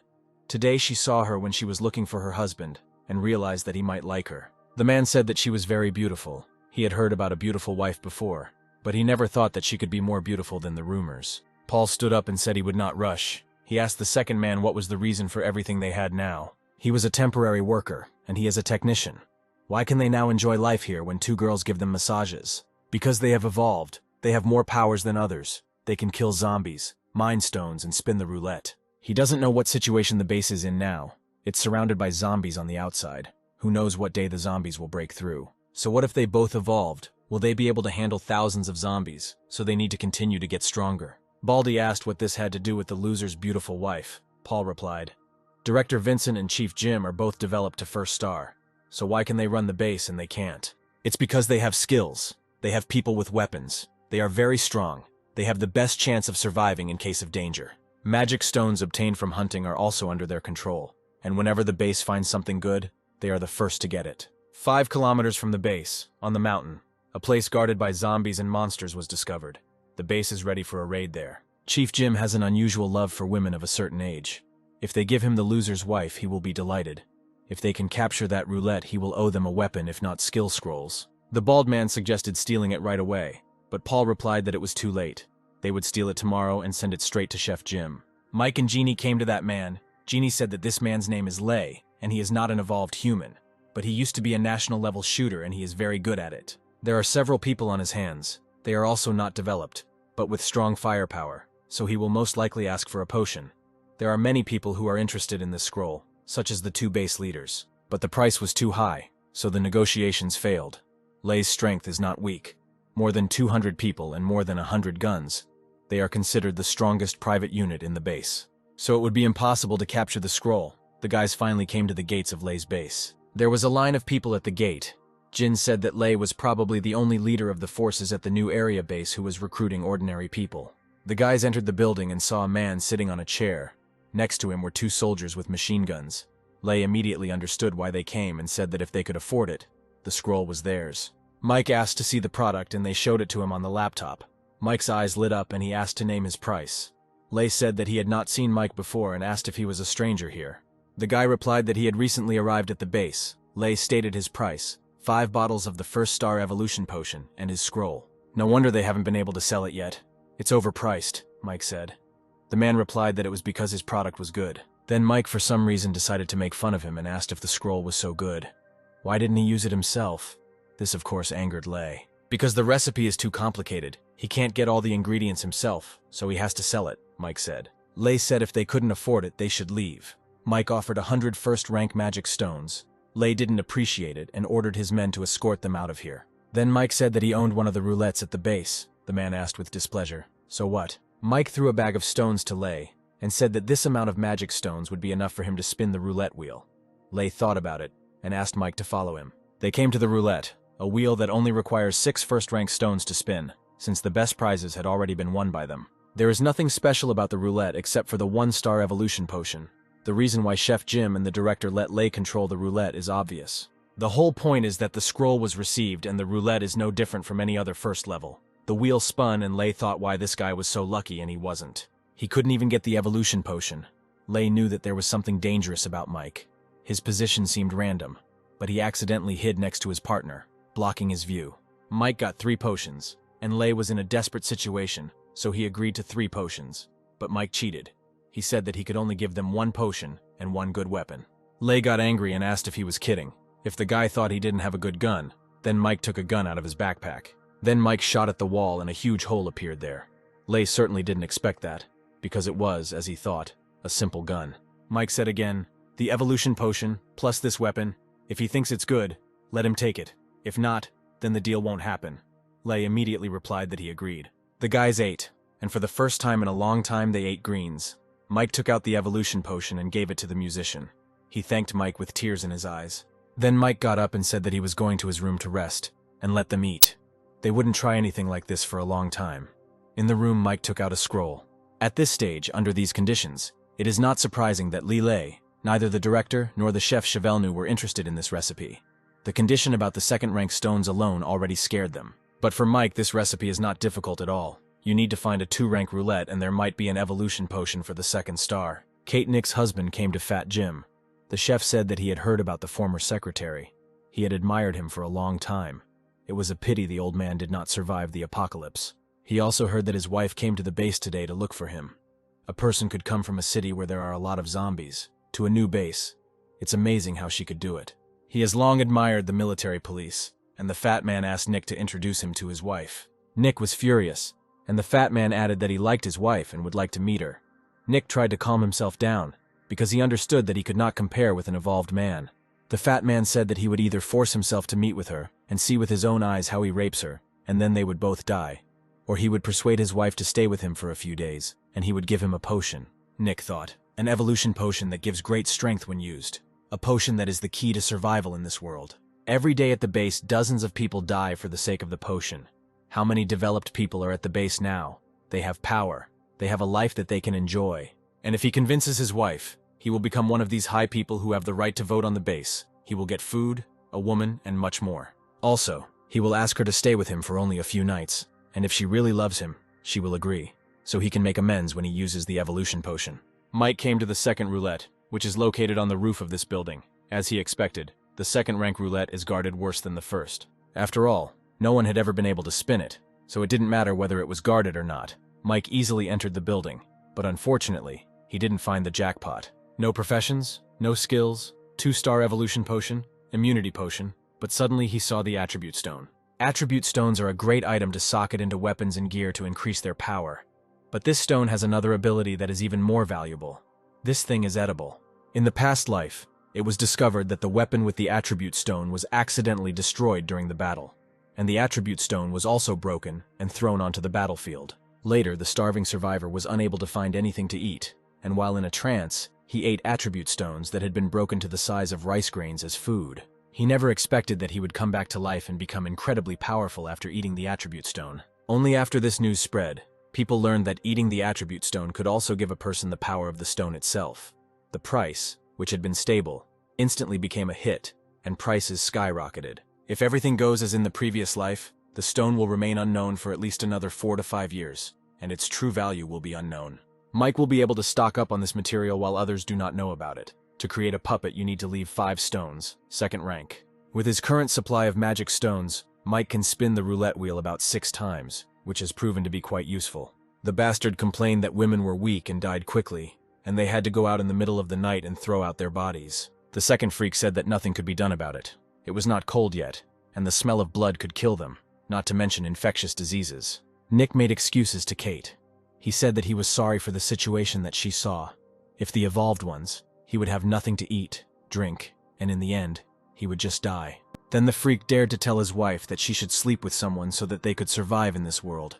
The boss told him that he would help him become developed, and he promises that when he becomes a developed person, he will stop treating her twice as well.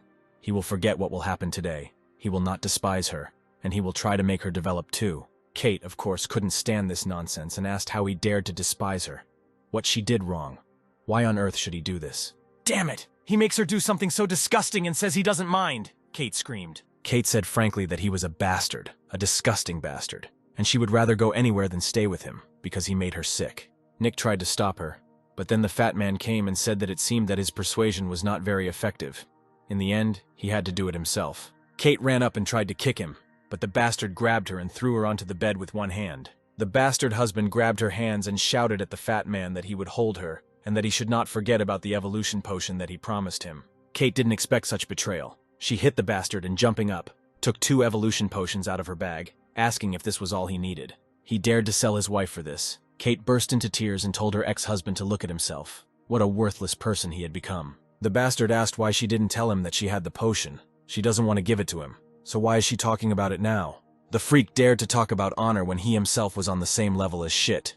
He shouted that before she didn't give a damn about him, and now she was hiding a treasure from him. Kate had already accepted the fact that her ex-husband was a piece of shit and opened the bottle. The fat man ran towards her, screaming that she wouldn't get away with it. But suddenly he noticed a glow and realized that someone was spinning a second-rank roulette wheel, and jumped out of the window. He shouted to his men to all run to the roof, whoever was spinning the roulette wheel. They had to catch him. Suddenly voices were heard from everywhere, and Mike realized that he had been burned. But at least he had finally received the attribute stone. Now Mike has the attribute stone, the last magic stones, the last chance to spin the roulette. Soldiers burst onto the roof and surrounded Mike. They pointed guns at him and ordered him to move away from the roulette. But then Mike received a level 2 evolution potion. Mike quickly grabbed the potion and jumped off the roof. He stabbed his knife into the buildings and slid down, but the fat man wasn't going to leave him alone. The fat man ordered to search all the buildings and find the guy. Mike thought that he should take advantage of the fact that the chef and the director's people had not yet all gathered to get out of here. The soldiers found Mike and started shooting at him, but Mike was faster. He cut down every bastard in an instant. They couldn't even do anything. Now Mike just needs to find a secluded place, use the obtained second-rank evolution potion. Once he becomes a 2-star, everything will be over. Mike ran into the woods and the soldiers ran after him, and in the meantime, it was time for payback. Kate hit the bastard in the stomach and he crashed into the wall. Kate remembered how Millie gave her these evolution potions, and said that Mike asked her to give it to her, and to drink it if necessary. How ironic that a man who had nothing to do with her, who had made a deal with her, gave her such a treasure for nothing, Kate thought. But the man she married, who was supposed to look after her, sold her to another man for an evolution potion. When she compares them, she realizes how terrible her husband is, so she opens the bottle and drinks the whole potion.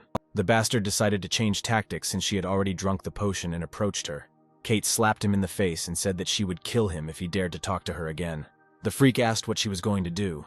Kate replied that she suddenly realized that some people were more worthy of her attention than he was. Mike hid because the enemies were everywhere and there was no way to escape them. If he only had 10 minutes, he could use the potion. The soldiers were already running next to Mike. The guy started to stir, that they had found him again. If he didn't run away, he would be in trouble when the scattered enemy completed the encirclement. Mike pulled out a summon card. It is a popular post-apocalyptic card that increases instant combat power. It can instantly increase the survivor's strength. Mike had no choice but to use this important card. He threw it on the ground, and immediately a huge Cerberus appeared. The monster was fiery. It immediately attacked 2 soldiers, and they burned at the same moment. Their bodies were charred and lay on the ground. The soldiers started shooting at the monster, but the Cerberus easily managed to dodge the bullets. Mike continued to run away, but still several soldiers were watching him. Then he started using the primordial charms. They brought the tree to life, then the car, and it turned into Bumblebee. Mike strictly controls his mental energy expenditure, and uses a basic charm technique that doesn't last long, but is enough to distract attention. But he won't be able to stay safe for long. He will soon encounter the chief and the director, the 2 leaders of the base. The soldiers continued searching all around. The director came, and the fat man told him that there were too many people here, and the guy could find a house by chance to blend in with the crowd. Vincent replied that the guy with the 2-star evolution potion, if they didn't find him today, they would never find him again in their lives, and would still be in danger. After tonight, the question wasn't whether they could find him, but whether he would look for them. Vincent shouted for them to clear the area and kill everyone but his men.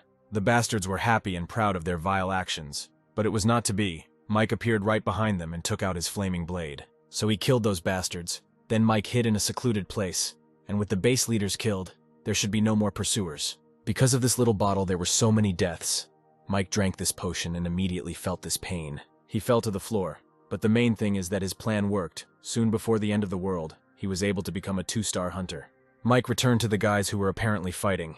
Ken was glad to see Mike. He asked if he had caused this mess, didn't he? But Mike didn't answer. He looked at the boys and thought, it seems that in this night of chaos, they also encountered trouble. Lily and the boys are covered in blood. It's good that they adapt.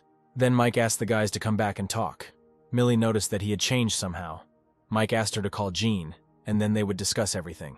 Jeannie and his brother came, and Mike surprised everyone with his question.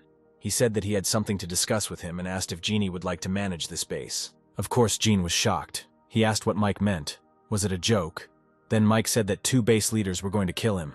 Mike approached Gene closely and said that he needed a secure base and needed to find a new owner he could trust. He asked again if Gene would like to be it. Gene replied that he wasn't even an evolved human. Mike said that he could make one, and he didn't have many reliable people. Then Gene said that he had no experience in management. Mike replied that now in the world of a zombie apocalypse, experience is not needed. Now only experience in killing is needed. Gene asked why Mike chose him. Mike replied because he wanted to. He liked him, and that's why he chose Gene. And then Gene finally agreed. He asked what he needed him to do for him after he became the owner of this place. Mike replied that there were 3 things he wanted Gene to help him with. But it is worth waiting until the entire base is under his control. Now he will go to one person, and with his support, everything will go more than smoothly. Lei and his soldiers were fighting. The man with glasses said that if this continues, the base will collapse. There are so many zombies that they will soon kill each other. But Lei himself knew this very well. He thought about what he could do. He needed to keep the area safe. And then Mike appeared. Lei wondered when the guy had managed to get so close to him, and he realized that today's commotion was because of him. Lei said that their deal was completed, and he didn't understand what he was doing here. Mike suddenly asked if Boss Lei really had unique abilities. Mike said he had a favor to ask of him. Lei got nervous and replied that if he needed anything he could just ask. He said that because he realized that Mike was a 2-star. Suddenly we are shown an old man and his team. They looked terrible. They looked like zombies. The old man and his subordinates began to run towards the base. People inside the base were running away in panic. Jin came on stage and told everyone to listen to the instructions. No running around and no lights to turn on. The main thing is not to panic. Keep order. The zombies are nearby. But they did not attack the base. Jin promised that everything will be fine soon.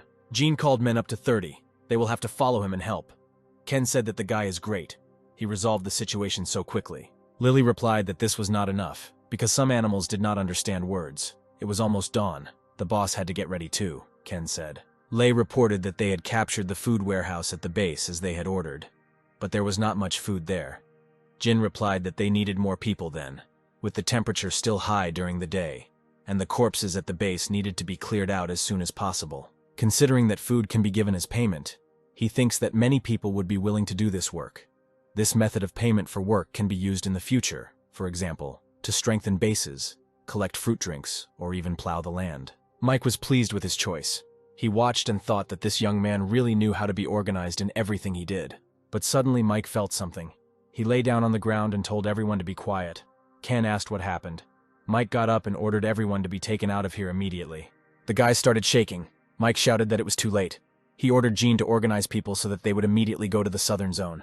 He ordered Brother Jin to take Boss Lei's men and set up obstacles on the roads leading from the southern zone to the others when the survivors were about to evacuate, or if they saw that the situation was bad, to immediately block all of these roads. Mike asked the boss if he was used to the evolution potion.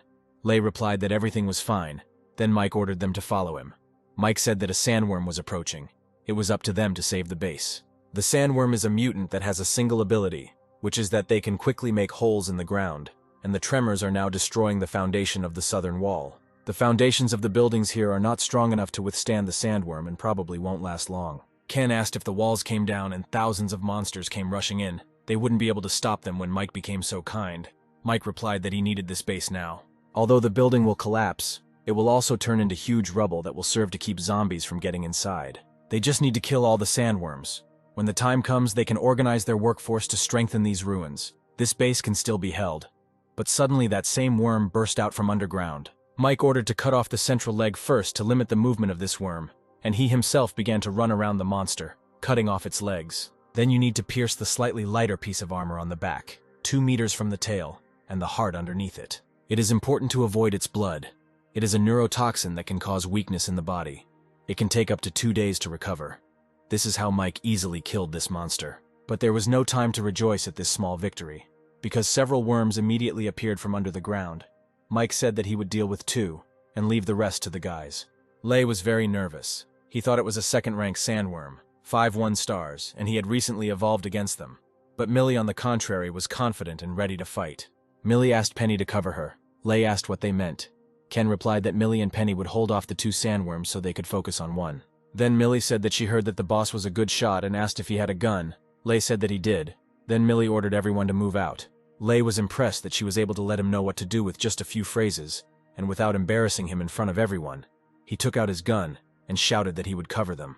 Lily used her ribbon and jumped on the monster's back. Ken then threw her a knife, but the monster tried to eat her. But Lei was doing his job honestly. He started shooting the monster in the face, covering Lily so the girl could stab the monster in the back. Penny protected the guys with a diamond shield, and the guys managed to deal with this sandworm. Ken told Mike that they were finished and ready to help him. Only Mike was glad that the guys worked better together than he expected, killing one as quickly as he saw this crowd of zombies behind the wall. He knew that even if they immediately destroyed the remaining sandworms, they wouldn't have time to organize the fortification of the ruins. Ken just walked up to Mike to help him kill the two monsters, but Mike was already sitting on one of them. He told Ken that he had already killed them. Lily asked why they needed to help. They could have handled it themselves. It seemed Lily was covered in the blood of that monster.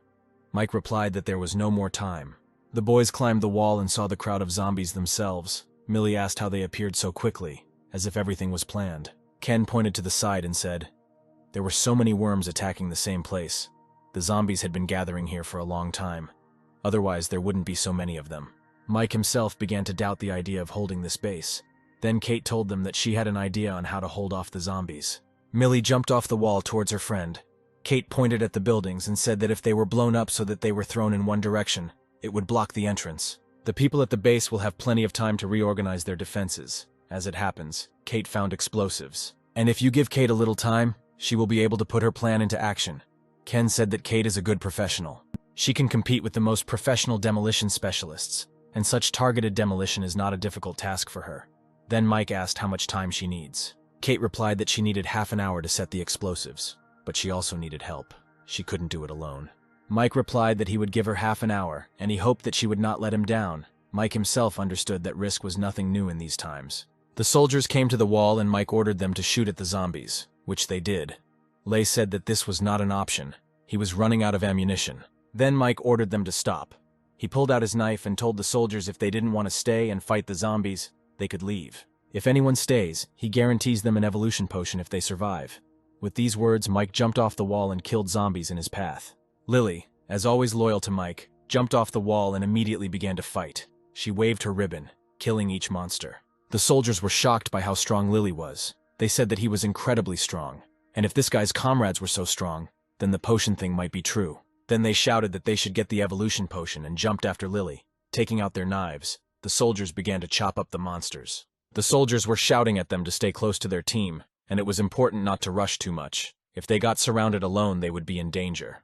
In between attacks, they can use kicks to put distance between themselves and the zombies, but it is important to watch the angle of the strike. You need to try to kill as many zombies as possible with one hit so as not to waste your energy.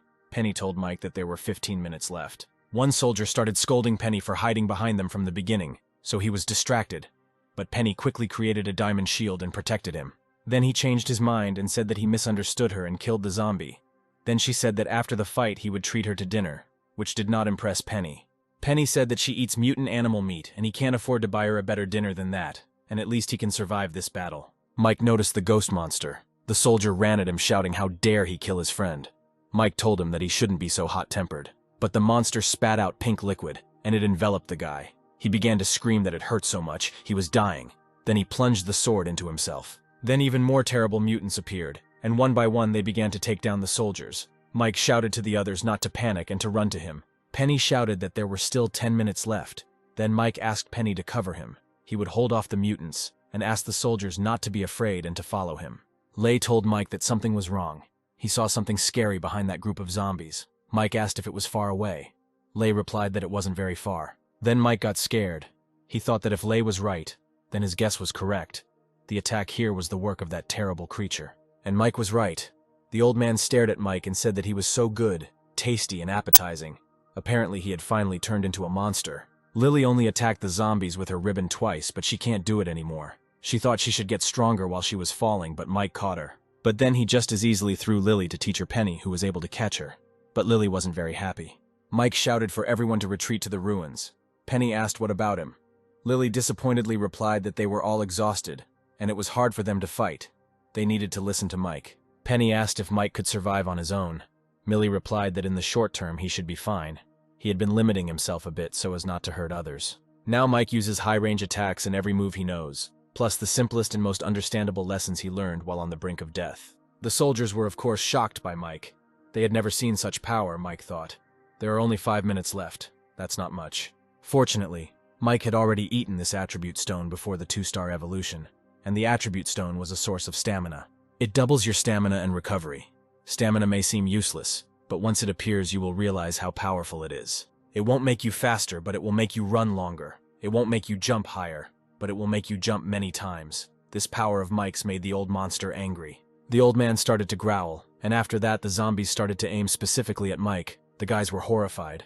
Lei asked why the monsters suddenly went crazy. The zombies literally surrounded Mike. He was not even visible. Lei shouted at him to run away, but then decided that Mike was gone and was about to leave. However, Mike was not going to give up. He used his flame blade and burned the zombie ball. Jin at this time ordered people to put bags of sand so that they could drag it to the wall. They also poured oil on the wall. Dawn came, Ken said.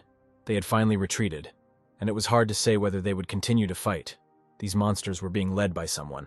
Lily said that after this long howl they retreated. In any case, they survived, and now all that remains is for them to rest and return to the ranks as soon as possible. From the chaos of last night until the end of the defensive battle this evening, more than 3,000 people were killed and wounded at the new base, most of them fatally. The genie said that someone should guard the side of the ruins. Lei replied that he had already agreed on everything.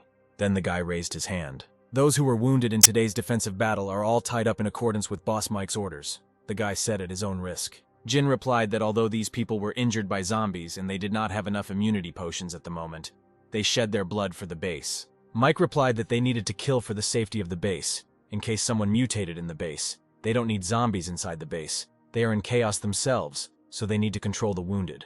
Jin replied that those people were brave people who at least had the courage to fight off the zombies, while most were simply hiding in their homes. It's not fair, so Mike asked what Genie would do. Let them mutate. If they don't do this, they will have to kick them out of the base and they will mutate and join the zombie army. Is that fair? And if these people have relatives, let Jean give the crystals to their families after they mutate and Mike kills them. Mike believed that those people would be happy that after their death, their loved ones would be provided for. Those who had no relatives would have their magic stones thrown into the common pool to spin the wheel, and the evolution potion would be distributed between the one who fought him today and those who had shown good results in the day's defensive battles. He needs thousands of people to follow him out of the city tomorrow. These people will be given food and water, their families will be given appropriate treatment, and even a potion for good behavior. Mike gave him the potion and said that he was not going to be in charge here. From now on, the base belongs to Jean, but as long as Mike is here, he is in charge. Ken asked why they should leave. Wasn't it nice here? Mike asked what they thought were the biggest advantages of this base and what were the disadvantages. Lily replied that there were many people here, so they could train many skilled fighters and form a strong fighting force, which should be the biggest advantage. Ken added that there are 3 roulettes here, which is definitely the biggest advantage. As for the disadvantages, there are too few weapons and ammunition and weak defense. Kate asked what Mike thought. Mike replied that the biggest advantage here is the resources. The disadvantage is having only 1 second-rank roulette. The guys weren't impressed with Mike's answer, but he said they shouldn't worry. He'll show them some really good stuff. But for now, it's worth making some money. The vault is now filled with banknotes and precious metals and is of little use. Luckily, it's not a very complicated lock, and with a little time, Victor can open it, but he'll need some tools. But Mike replied that there was no need for that. He took out his knife and easily cut the thick door into pieces. There must be a lot of stuff here, Ken said, and he cut open one of the safes, and then called Kate to look at the emerald. Ken took the emerald and said that he could be rich. Kate reminded him that now is the apocalypse. He won't even be able to buy toilet paper with it. Lily asked what was good about it. Mike asked if she remembered the 2 evolved they met at the market. Lily said she did. They weren't very nice people, but they were trusted people of 2 former base leaders. One of them survived. He told Mike some useful information to stay alive. Mike took out the box and opened it. There was a big gun. Ken was glad that this weapon was simply gorgeous. Then Mike said that there were piles of rocks and materials all over the outside of the base today, and they would go collect them. But before they went there, Mike told them to go to the wall because he had something to do. Ken said that Mike was kind of mysterious and asked what Victor thought, and the musician replied that everyone has their own secrets. Then Ken said that he didn't mean that. He asks if Victor thinks the boss is unpredictable most of the time. He seems to know a lot about the times of the apocalypse. Lily came over and asked him what if he had secrets, no matter how mysterious he was, or for that matter what he was like. She only knows that Mike saved her life, gave her the evolution potion, gave her a profession, taught her to fight and survive in this post-apocalyptic world. Lily thinks they are all lucky to be alive and well thanks to this young man. Whether he had some secrets or even a mission, she followed him. If he asked her to kill someone, she killed them. Penny said that she could see Lily was really a fan of his. Lily replied that she hadn't met many good people along the way, and almost everyone had bad thoughts about her. Lily turned to Kate and Victor. Although they don't say it, she knows that when they look at the dark night sky, their hearts think of the people they once loved but were betrayed by. It's a common feeling and experience that no one wants to talk about. Victor replied that it was all in the past in any case, from the moment he rescued him from cold and humiliating captivity. He, like them, owed him. and was ready to give his life for him. Ken said he just asked why the boss was so secretive and they were making him out to be an ungrateful villain. He will also be with the boss, even if he doesn't have the same profession as everyone else. Besides, the boss said that he will take him to training later. While the guys were talking, Mike came to the pit with the corpses and was shocked by its size. In a post-apocalyptic world, it's not surprising to have a place to dispose of corpses, but there are actually so many of them here. Mike wondered how many people had died in the zombie attack yesterday. It had been a short time since the new base had been created, and so many people had already died. Mike came up and chopped off the heads of the mutated cows. Mike has mastered one technique. The primal human puppet technique requires about 500 kilograms of blood, and these 2 mutant cows should be enough. One of the bastards was on the roof, Mike said. Like the bastard knows, he just learned the technique, so he needs practice. The freak started screaming at him to let him go, and from now on he would work for him. Mike said he would ask those cold corpses in their pits if they would forgive him. Now it's his turn. The puppet technique needs a dying man and using him as material, but this idiot makes him sick. Suddenly Mike heard something in the pit. He came up and saw the girl that those nasty bastards dragged away. Although the law of the jungle existed everywhere, there was no need to abuse it, Mike thought. He jumped onto the pit and lifted that girl up, even though she was breathing a little, even if Penny was here. Using the mana technique would definitely not help her. All because her body and organs are in terrible condition. She is dying. Mike told her that he needs a dying person to complete the technique. He doesn't know what will happen to her, but at least she will be alive in some sense. Better she be a puppet than that bastard. Then Mike put her in a bath of blood. Mike put the crystals in the bath, gave her a potion to drink, and summoned a human puppet. The girl changed beyond recognition and jumped out of the bath. There are still bullets, but only a few hits per minute. Each hit was especially strong, but the breathing has almost disappeared. A living corpse. Mike said that she needed to test her powers. It just so happened that there was a good option here, and pointed to that bastard. The girl immediately ran to the bastard. Jean came to the guys on the wall and asked if Mike hadn't returned yet. He had been gone for so long. Was everything okay with him? Ken answered what could possibly happen to him. Kate walked up to Ken and said she was usually nice to him. Ken quickly hid the knife and said he knew what she was up to, but she wouldn't get away with it. Then Kate started to swear that she had learned how to use a knife better than him. Ken replied that then she could teach him how to do it. Kate only got angrier. Mike replied that it was not a simple knife and handed Kate one of his swords and said that she could try it. Lily immediately noticed the girl and asked who she was. He replied that they would talk about it later, but first the main thing. In a minute they would come down from here. Jean would take the men and make a noise, then throw down the meat they had found. Once they get the zombies' attention, he will go down and clear the area and try to create better conditions for everyone. But there are very few opportunities, so this must be done quickly. No matter how many they picked up, when they saw him coming back they had to follow him. Mike reminded them that they weren't going to fight.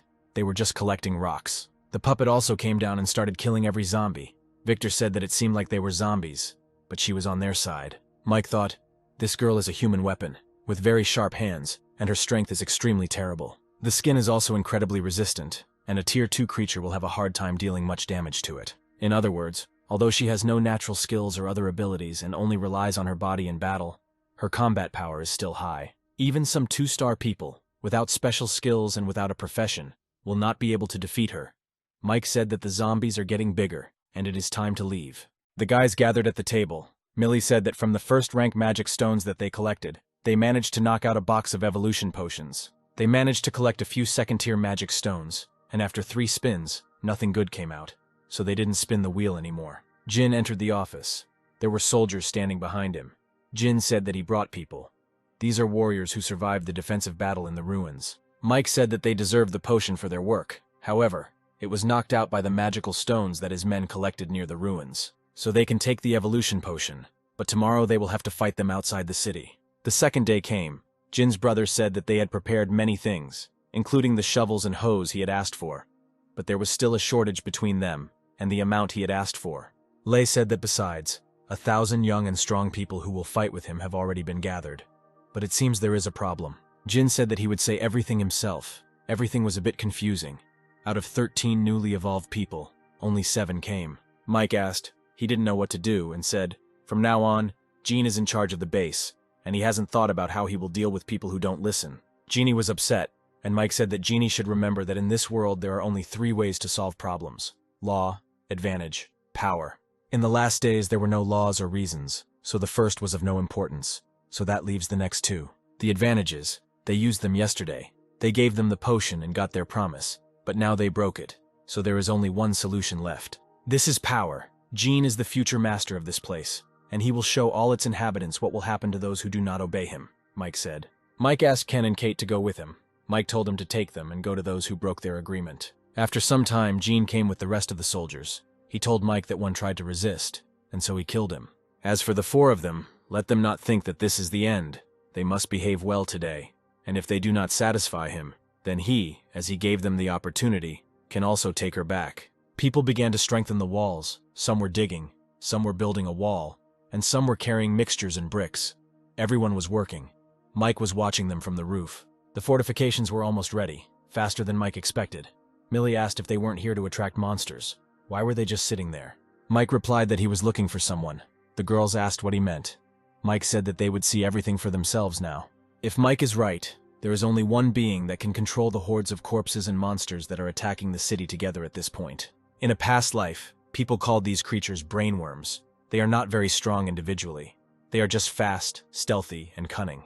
And their bodies change color, perfectly blending with the environment. But if a person is not careful, it can kill him.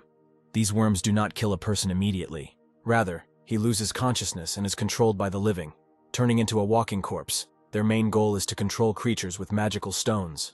Mike cut his own in the girl's hands. Since Mike has a hard time finding him, let the old man come to him himself. They don't have much fresh flesh and blood, and even if they make a noise, they won't be able to attract all the zombies in this base. Perhaps it would be possible to take only a part of them, but it would be too ineffective, as once it got dark, their fighting power would decrease, while the mutants' lives would remain unaffected.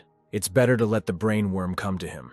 It's the one that controls the zombies and mutated creatures that attack the new district base. The boys gathered. The monsters returned and began to attack the base again. Mike and the girls ran to the others. The first line of defense is under Lily's command. He advised not to rush. It is better to wait until the ditch in front of it is filled, and then retreat back to the intended position.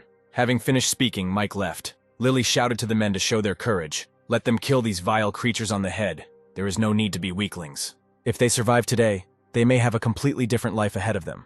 The men were inspired and ran into the crowd. The brainworm seen earlier has appeared in this area. It doesn't attack the base without reason. It must have a target. For a worm that does nothing but feed and evolve, it probably targets Mike since he is the most evolved person in the new base. If he wants to develop, he is the most suitable means. Mike asked the dog if he likes worms. The dog began to growl towards the forest, and Mike ran in that direction. Perhaps no one in the world knows about the existence of brainworms yet. No one knows that this is not only a terrible creature, but also very useful, like the attribute stones. Brainworms are edible. Mike finally found the worm general. Next to him was a black magic stone, 3rd rank, a mutant with 100 arms. It is not surprising that this brainworm knew about his arrival and did not leave, but waited here. Now he can control a 3-rank mutant. Mike took out his fire sword and attacked the monster, but the monster did not die.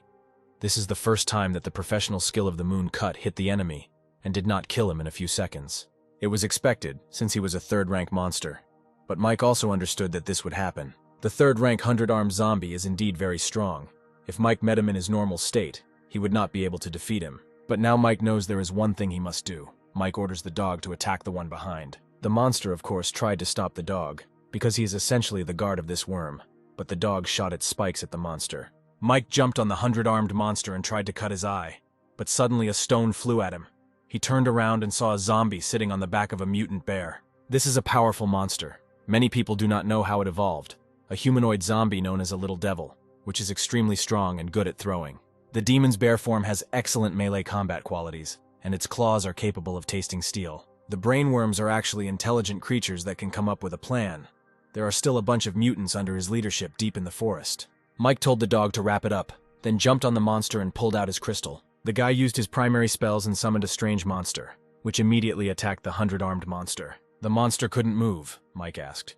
He doesn't understand why he can't move. This metal golem is made of osmium. Osmium is the densest of all metals, weighing up to 22 kilograms per cubic decimeter. The piece of metallic osmium he extracted from the plant was over 50 cubic decimeters in volume, meaning it weighed a ton. So Mike managed to kill the 3rd-rank monster. The second monster ran at Mike, but Mike's monster stopped the bear cub. And the girl killed the general. Mike didn't know if brainworms could parasitize on human dolls, but there was no point in arguing. The brainworm came out and immediately started running away. Mike ran after it, but the worm attacked Mike. Then the worm summoned an army of zombies. Mike ordered the girls to get these monsters away from him. The boys were fighting the zombies. but suddenly they all turned around and ran in the other direction. Brother Gina said it must have been Boss Mike. He used some method to make them back off. Lily said that they should follow them and kill them to make it easier for Mike. Whoever misses such an opportunity is a fool. And surprisingly, people ran after her. Mike was followed by zombies and mutants, and the brainworm reached the edge and was afraid to jump from it.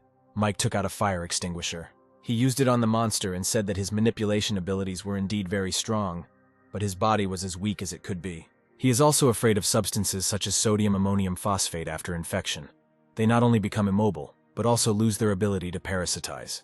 Mike asked out of pure curiosity if he was interested in how he knew this, but the monster suddenly replied that yes, this thing really can communicate with Mike using the voice of reason.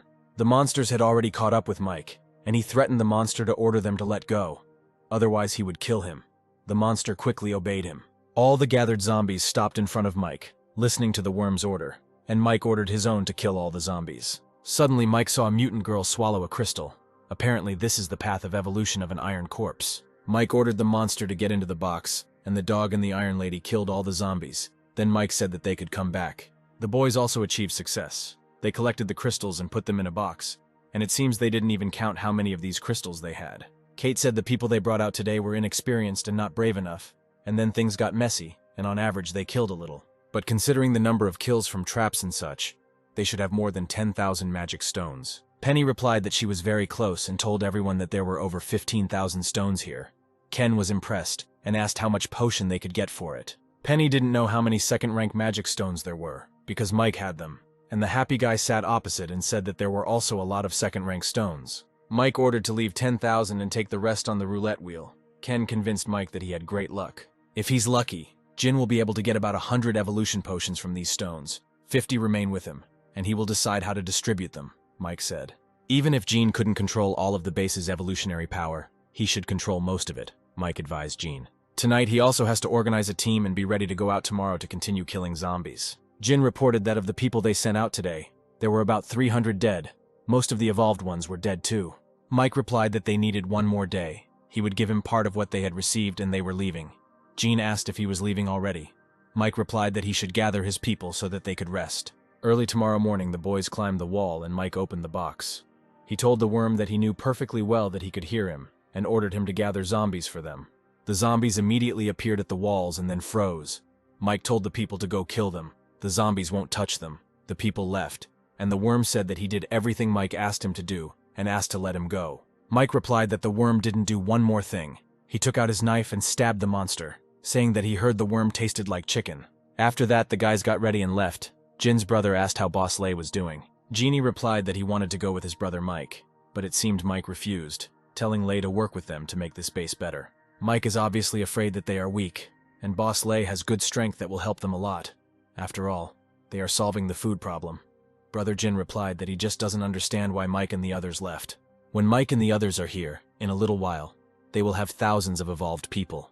And in those days, the area around them, even the city, will be theirs. Ken said it was a big truck. It had power, but it guzzled too much fuel. If they didn't find a gas station along the way, it would be a useless piece of metal in a few hours. Mike replied that if they ran out of fuel, they would just walk. Ken asked where they were going now, and the guy answered that they were going to a big city. Ken was surprised and asked, to a city in a neighboring province, almost 1,000 kilometers away. Kate asked why they should go there, Mike said, because they could develop there peacefully for at least 2 years. But it looks like they're heading in the wrong direction.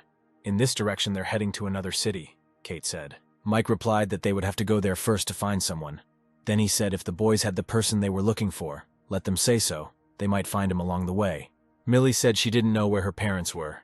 Penny sadly said that before the zombie apocalypse, her parents were teaching abroad. Ken replied that he wasn't worried about his. They were wonderful, and would come back when they had the chance. Lily replied that she didn't know if the rest of her family would be able to survive this wave of the apocalypse. They had little chance of surviving. The guys arrived at the base closer tonight. They watched him.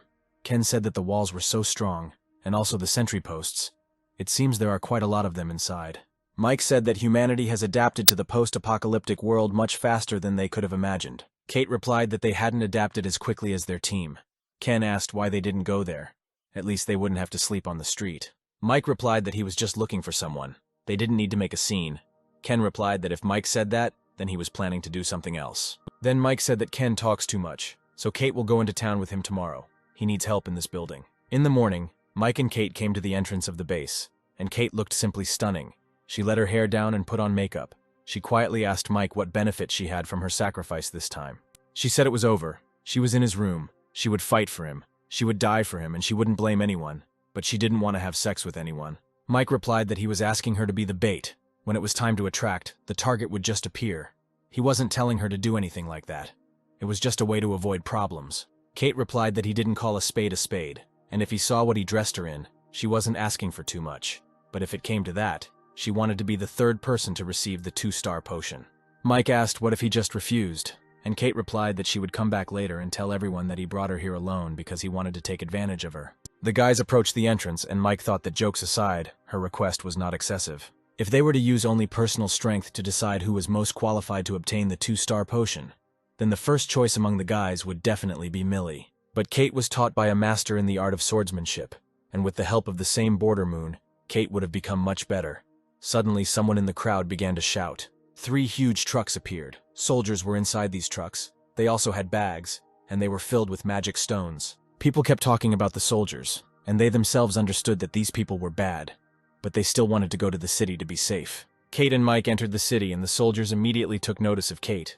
They admired her beauty and said that they needed to convey a message to the master. The guys split up. Kate said they would go that way and asked Mike to find her later. Mike advised her not to go too far. Kate immediately noticed her pursuers. They ran after her, but Kate told one of them that they were very slow. The man said that she was different from the others. She didn't scream at all.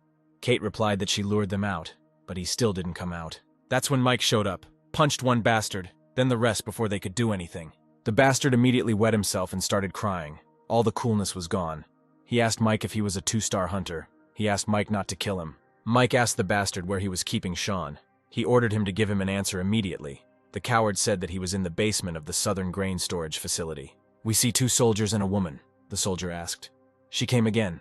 The woman replied that they can't let him die. The boss hasn't played enough yet. They were discussing the prisoners when suddenly Mike and Kate entered the building. The soldiers immediately shouted at them to get lost. Mike told Kate that they were at her location.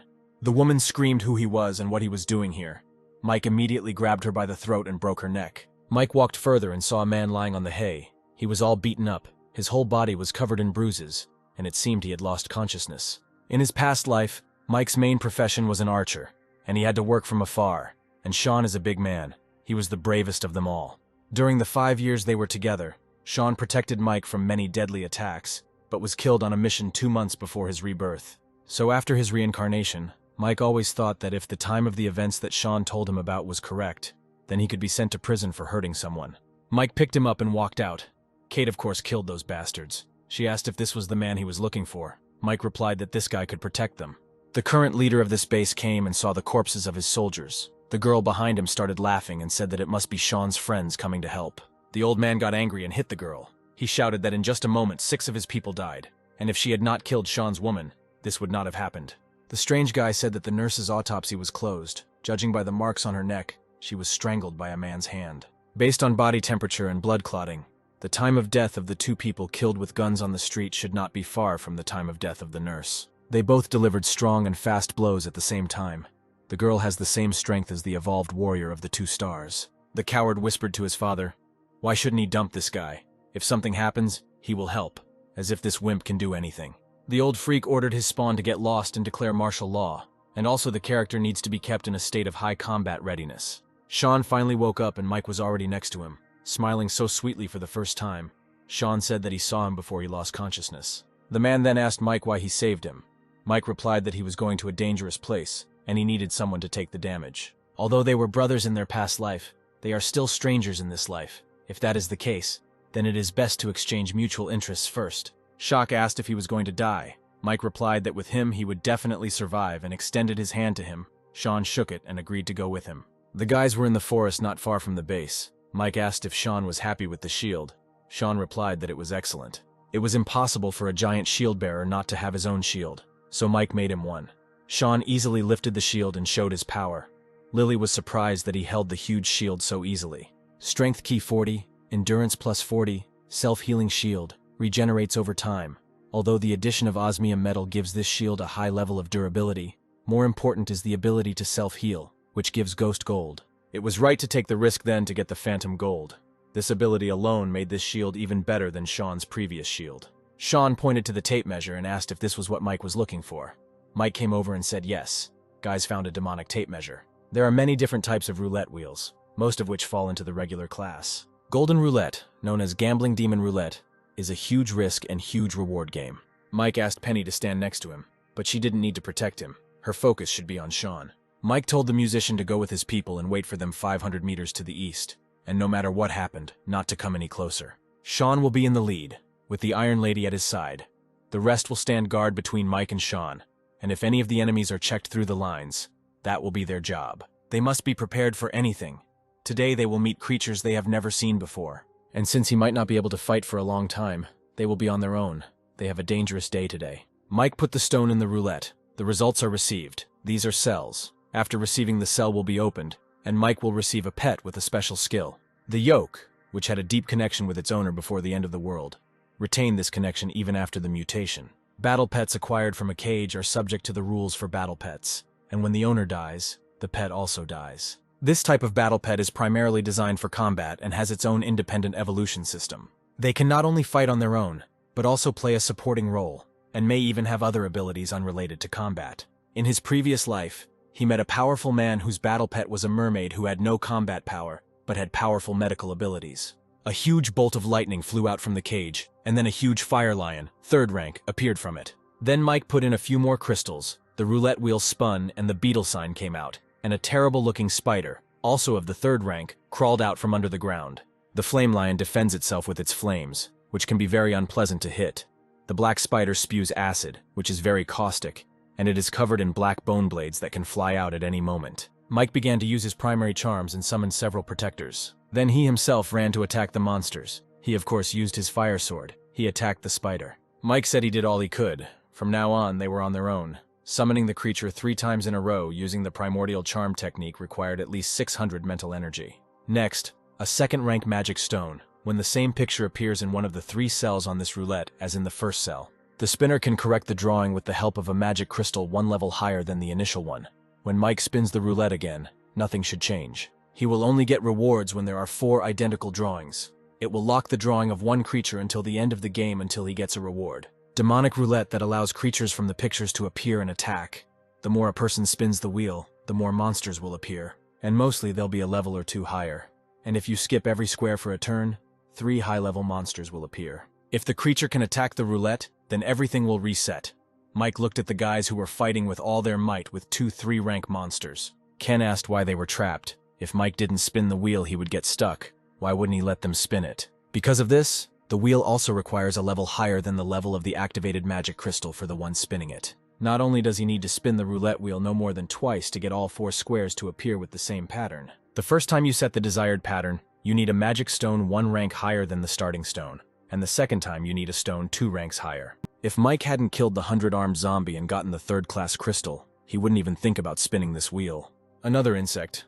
Fortunately, this mantis is a 2nd-rank one, so it doesn't affect the situation much. Then a 3rd-tier mutant showed up. Things were bad. Mike hit the roulette because he was too upset. He didn't know how much longer he could hold out. The skeleton is heavily armored, the stone is black, and the strength is at the level of a 3rd-rank creature. This 3rd circle is very bad, a real bad luck. Mike ordered Kate to shoot the 3rd-rank bug.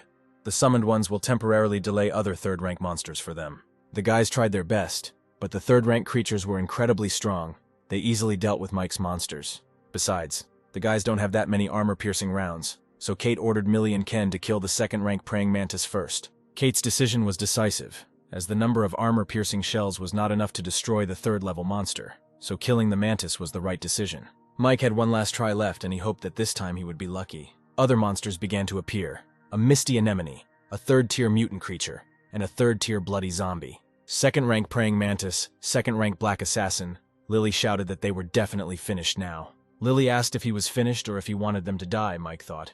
He had turned over the last white square 7 times. He was going to take a chance. Mike finally got what he wanted and immediately took it and used it. He got a battle pet mechanic. However, there was a surprise. A tiny baby appeared.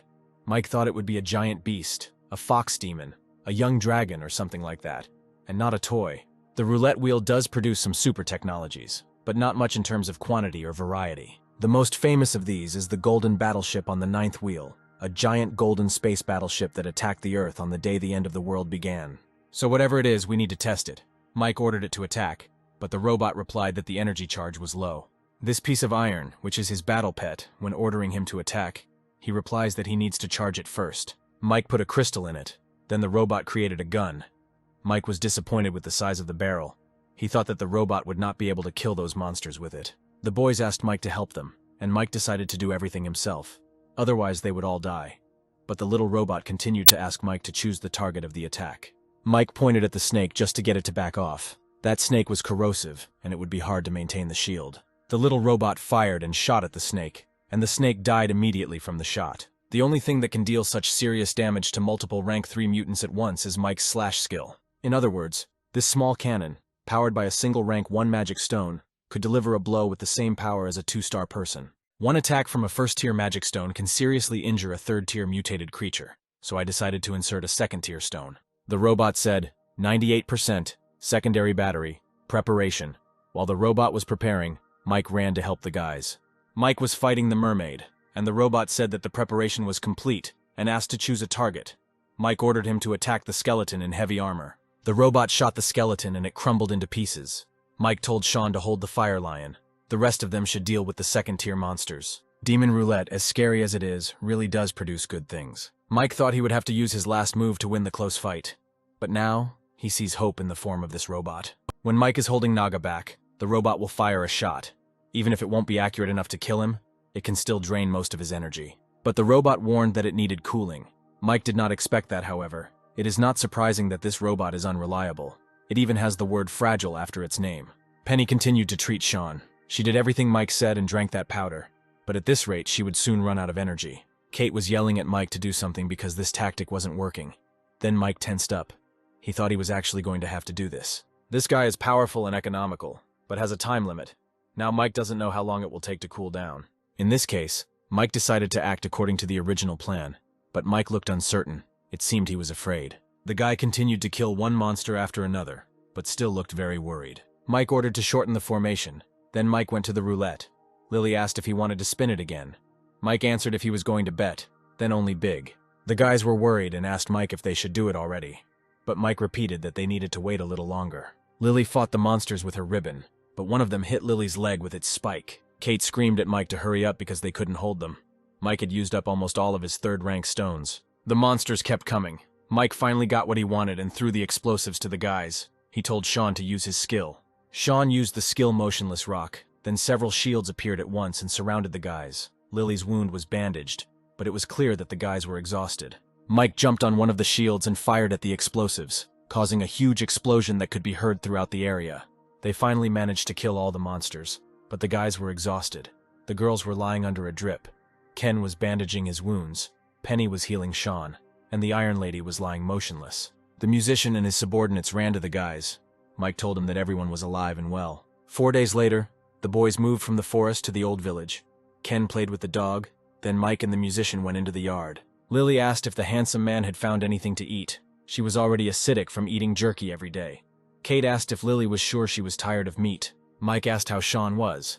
Penny replied that he was better than yesterday, but still needed rest. Besides, the Iron Lady's wounds were healing poorly. Then Mike said that he would do this for now, and then think about what to do next. And Penny should rest. She had spent too much mana. 4 days ago, Sean went on a difficult adventure with members of his squad. The culprit was explosives left after the targeted demolition of 2 buildings at the base in the new area. It was a very productive experience, but Mike never had time to figure it out. Now that everyone had recovered well from their wounds and food and water were provided, it was time to count and examine the spoils. After the explosion, Mike did his best to destroy all the monsters he could find. To compensate for this, the number of mutated second-tier creatures increased significantly, so the number of stones is quite normal. The real treasure is the third-rank magic stones. There are so few third-rank creatures now, he could do another 15 spins. Maybe if he's lucky he can get a 3-star potion, then there are materials obtained from monsters. In a past life, survivors called it the Soul Pearl, the heart of a heavily armored swordsman's skeleton. Soul Pearls are of little use to normal evolveds, but they can be very useful for certain professions, and are used as a trigger to create certain equipment. Thanks to his skills as a craftsman, Mike has at least a general idea of the value of this item, which is called the Gate of Sacrifice. In simple terms, the user gives something as a sacrifice, and then the sacrificial gate returns something to the user based on what was given. And the most important thing is that this is a gold-ranked item. It's like epic-level equipment. He could become 7-star in the future with this thing. But if he tries hard, it might even become 8-star. Mike put the rock in, but nothing happened. Mike thought maybe he did something wrong and added another rock. Still no change. Wrong sacrifice item, not enough level, or Mike is too weak. Then Mike added a 3rd-level stone, and finally the thing moved. In the past life there was little knowledge about this thing, which means Mike simply sacrificed little. Mike was already pouting because he had donated a lot of stuff and the changes were minor. At this rate, even if he puts everything he has into it now, he won't be able to fill it. It's not bad for gold, but it's too much now. By the time he actually fills it and gets feedback, the value of the resulting items will definitely be high. Mike first decided to explore the robot. It took at least 2 days for the cooling time to pass, which was about 30 hours. But this thing is called a robot mechanic, and this guy's role shouldn't be as simple as building a turret, Mike hoped. Then Mike remembered that he was a craftsman, and this thing was made. If Mike would process it, he would be able to improve it. Then Mike decided to use his skills, but nothing happened, so he tried to improve it again, but failed again. It made no sense. The invalidation of the enchantment only happened when the same material was enchanted multiple times. But Mike didn't know why the works couldn't be improved. Ghost gold is a high-grade material. It corresponds to the work of a mechanic. Why doesn't it work? Mike put gold in the gate, and if he puts half of his gold in the sacrificial gate, he can fill it up just fine. But it was better to forget about it. Phantom gold was hard to get. He had already lost 1 piece, and if this thing ended up giving something less valuable than phantom gold, it would be a big loss. Mike thought that the problem was in the robot itself. He turned the robot over, and there were instructed holes there. In his crafting profession, he collected and refined, forged and enchanted. But there was one more instruction he never used. It is not simply cutting a hole in the gear that allows the gear to directly share some of the properties of the inlaid item. The process of connecting energy, which requires a perfect connection with the equipment, there are only 3 ways to get inlaid holes in the equipment. One of them is that it is created together with the equipment. The second is the skill of the craftsman to create inlaid holes, and the last is the use of precious disposable equipment to create them. Mike put in the ghost gold and used the craftsman profession. Then the robot was updated. To unlock the second strike form, 1 million units of energy is required. 1 unit of energy is a 1st-rank magic stone. Even if it was converted back into 3rd-tier magic stones, according to the conversion rule, 100 3rd-tier stones would be required. The sacrificial gate and the mechanic robot were good things, and the adventure was certainly worth it. But they were also big rock sinks, Mike said sadly. Now Mike needs to cure the Iron Lady. If it were a person, he would already be dead. But she is a doll. Her insides have mutated. Mike didn't know if she was lucky or not, but in his past life, he at least knew some rumors about dolls. Mike gave the doll a pearl and 3rd-rank stones. The guys were eating when Mike came to them.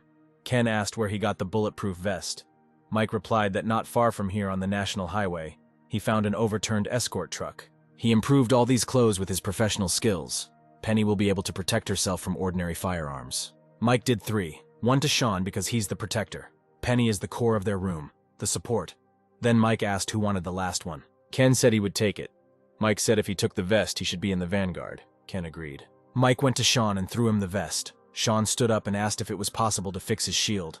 Mike replied that there was no need. It would recover on its own. Sean was really impressed by this. Mike told him that with him he would also learn things he never even suspected. Mike asked about the Elementalist and the Vortex Dartmaster. Sean asked how Mike knew everything, since he was from another city. Mike then replied that all of their jobs were to hold back giant shield bearers, and Sean was no match for them. So if he wanted to avenge her, he couldn't do it alone. Sean asked who Mike was. Mike replied that he was his friend. There was no point in asking how he knew everything. All he needed to do was think if he needed his help. Then Sean asked what the terms were. Mike replied that Sean would be his team's shield. The team now has a strong attack but weak defense. They have sharp combat swords, but with only one profession of a doctor, they may be in danger. They needed a meat shield like him so they could attack without fear, Sean thought. And he held out his hand and said that if Mike would help him get revenge, he would follow him. Mike shook his hand and told him to get well. They were moving the day after tomorrow and he should be better within 2 days. Sean asked if Mike was afraid that he was using him. Mike replied that if he was not stupid, he should know that only he could make him better shields. Moreover, with the power Mike had, who was he to use it? Mike asked. Sean replied that he was right, but there was one thing he should know beforehand. There is something behind these people, Mike asked. He is talking about the Royal Union. Sean was shocked and asked how he knows this. Mike answered. They are just a bunch of self-willed idiots. The weird guy said that the herd of second-tier mutant goats at the foot of the hill, if they get their stones, they will be able to spin the secondary wheel at least once. The three men began to agree with the strange doctor, but one said that with their powers they could not kill them. Then the doctor said that they need not worry and took out a potion from his suitcase. It seemed to be a second-rank potion. The old man was drinking. The girl came up and said that she didn't think he would want to take part in this, the old man asked. The guys from the Royal Union left. The girl replied that not yet. There were a few left. Then asked if they really needed their help. They were asking for too much. Isn't it too easy for them to give them such a high salary? The old man replied that he had a feeling that Sean and the man who saved him would return soon. The fat man came out of the room and said that the toy they found was much better than the other one. He asked that the old man had made such a big investment. How could they fuss over such a small thing? The strange guy said that he also wanted to see what he had there, but the fat man blocked the door for him and said that he didn't care about the future, but not now, at least not for a few days. Then the tall one left. Two more people came out from the other room and said that this guy was going too far in relying on his profession as a shadow swordsman, and not taking them into account at all. The Union's resources are skewed in his favor. The Union is also unfair. Why did they choose such a person to be the main one? The fat man replied that his family had made a great contribution to the Union in peacetime, and the president maintained friendly relations with his father. The guy said that the four of them could carry them out, take that thing and leave.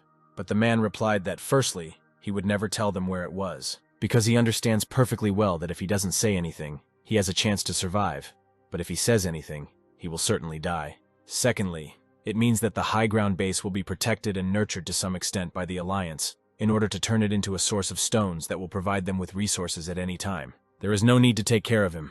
If something happens, the top will naturally cover him. They just need to do their job. Night fell. Sean and the guys came to the base. Two soldiers were sitting by the fire. One ran to tell the leader, but he was immediately killed. Penny asked if the guards really burned another town for the stones. Kate replied that they did it for the stones, despite the fact that over 1,000 people remained alive in the town. The door was locked, but that didn't stop the guys. Mike took out his fire sword and burned the door to hell. The soldiers on the wall started shooting at the boys, but Sean threw the dog right at the wall, and the dog started killing each of them. Millie said she couldn't understand how such a base, without manufacturing, let alone development, could sustain itself in the long term. Plunder and exploitation. This so-called base has returned to its most primitive state, with bosses extracting wealth from those who entered the city by offering little protection.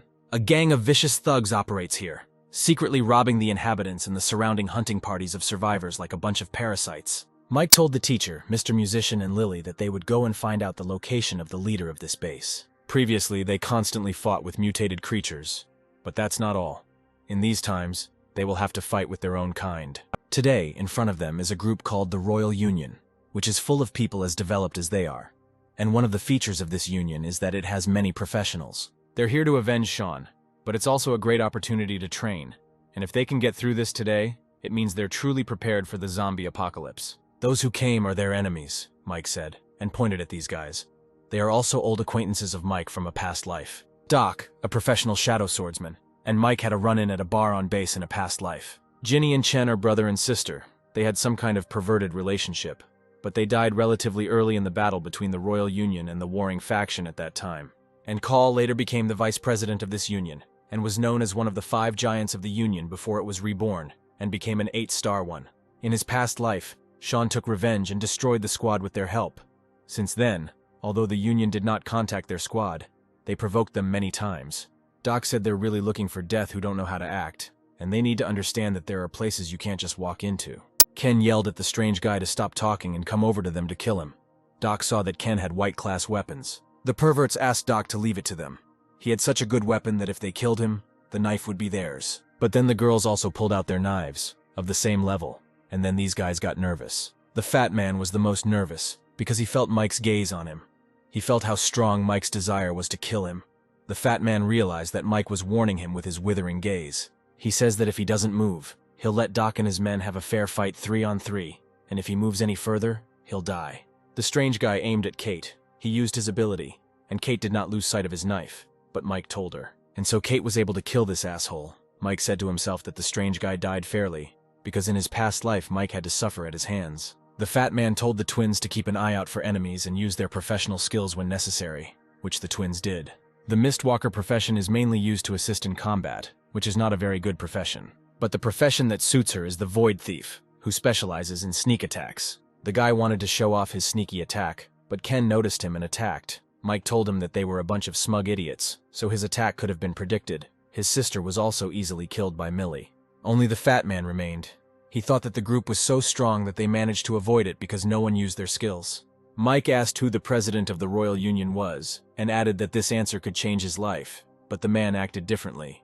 The man tried to kill Mike with his Iron Hands ability, but Mike easily grabbed his hands and broke them, then kicked him, and ordered Ken to collect the dead people's things. Then Sean ran up to them and asked if they killed them all.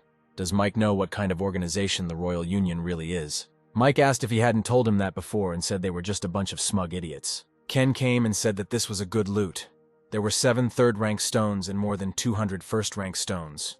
There was also a white-level willow blade and a gray-level dagger. Penny said she found 3 second-rank stones and 50 or so first-rank stones and bottles of 1-star potions. She said that there will probably be more murders and robberies because even she gets a bad feeling when she sees such things. Mike replied that this was precisely why they needed to get used to it faster.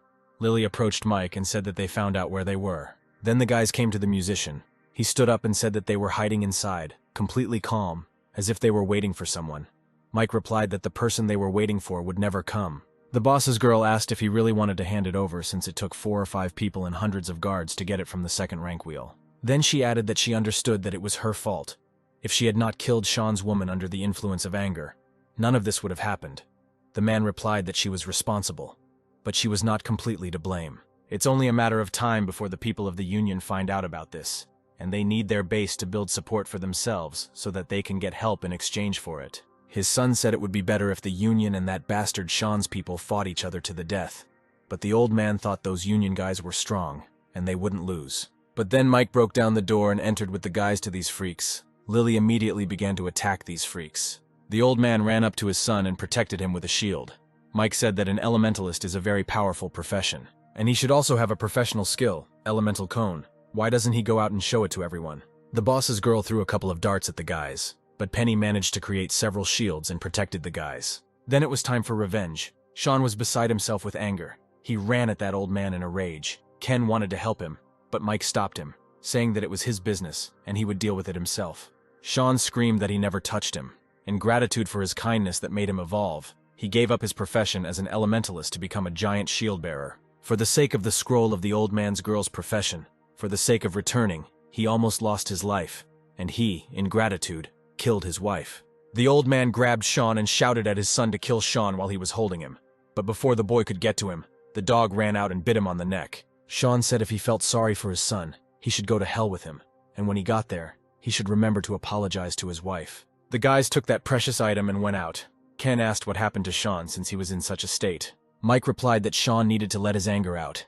He had been holding it inside for too long. It was better to wait for it to come out. Then Mike took out the Staff of Nature. No wonder the Royal Union would spare no effort to help the old man. Kate said it has a white halo, so she assumes it's some kind of rare gear, but what's with the oval-shaped hole? This is where the natural gemstones are to be inserted, and the properties of the wooden staff will change depending on the properties of these stones. Unfortunately, this is a natural staff, and to use its power, you need stones of wind, fire, water, earth, and others, but not stones of light. Mike said that Miss Penny could use it. She could at least double her strength. The boys became inspired, and asked if this meant that the healing effect of the technique could be increased, just like the shield's power. The true purpose of the nature staff is not to use it as a staff after setting a gemstone. The staff has its own abilities, one for each elemental type, that the owner can activate. Since elemental stones are consumables, the skills attached to the staff can be used with varying strengths. In Mike's previous life, Murder Rose Margot held a gold-class nature staff in her hand, but she had a hard time obtaining a high-class elemental stone. Sean finally came out. Penny immediately began to heal him. Mike said that when Sean recovers from his wounds, he will take over the management of the county, and they will repair it for 2 days. Lily and the musician will go in search of the old man's habitat to find out if there is anything interesting there. Millie, Kate, Ken will lead people to set up food exchange points, form teams, and try to collect more stones. Sean and Penny organize patrols around the area to make sure there is no more unrest, and to gather any information they can. The second wave of mutations is coming soon, and they need to be ready as soon as possible. After some time, Kate said, they tracked down and cleaned out the mutants and secured the district. In addition, food and water supplies are being exchanged for the victims in the area, and a total of more than 100 first-rank stones and more than 50 second-rank stones have been collected. The guys took inventory of the warehouse. They accumulated more than 4,000 first-rank and 150 second-rank stones, Penny had nearly 20,000 first-tier stones and 500 second-tier stones in her possession, and there were hundreds of potions in the two-armed trucks. Over the past 2 days, Mike also walked around the area based on the information and collected 2 third-rank stones and some materials. Mike ordered them to pack their things and get ready to leave for their next destination. The guys were surprised that they were leaving, but Mike replied that he had better options. They arrived and Mike said to take inventory of what they could take away. Since they were leaving here, it was worth checking the doll. However, there were no changes or signs of healing. It seems the doll is truly hopeless. Penny started crying because the doll was protecting her.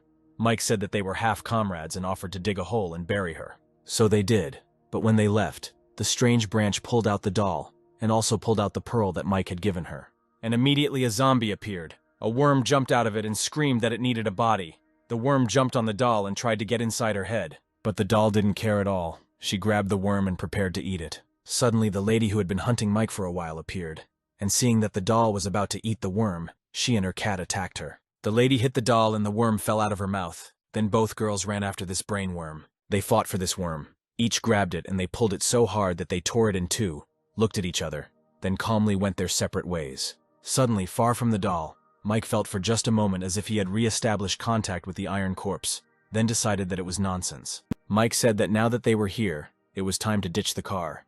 Millie said that the roads should be in good condition, and she asked why they should leave the car. Mike answered, because there is a land of crystals ahead.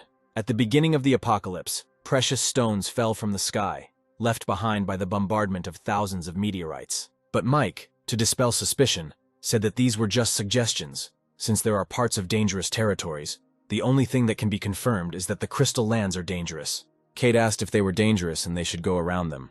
Mike replied that it was a large area, and if they went around it would take a long time. Ken immediately supported Mike. Then Mike praised him for the first time, and told everyone to go to bed, because tomorrow morning they would go to the lands of crystals. The boys went to bed and Mike looked at the hill, which on the outside is red.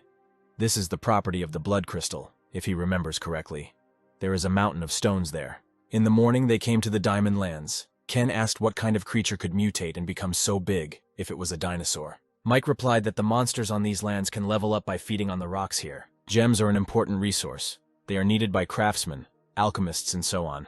Even some advanced ones who have pets. It's a gem mountain that contains veins of precious stones, Mike told the boys. Lily asked if the one in the mountain was the stone he was talking about, the one that could be inserted into the staff. Mike pointed out the light stones. These are natural water stones, and these dark ones are icy ones. These two minerals are companions. Mike wondered how much the monster had evolved in this jungle, that it had already declared its territory with its urine, and whether the team would be able to handle it with their powers. The guys saw huge monsters and got worried. Mike told them that they were with him, which meant everything would be fine. He was a smaller target.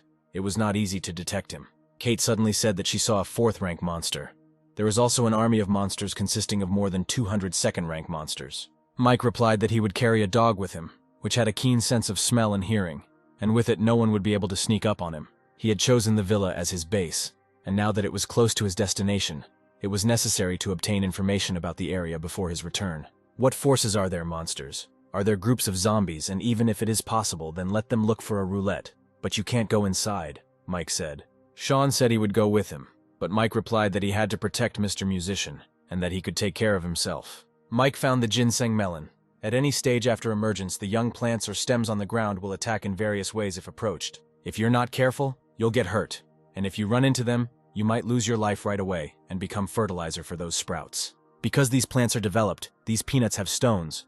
Although they are only 1st-rank stones, if they are grown well, the yield will be very stable. The fruits are also edible. Mike is a gardener by profession, and once he has his own base, he can try to grow it on a large scale. Mike didn't expect that there would be a rank 4 3-tailed frog here. This creature is not worth messing with. He was reborn, and now he has developed to 2-star level, and has gained many professions and abilities that he didn't have before. But he shouldn't challenge the 4th rank. The frog was lying in his cave and licking the stones, when suddenly Yoke ran up to him in the cave and began to tease him. This frog is a 4-legged rank, but it cannot be famous for its speed or long-distance running. It cannot catch up with the dog. After 3 days of surveillance, he was able to determine the frog's reaction time, running speed, attack characteristics, and even the maximum distance it could withstand. 1 minute, he will chase the dog for up to 1 minute, after which he will decide that he cannot catch it and will turn back. There was a baby in the cave, and Mike said it was up to her mother how quickly she would start looking for him. The dog came. Mike watched the frog for a long time to postpone drilling in search of these stones. He found a creature of the 4th rank, a fire salamander, and stole its baby to set on the frog. Monsters with attributes only water and only fire are already mutually exclusive and have the same level. Since one of them is nursing a cub and the other has invaded her territory, they both consider each other enemies. But now that he has entered the precious mountain, the frog will soon discover his presence, so it is important to calm down. The frog suspected something and spat stones at the salamander, one of its skills, an icy hail. The dog informed Mike in time that the frog was approaching, and they quickly ran away, but the monster sent an ice dragon tornado at them. A terrible skill. Mike used a charm, but the frog quickly dealt with it, then captured him. It seems Mike is in great danger. Then he took out a magic staff and knocked on it, and out came an incredible girl with a jug. Mike won't be able to hold out for long, after all. It's a powerful attack skill of a rank 4 monster that's hard to defend against. If only this water gemstone was of higher quality or even mid-grade. Mike called back his skill and decided to use it to escape, but the frog uses 2 incredible skills. The boy was forced to use 2 of the 3 stones he managed to get just to escape, but the frog still caught up with him and attacked. The frog turned out to be surprisingly vengeful. She shot stones at Mike. The guy tried to reflect them with a fire sword, but there were too many stones. But then a fire salamander appeared and started fighting with the frog. This is a good opportunity to escape. Mike managed to escape from these monsters, but he was already exhausted. The dog was worried about him. At the moment, he should be safe. But for a while, Mike is completely immobilized. He told the dog that everything is fine and asked him to run to their team. Mike lost consciousness. Suddenly, some people came up. They were talking about Mike, that he was seriously injured. This must be due to the fact that the bones were strongly fused, so he needs to recover. Probably like them, the guy sat down to explore these lands, met some kind of monster and was beaten. Another said that maybe his team did it. The girl decided to help Mike, but the man next to her told her not to waste the potion on a stranger. They had not yet found all the ingredients for the recipe. We must not forget that although she prepared these potions, they all found the ingredients together. She must understand that their people will need the potion more, because this person may be an enemy for them. Suddenly the girl said that the guy woke up, and so it was. Mike woke up. He immediately looked at all the people. It was a standard hunting group. The man turned around and asked his uncle. He woke up. What to do now? The uncle replied that there was no need to hurry. Mike thought, this girl looks like she's only 15. The green bottle is the symbol of the alchemist, sexualizing a child. What a stupid decision. It's no wonder this squad stayed here to watch Mike die because this little girl didn't leave, and she's clearly the rock of this squad. Mike asked who they were. The man got angry and said that he didn't need to know who they were. He had to tell them everything he was doing here, what his purpose was. The man shouted where his team was, or was he here alone? Mike replied that he was on his own and came here to find good material naturally. Uncle asked if he dared to come here alone. Mike replied that there was nothing surprising about it. The fact that these are dangerous lands does not mean that no one comes here, and he came here according to the map. Mike was still in pain all over. The girl came and helped him and said that he was still not healed. He had to be more careful. Her team called the girl and she ran after them, Mike thought. In this world, people with good intentions, like this little girl, die quickly, but he was grateful to her. Mike didn't know how long he had been lying there, but now he could barely move, even with his 2-star ability to heal. The man said that the guy knew this area. The other added that they had been here for 2 days and had never met him, and he had met some kind of monster. Liam said that the guy was either lying so they could get him out of here while he was injured, or he really did have the map, but for the same reason, to get them to help him get away. The girl asked why they were so heartless. He could help them. They just needed to take him with them. But Liam was still against it. But then suddenly his uncle said that they would take him with them, and ordered them to find the boy a stick so that he could use it as a crutch. Liam asked why his uncle decided to leave him. He is also developed. What if he recovers from his wounds and goes against them? His uncle replied that they are also developed, and there are more of them, so they have nothing to fear. Stella has a good heart, but they also need her to ensure more potions for the future. This girl is not stupid. It is better not to treat her like a thing. Otherwise, there will be trouble. Also, he must have a map. It will take him a long time to recover. Also, if they encounter a monster they can't handle, they will use it. Uncle came up and asked if it was true that he had a map. Liam shouted that he was lying. He didn't have a map, and Mike replied that the map was in his head. Mike was handed a list and asked if he had seen the materials. Mike realized that they were making a paralyzing potion. This guy obviously knows that Mike is not a potion master or an alchemist, so he had the nerve to show him the recipe.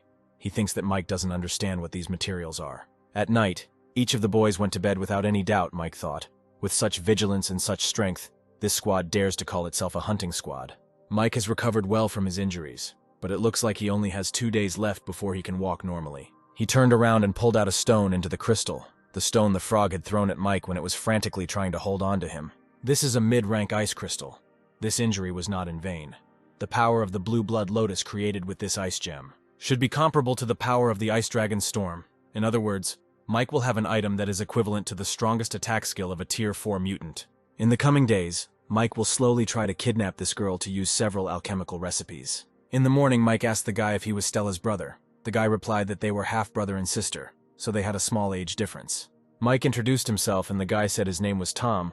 Then Mike said that it looked like Tom was the only one in the squad who wasn't evolved. Tom replied that he gave the potion to his sister, and Mike quietly put the plant into the crystal. Then he said he found the material they were looking for, the tiger tooth plant.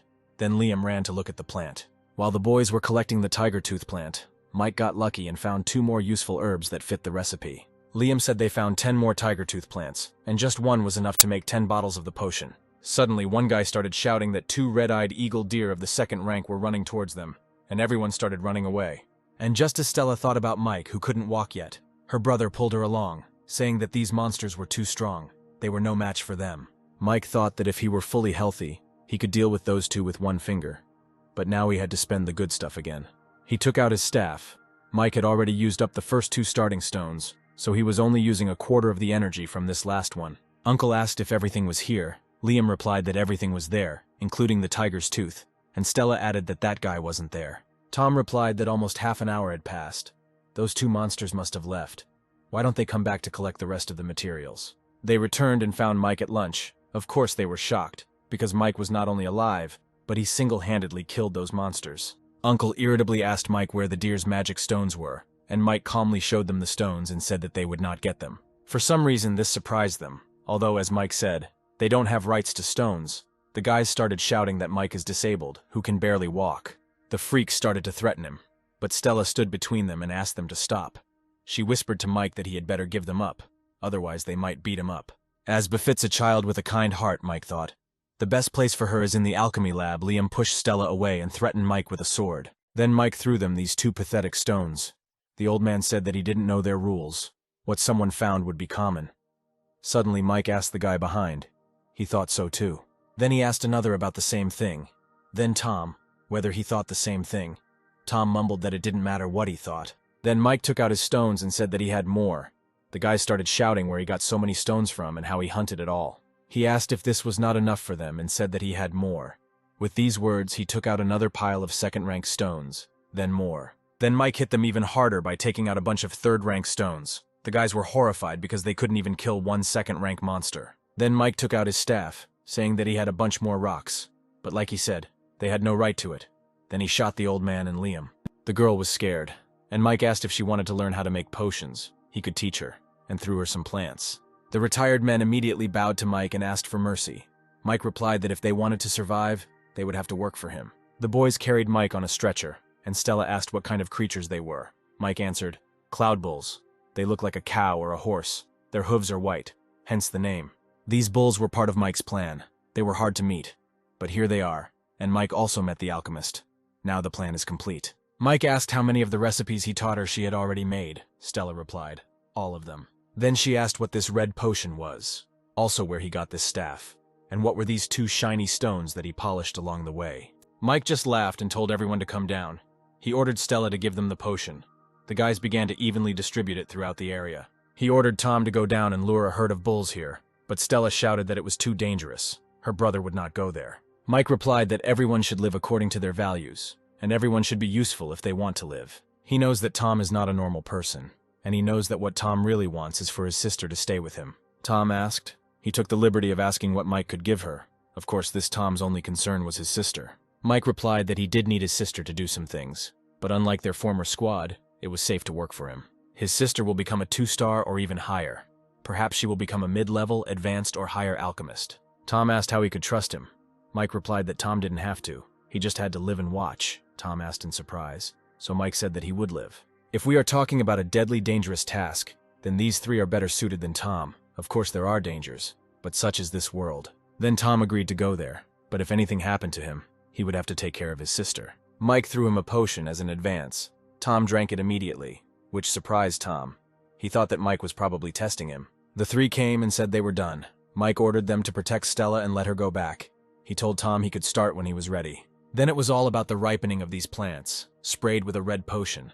Mike went inside the plants and used his farmer skill, growth. After a while, Tom came running, and a crowd of bulls was chasing him. He shouted to Mike that they were already here, and Mike replied that he saw them. Suddenly, the monsters all stopped at once and started eating the grass sprayed with that red potion. Stella asked why they loved it so much. The recipe is simple and not that widely used. It wasn't a secret until Mike's revival. But this recipe is something that only appears in the rank 3 hand. At that time, the evolutionary level of mutants was so high that the effect of this potion was no longer obvious to them. But for Mike now, the potion would be just right. This potion turned out to be a common aphrodisiac. Tom closed his sister's eyes and asked why Mike needed it. Mike answered that it was simply useful. It's not worth going down there yet. They are still in a frenzied state, so attacking them now would be tantamount to suicide. Mike told everyone to eat because they would need a lot of energy. Everyone ate, which meant they had to get to work. They went down. Stella asked if he could walk without crutches anymore. Mike replied that he was not completely cured, but had recovered by about 70%. Tom asked why so many monsters were dead. Mike replied that the potion could make them too excited, which could lead to them killing each other. Mike ordered them to start collecting stones from those who were dead and not to touch the living. But the guy approached a deer that was barely alive. And of course the deer attacked him and killed him. He should have listened to Mike and not touched the half-dead deer. Mike turned around and told the two of them to go ahead and collect rocks, and again warned them not to touch the bulls that weren't dead yet.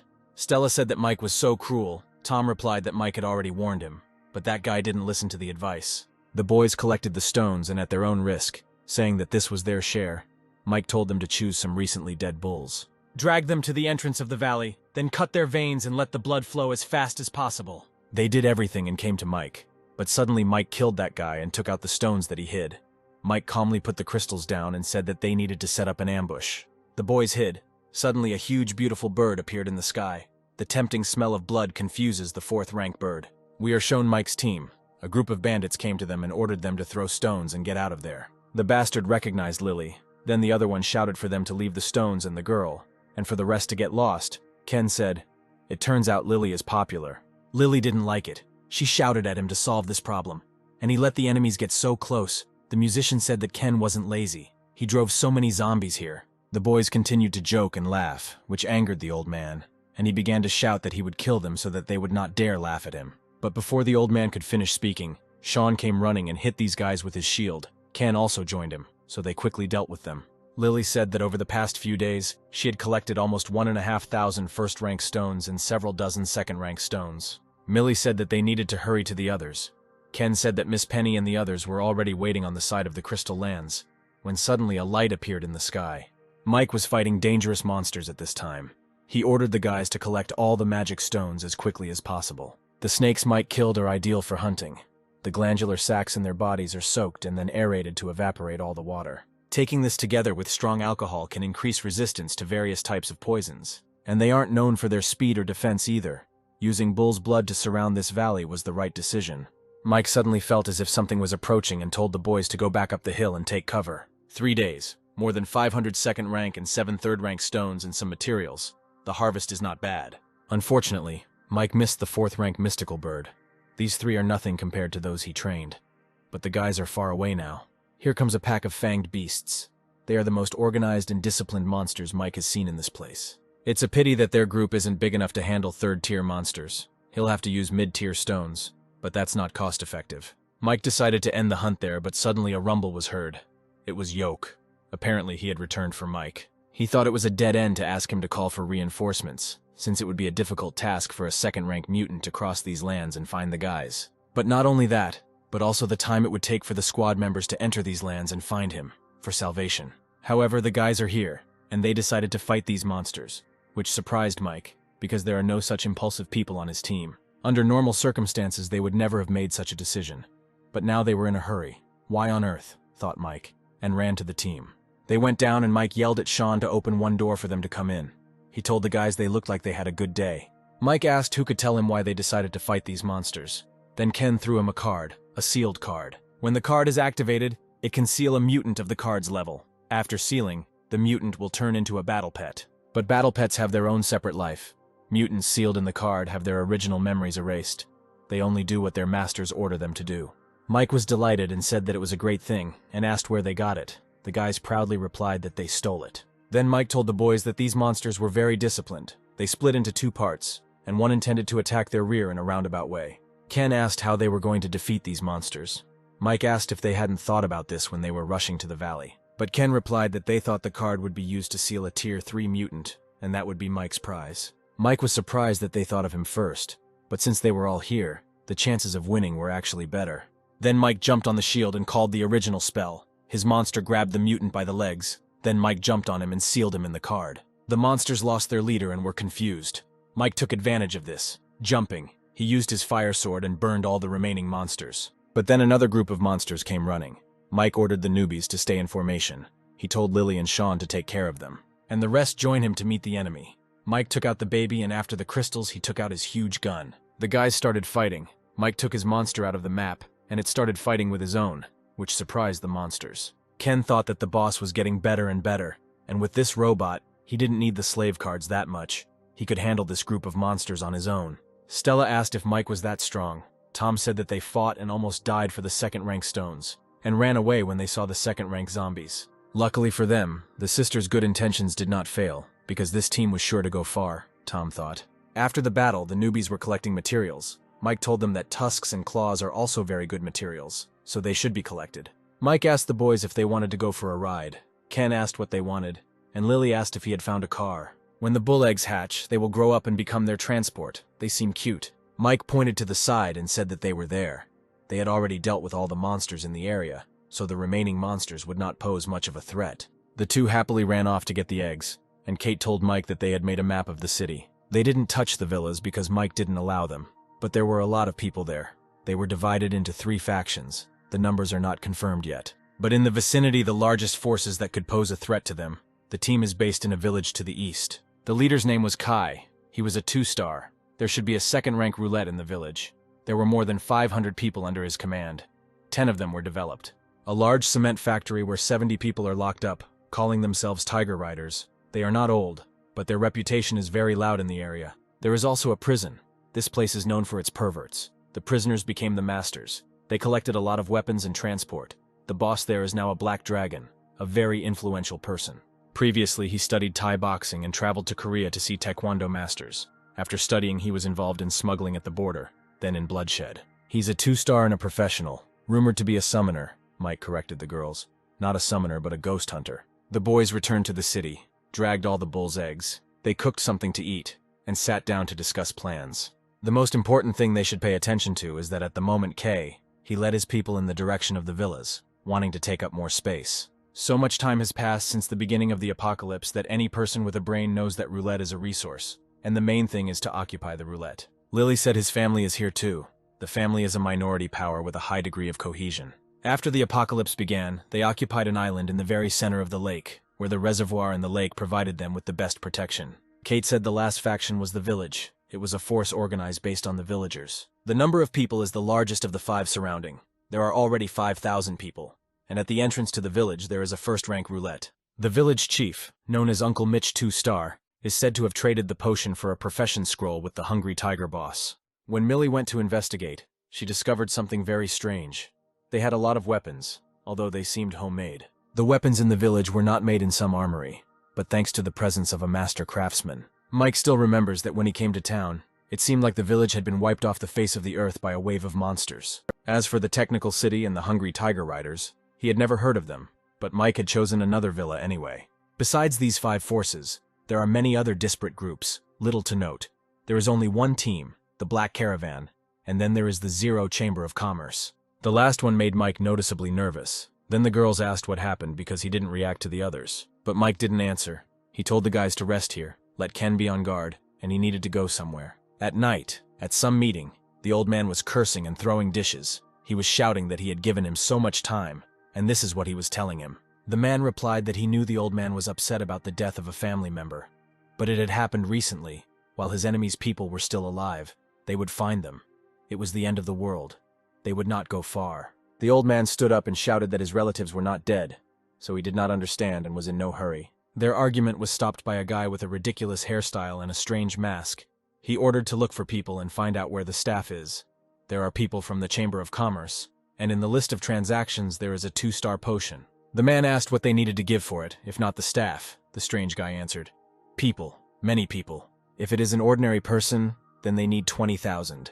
If it is a developed person, then one equivalent of 1,000 people. To turn the roulette, a second-rank stone is needed, and they can only turn it 2 or 3 times a week, and they won't get a single 2-star potion in half a month. What they need now is to increase their power, and not to understand why the Chamber of Commerce that will allow them to increase their power needs people. They don't have much manpower. They have to catch 20,000 people in a week. It's difficult. There are several collection sites that they would like to turn into a source of stones, materials, so they were very polite. But now that someone else has taken the staff, and it is no longer under their control, they are no longer obligated to be polite." Mike sat alone.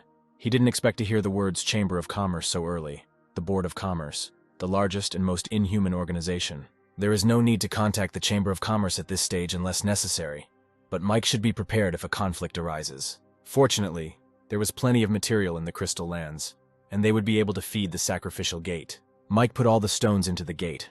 The materials that can't be used at the moment will all be given here. The gate can absorb tens of thousands.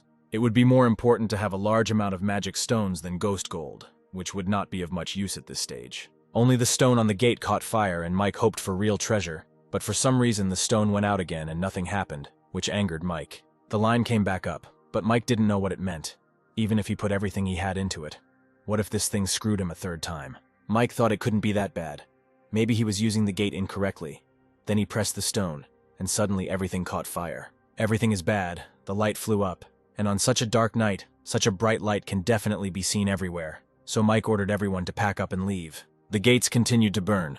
Then he finally gave Mike some kind of C-class box, a small one. Lily lifted them onto the truck and said that there was a small town ahead of them, and if they crossed it, they would get to the mountain villas. Mike suggested taking a break and getting something to eat.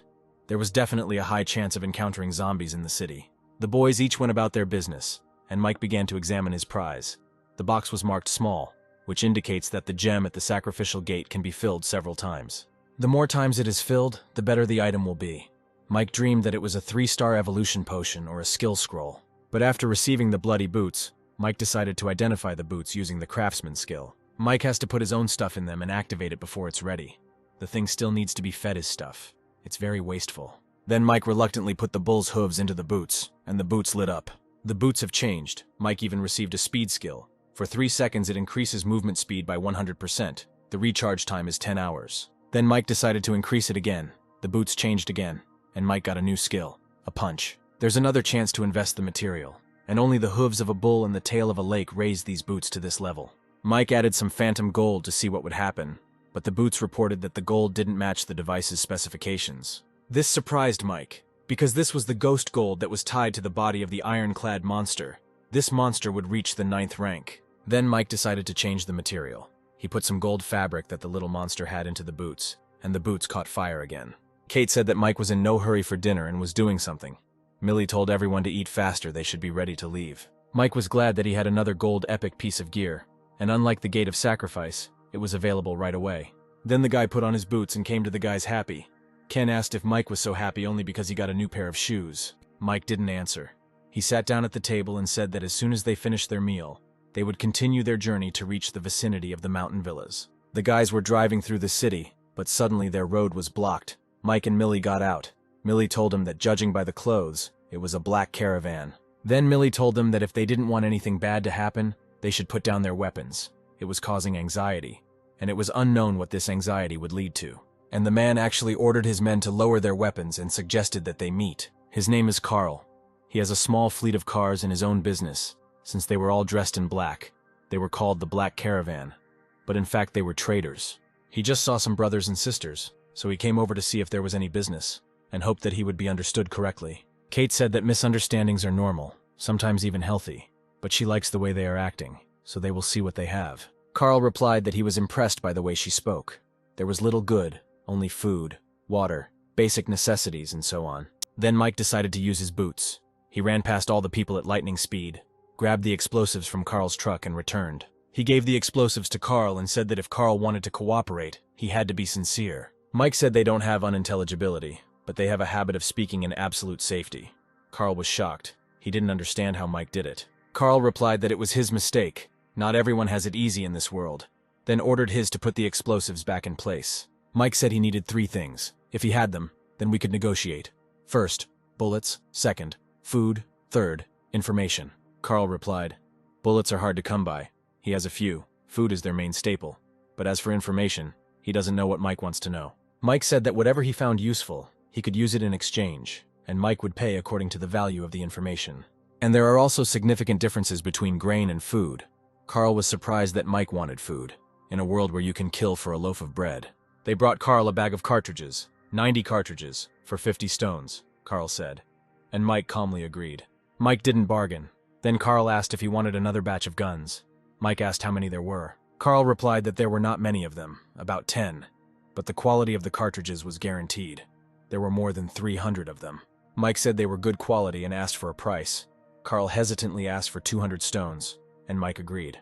Everyone was amazed that Mike so easily agreed to such a large sum. Carl asked if he wanted flour, rice, salt, but Mike naturally refused and threw him a bag of stones. Carl said that it seemed he gave him more.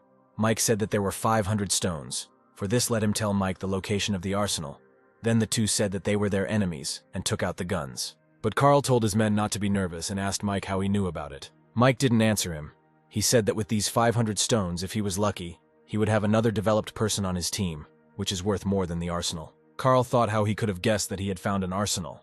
He bought 10 pistols, 300 rounds of ammunition, without bargaining. Then he said, 1,000 stones, and he will tell not only about the arsenal, but also one message about the location of the grain warehouse. Mike agreed, but he also needed specific information about the surrounding forces. The deal was done, and before Mike left, he said that if Carl still wanted to do business, he should bring food to the mountain villas. His men asked why he didn't capture these people. Carl replied that they all knew that he used to work as a bounty hunter and he had no dignity, only accuracy in assessing people, and now he wants to say a few words to them. When they encounter this team in the future, let them not do anything bad. Millie said that strategically it was a good location, on top of a hill with a cliff behind and only one road to cross. This place could also be inhabited by zombies and monsters. If the villas weren't fortified to prevent guests from entering the dense forest on either side, it could have been breached already. The musician said that along the way he made a model and calculated that there were thousands of zombies and mutants here. According to the information provided by the black-clothed caravan, there are actually 4 forces operating in the mountain villas, which is different from their investigation. People from these forces came and went from the villas, making noise and knocking to distract the zombies, and then quickly drove past, almost every time people died. Of course, there are reasons, but in the end, this is information from a past life, and this time it is difficult to say for sure that everything will be the same. The woman screamed that this was not enough. The bald man replied that this was very good. Who does not know what is happening outside now? This is what he and his brothers paid for with their lives, so why do they think it's not enough? The girl shouted that he was a bastard who didn't keep his word, but the man only laughed with his fools. They began to offer to give them less food.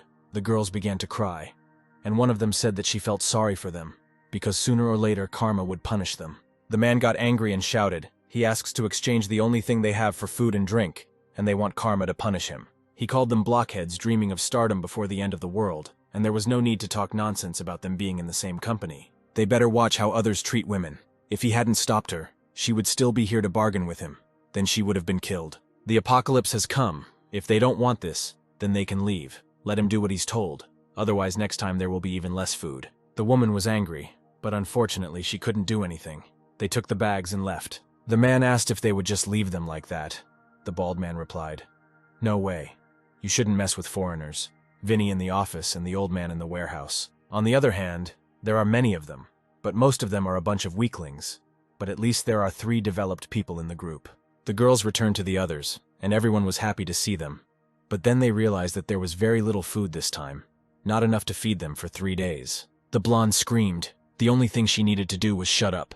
These are the things that several sisters get in exchange for their dignity. This time there was not much, only 12 bottles of water and very little food, so we had to cut down on the portions. The woman looked at the view from the window and thought, "Such a beautiful place, but so dirty.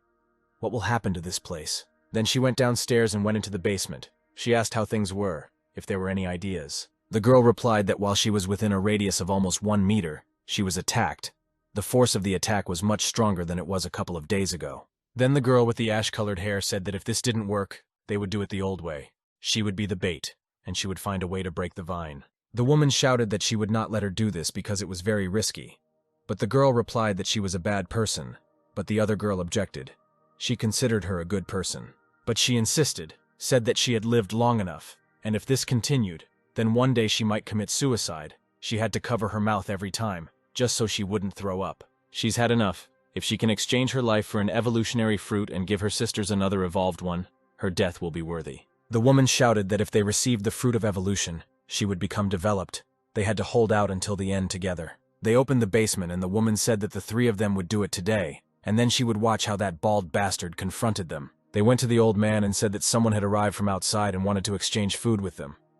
The old man asked what the price was. They want to exchange a bottle of potion for 20 bags of rice, 50 boxes of canned goods, and so on. The old man replied that although they control the storage of this mountain, the resources are not unlimited. This exchange ratio is getting worse and worse. Now they have 10 developed, 13 on Vinny's side and 14 on John's side. Half a month ago they had as many developed as they had, and now they have increased the gap. The man suggested that there might be another way to reduce the number of developed people. They will have to go hunting too. It's just a matter of time, so why not take advantage of this opportunity? If they need stones, and there are several groups around the mountain where there are roulettes, they can spend some money to go to them for a spin. Then the old man ordered him to get ready. Mike sat and watched. Surprisingly, it was so easy to get inside. Obviously, with the hill, there weren't many second-rank creatures. Why were they surrounding the villas but not getting inside?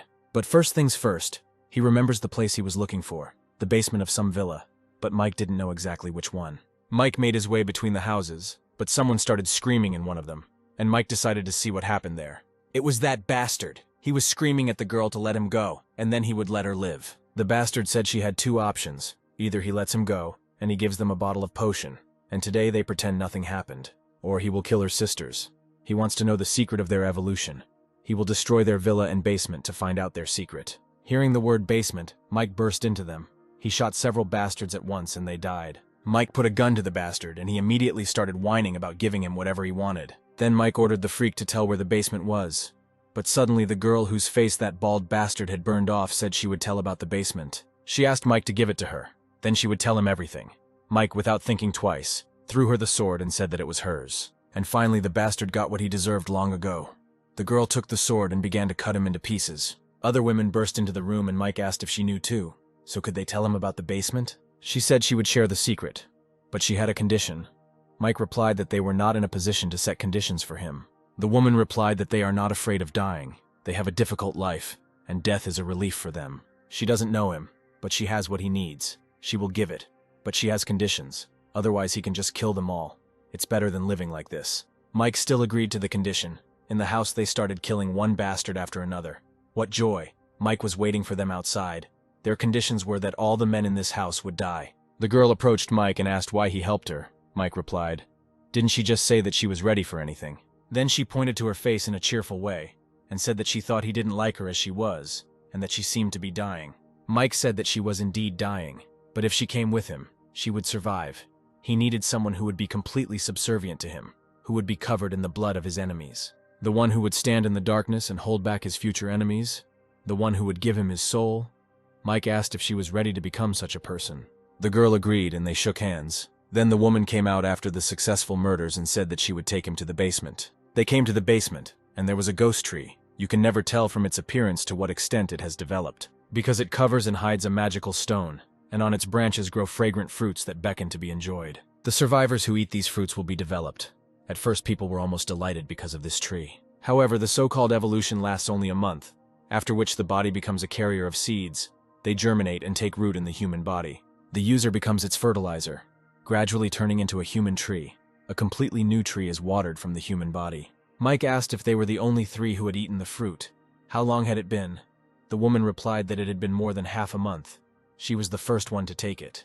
Luckily, if it had taken longer, it would have been impossible to save her, thought Mike. And suddenly the dog appeared. Together with Mike, the dog entered the basement to this monstrous tree, which immediately decided to attack Mike. Mike used his boots and instantly found himself in front of the tree. With his sword, he cut a couple of its branches, and the dog grabbed these branches. "This tree will still have a use," Mike shouted and ran further into the depths of the basement. Mike remembered that those who occupied this basement became 9 star hunters, and that's why there were 4 different roulettes in the basement at once. There is a 2nd rank, 3rd rank, 4th and 5th rank roulette, a real jackpot. Together with the 3 1st rank roulettes scattered all over the outside, there are a total of 7 roulettes in the mountain villas. That is why in his previous life, the enemy took this place as the base for his training, and became a 9-star in the future. The girls said that the guy had been there for so long, maybe something bad had happened. But suddenly one girl ran up and said that Vinny's people were coming here with a lot of people. The girls went out and met these identical soldiers. The guy asked where the bald guy was. Rhonda replied that it was none of his business where he was, but he should just get out of there. The guy said that today they came here to seize their villas, and ordered his men to get ready. But suddenly that girl killed one of Vinny's subordinates. She crept up unnoticed and made a hole in his body. She literally ripped out that man's heart and said that the master said if they didn't resist, they wouldn't have to die. The men ran towards her, but she also fought with such a large crowd of people with ease, with her bare hands. One of them used his iron hand skill, but the girl easily broke the stones and then that man. Then the men fell on their knees and bowed, saying that they surrendered. As she had just said, they would not resist. Mike watched the girl from the hill and said that this woman was right for him. Carl walked up to Grandpa Mitch and said he had just found a new customer and offered to smoke. Mitch said there were only a few people here who could afford his stuff, and there was a new buyer. Carl replied that they had met a group of people who were going to mountain villas. Then Mitch asked what he said last time. Carl looked at the tube and thought, the last time he saw it, it was at a gray level, but now it had been upgraded to white. Carl replied that he had only a few men and few weapons. They would be of little use, so he would not interfere. The old man said that if he didn't go this time and buy from him, the price would never be cheaper. Carl stood up and said that he would think about it. In the car, Carl's subordinates asked if they would go there. He had heard a lot of good things there. Carl asked, they can't just go to John's base. They shouldn't think that this old man has good intentions. It's not that easy to get in there. Mike and the guys got together. Ken said they agreed to study the situation in the mountain, but he just captured the mountain. Rhonda said there are about 300 people on John's side now, and less than 200 on Lou's side. She doesn't know exactly how many there are now, but there are 57 of them. The girl came to Mike and said that John's people were getting ready to act. Kate thought that the woman had received the third 2-star potion, although she remembered Mike had promised Kate this potion. Lily asked what Mike was thinking when he gave the third 2-star potion to her, one for Pina. Is that still okay? Millie asked. Is she jealous? She replied that he must have had a reason for doing it that way. She was just curious. Mike asked how many people were coming here. Agnes answered 200. Then Mike said that he had taken too many people. Agnes immediately left, answering that she understood him. He told Rhonda that she should write to him about all her people who are here.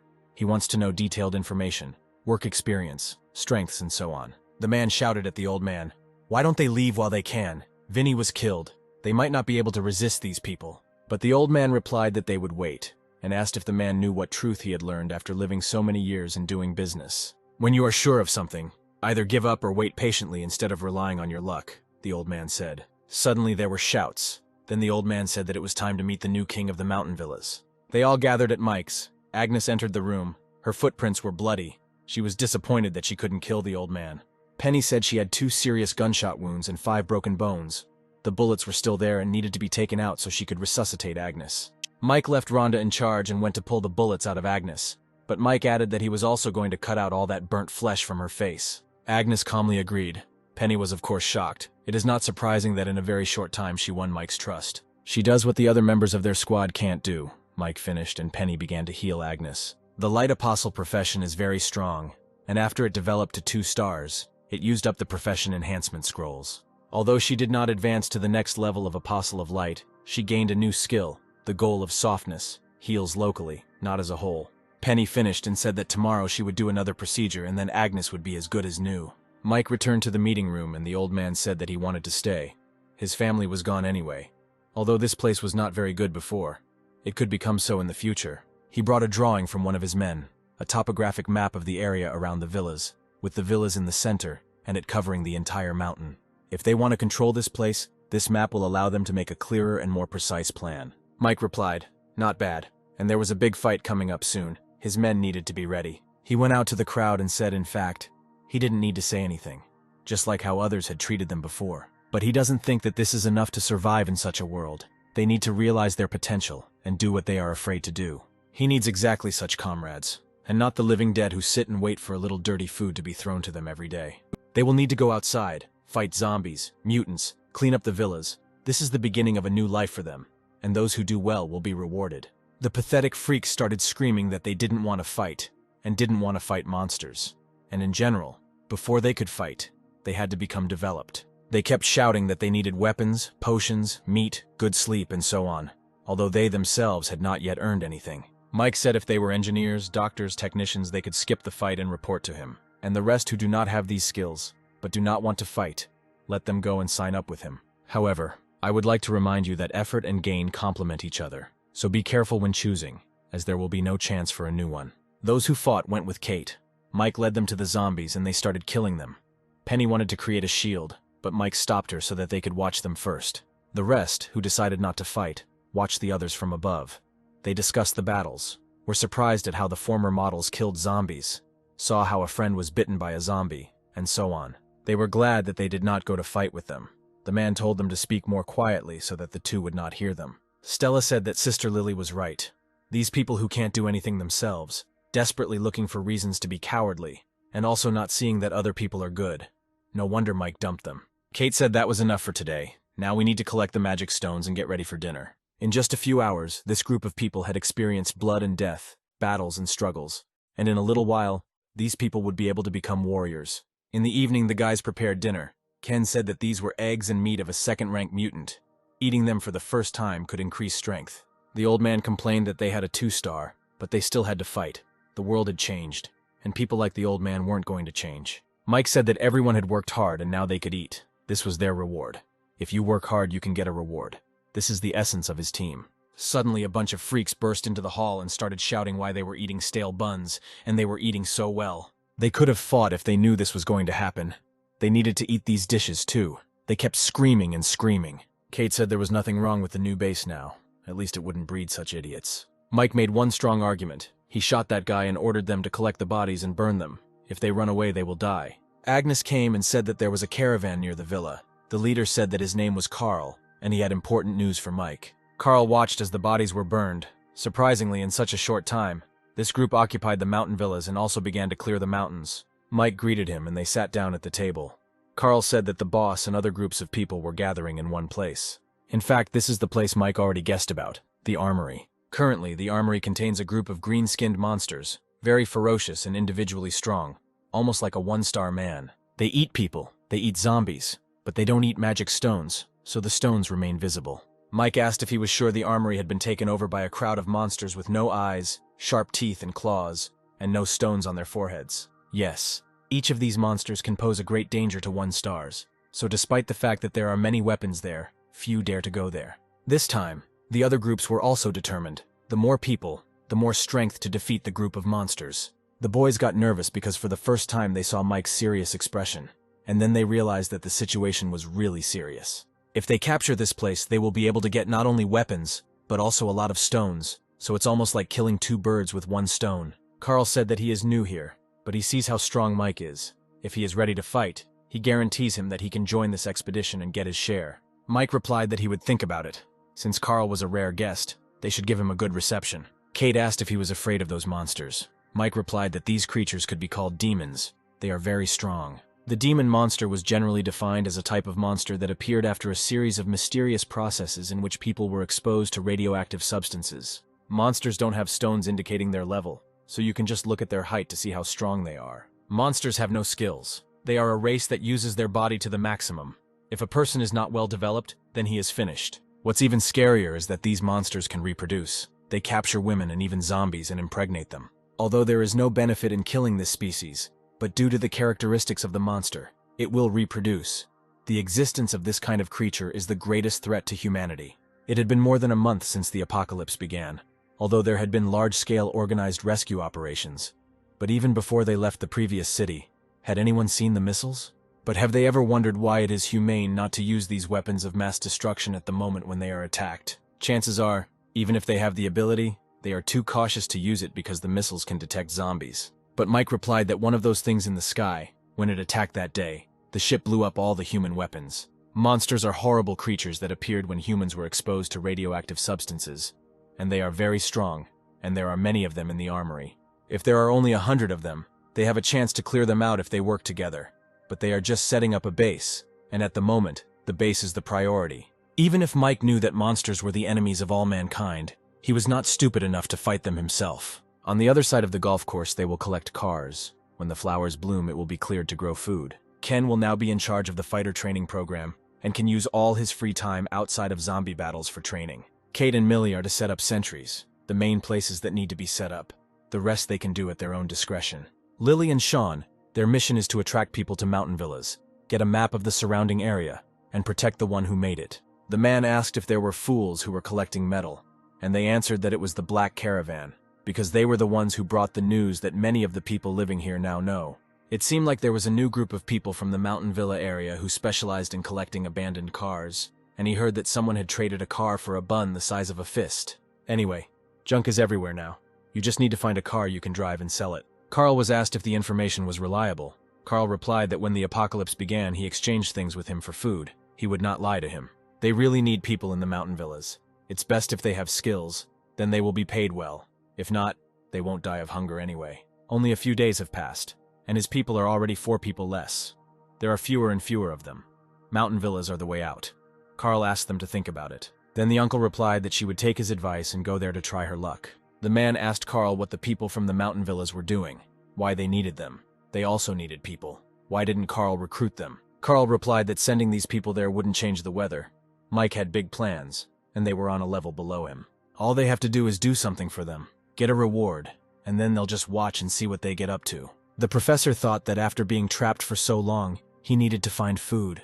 Otherwise, he wouldn't last even 3 days. It's time to fight for your life. If you don't risk finding something, then tomorrow your strength will run out, and then there will be less hope of finding food. But as soon as the professor entered the store, the man hit him and he fell. He had no stones. Then the man hit him again. Then he stood up and said that he couldn't let him go just like that. He needed to get blood to lure the zombies. But suddenly the professor stood up. The professor took a small knife and cut the man's throat, and told him not to blame him, because he himself made him do it. Mike suddenly appeared from behind and clapped for him, saying that it looked like he wasn't needed here anymore. Then Mike said he knew the man was a surgeon and asked me to follow him. There was work for him. The girls asked how Sister Rhonda was feeling. Penny replied that the operation was a success. The false seedling in her body was successfully removed. Mike told the doctor to rest. He had to undergo 2 similar operations in the coming days. He asked Penny to stay here in case something happened, and he would go to the villas and check the situation. In another, Kate screamed, the tyrant who acted alone. His retribution had come. She would punish him. Mike told her to think about her age before talking like that. Kate got angry. Then Mike said he would help her and asked what happened. Kate replied that the advertising for the Black Caravan was very good. Over 300 people had come here in the last 3 days. In fact, the base can be built slowly. In such a hurry, many problems will arise, the most important one being food. Initially, there was a lot of food in the warehouse, plus they exchanged some for Carl. Keeping the same number of people, it was possible not to go hungry for 2 months. Mike asked what the problem was. Kate shouted that it was a big problem. What would he do when the food ran out? If people start exchanging more, there will be less food. This is only the immediate problem. There are other similar ones, such as the life of survivors, cleanliness, safety, and so on. There are a lot of problems. Mike asked if there wasn't some work clothes in the storage room. Let these people rub them and change. You need to put some first-rank meat in your food to improve your constitution. Let them also clean up around the villas. They will start building walls soon. We can't stop buying cars. This is the material from which he will make knives. Let them hurry up with training with Ken. Suddenly Lily came running and said that a group of people had arrived at the entrance who wanted to deal with them. There were a lot of them, and they were armed. Mike decided to meet them and asked if they said which side they were on. Lily replied that they didn't answer, but it seems they were from prison. The bald man swore. Mike went out and thought that he had never heard of such a person in his past life, which meant he was small fry. Then the bald man came down and said, "He has 40 cars of junk, 150 people. How much will he pay for it?" Mike replied, 100 kilograms of rice, 50 liters of water. But the bald man didn't like it. He started shouting in discontent. But Mike brushed his hand away from himself, and the bald man realized that Mike was stronger than him. He thought that he had people, and besides, he needed to get as much food as possible so as not to embarrass himself in front of the leader. He said they wanted 300 kilograms of rice, no water, 100 canned meats, oil, salt, and vinegar. The man wanted to object, but Mike stopped him and said that since they asked for it, he would do it. Mike told the girls to bring food. The bandits took everything and left.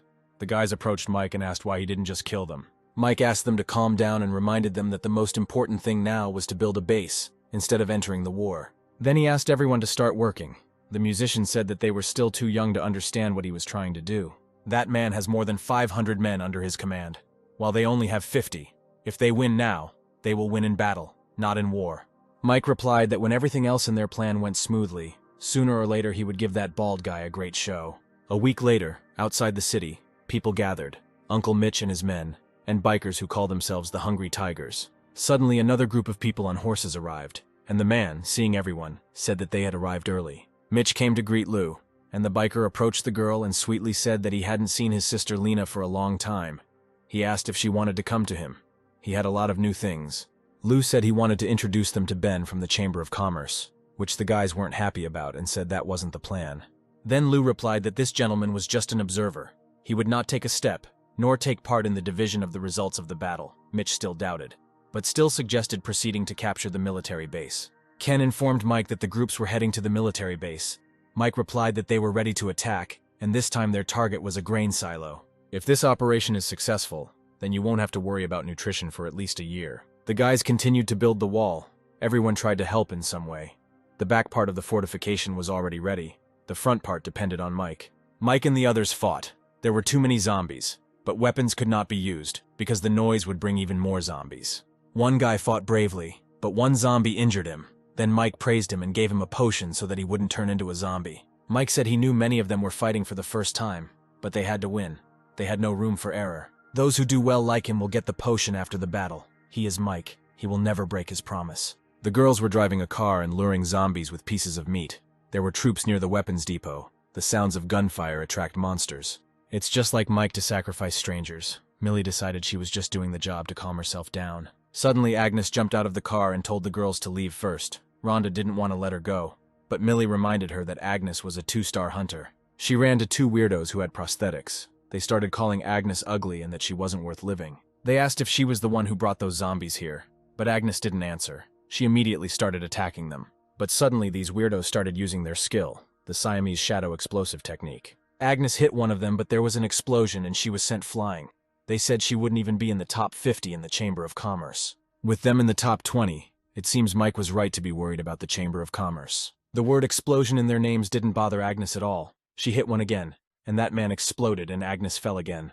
Although Agnes is strong, she has no profession, no skills, and no plan. She hit the man again and he exploded again, but she still got up and hit him again. This time she hit the real one. Then the man got nervous and thought that if she hadn't been a 2-star, she would have burst in long ago from the very beginning. She was ready for the fact that they would blow her up. The man ran at her with a knife, shouting that it didn't matter that she had broken their skill. He would still kill her. But Agnes grabbed him and tore out his heart, saying that she didn't have to be better than him. She was just stronger. Mike and the guys continued to fight, but the zombies became more and more numerous, and then the people began to despair. But Mike told them that everything would be fine and ordered them to stand behind him. He took out his fire knife, and with one swing destroyed all the monsters. Ken approached the storage to get some food, but suddenly something jumped out. But the main thing is that Mike managed to repel the attack. This is a mutant from Black Clay. Ken complained that he felt numbness in his limbs. Mike replied that he should go to Penny so that she could cure him. Mike went into the vault and there was a mutant there, very strong, and compared to the others, he causes a lot of problems for the survivors. These black muds are not only very sticky, but also contain psychotropic toxins, so that the prey loses its ability to resist, and the mutant consumes the victim alive. A 3-star monster. Mike really didn't expect to encounter such a level of mutant when entering the grain storage facility. Inside the vault, Mike can't use his fire sword or everything will be lost, and the monsters kept climbing into the vault. The monsters seemed to be protecting that dirty monster. Mike decided to use his boots. But even so, Mike was still bitten a couple of times by monsters. Then he used the power of the boots, and it worked. Life energy is replenished. Mike finally finished. The storage was loaded with monsters. The guys came, and Mike ordered to gather people so that they would quickly collect the grain. Millie said that they carried out his orders, then returned. Mike asked where Agnes was. Millie replied that Agnes saw something suspicious and told them to leave. Agnes was running away from some strange guy who guessed that her comrades were now in the grain storage facility. The strange man said that he was the 5th of the 9 sacred thrones of the Chamber of Commerce, and he would give her a chance to become one of his warriors. Then he would spare her companions. The boys continued to carry grain into the trucks, and the zombies continued to advance. Ken was informed that 2 3-star monsters were approaching. Mike asked, "Is everyone here already? Lily and her team with more than a dozen people? Cover their backs?" Ken answered. Mike then called the baby's robot and told Ken to tell the others to prepare to retreat. They cut the wooden bridge that they crossed to the other side. Then the robot destroyed all the monsters with his cannon. Everyone got into the car, but those monsters continued to attack the guys. Mike said that if they let them catch up with them, it would be expensive. So Mike took out his huge gun and shot at the monster. but the monster anticipated the attack and lost only an arm instead of a head. Then Mike started shooting like crazy and said that this was a warning. If they followed them, he would kill them. Suddenly we are shown a doll, and now she could speak. She said that it seemed like it could be called words, but she couldn't remember it. A lady came up to her and also spoke. She said that the doll would no longer be able to evolve. She must kill more to become stronger, the lady said. Then asked if the doll would help her or choose death. But the doll attacked the lady. Then the lady called her a worthless thing, and decided to attack her too. After a short battle, the doll sensed something and immediately ran away. The lady said that she would not run away from her. Agnes continued to run away from this guy. She was already exhausted, and the man repeated his offer again, but Agnes refused again. The man said she was a frog in a well. Everyone in the world was a frog except the Zero Chamber of Commerce. The chamber has truly reached the forefront of humanity, and that is progress. He said he was giving her a chance to see how strong they were. He liked her indifference. Then he hit her. She was able to protect her stomach. The man said that he didn't even use his skills. He didn't even hit her with full force, and she can't get up anymore. There are at least 10 people in the Chamber of Commerce who have the same power as him, and the chairman is the strongest of all. He began to continue manipulating the girl, but she grabbed his hand and told him to take it away, or he would rip it out and feed it to the zombies. Things weren't going well for those who were trying to get the armory back. The green monsters were very strong. Then that strange guy came back and threw Agnes to the ground. The green-haired guy asked why they had to run after her. It would have been better if he had helped them. The man replied, when they were fighting, a group of people used the sound of gunshots to attract zombies. They weren't just luring zombies. This woman is an important figure in this group. He leaves it to them to find out who she belongs to, but then they must tell him everything they find out. Then he knocked down the wall and told them to be nicer to the Zero Chamber of Commerce because not everyone in the Chamber of Commerce was as nice as he was. The guys had a meeting. This time their losses were serious. 13 developed ones died. 45 regular fighters died. Mike said that the seriously injured would be given simple tasks that they could perform once their condition improved. As for replenishing the number of developed ones, they must carefully select those who are suitable to become developed. Rhonda said that a lot of time had passed and there was still no news from Agnes. He then told the hunting party that when they went hunting, they should add a quest to find Agnes, and let them offer a reward, 5 bottles of potion and 5 bottles of immunity potion for information about Agnes. According to this list, he will prepare 40 bottles of 1-star evolution potion. 35 people from this list will receive them. The old man came with information from Carl, this time Mitch's men. The hungry tigers suffered heavy losses, so it seems these demons are strong. Mike was pleased. He told the old man to do something. He was to go to the village and contact them. Find out if it was possible to exchange food for weapons. If they can offer modified weapons, then they can also provide stones in exchange. He will give them the final amount after thinking about the exact exchange ratio. Kate brought up the Chamber of Commerce and asked if maybe they should check it out. Mike replied that they were doing their best to evolve, and many of them were inhumane, so it was best to avoid them for now.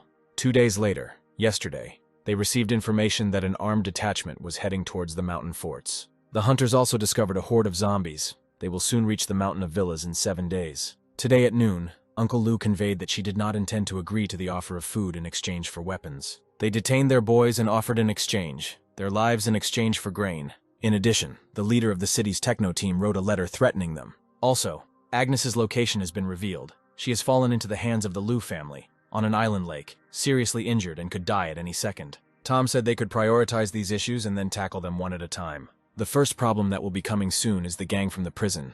They better get rid of them. Then you need to save the hostages. As for the threat from the techno city, you can just ignore them. The most dangerous thing is the problem with zombies. We need to divert their course, otherwise they will have problems. Also, their guys are still weak to fight. Mike praised Tom and asked if there was any information about the prison group.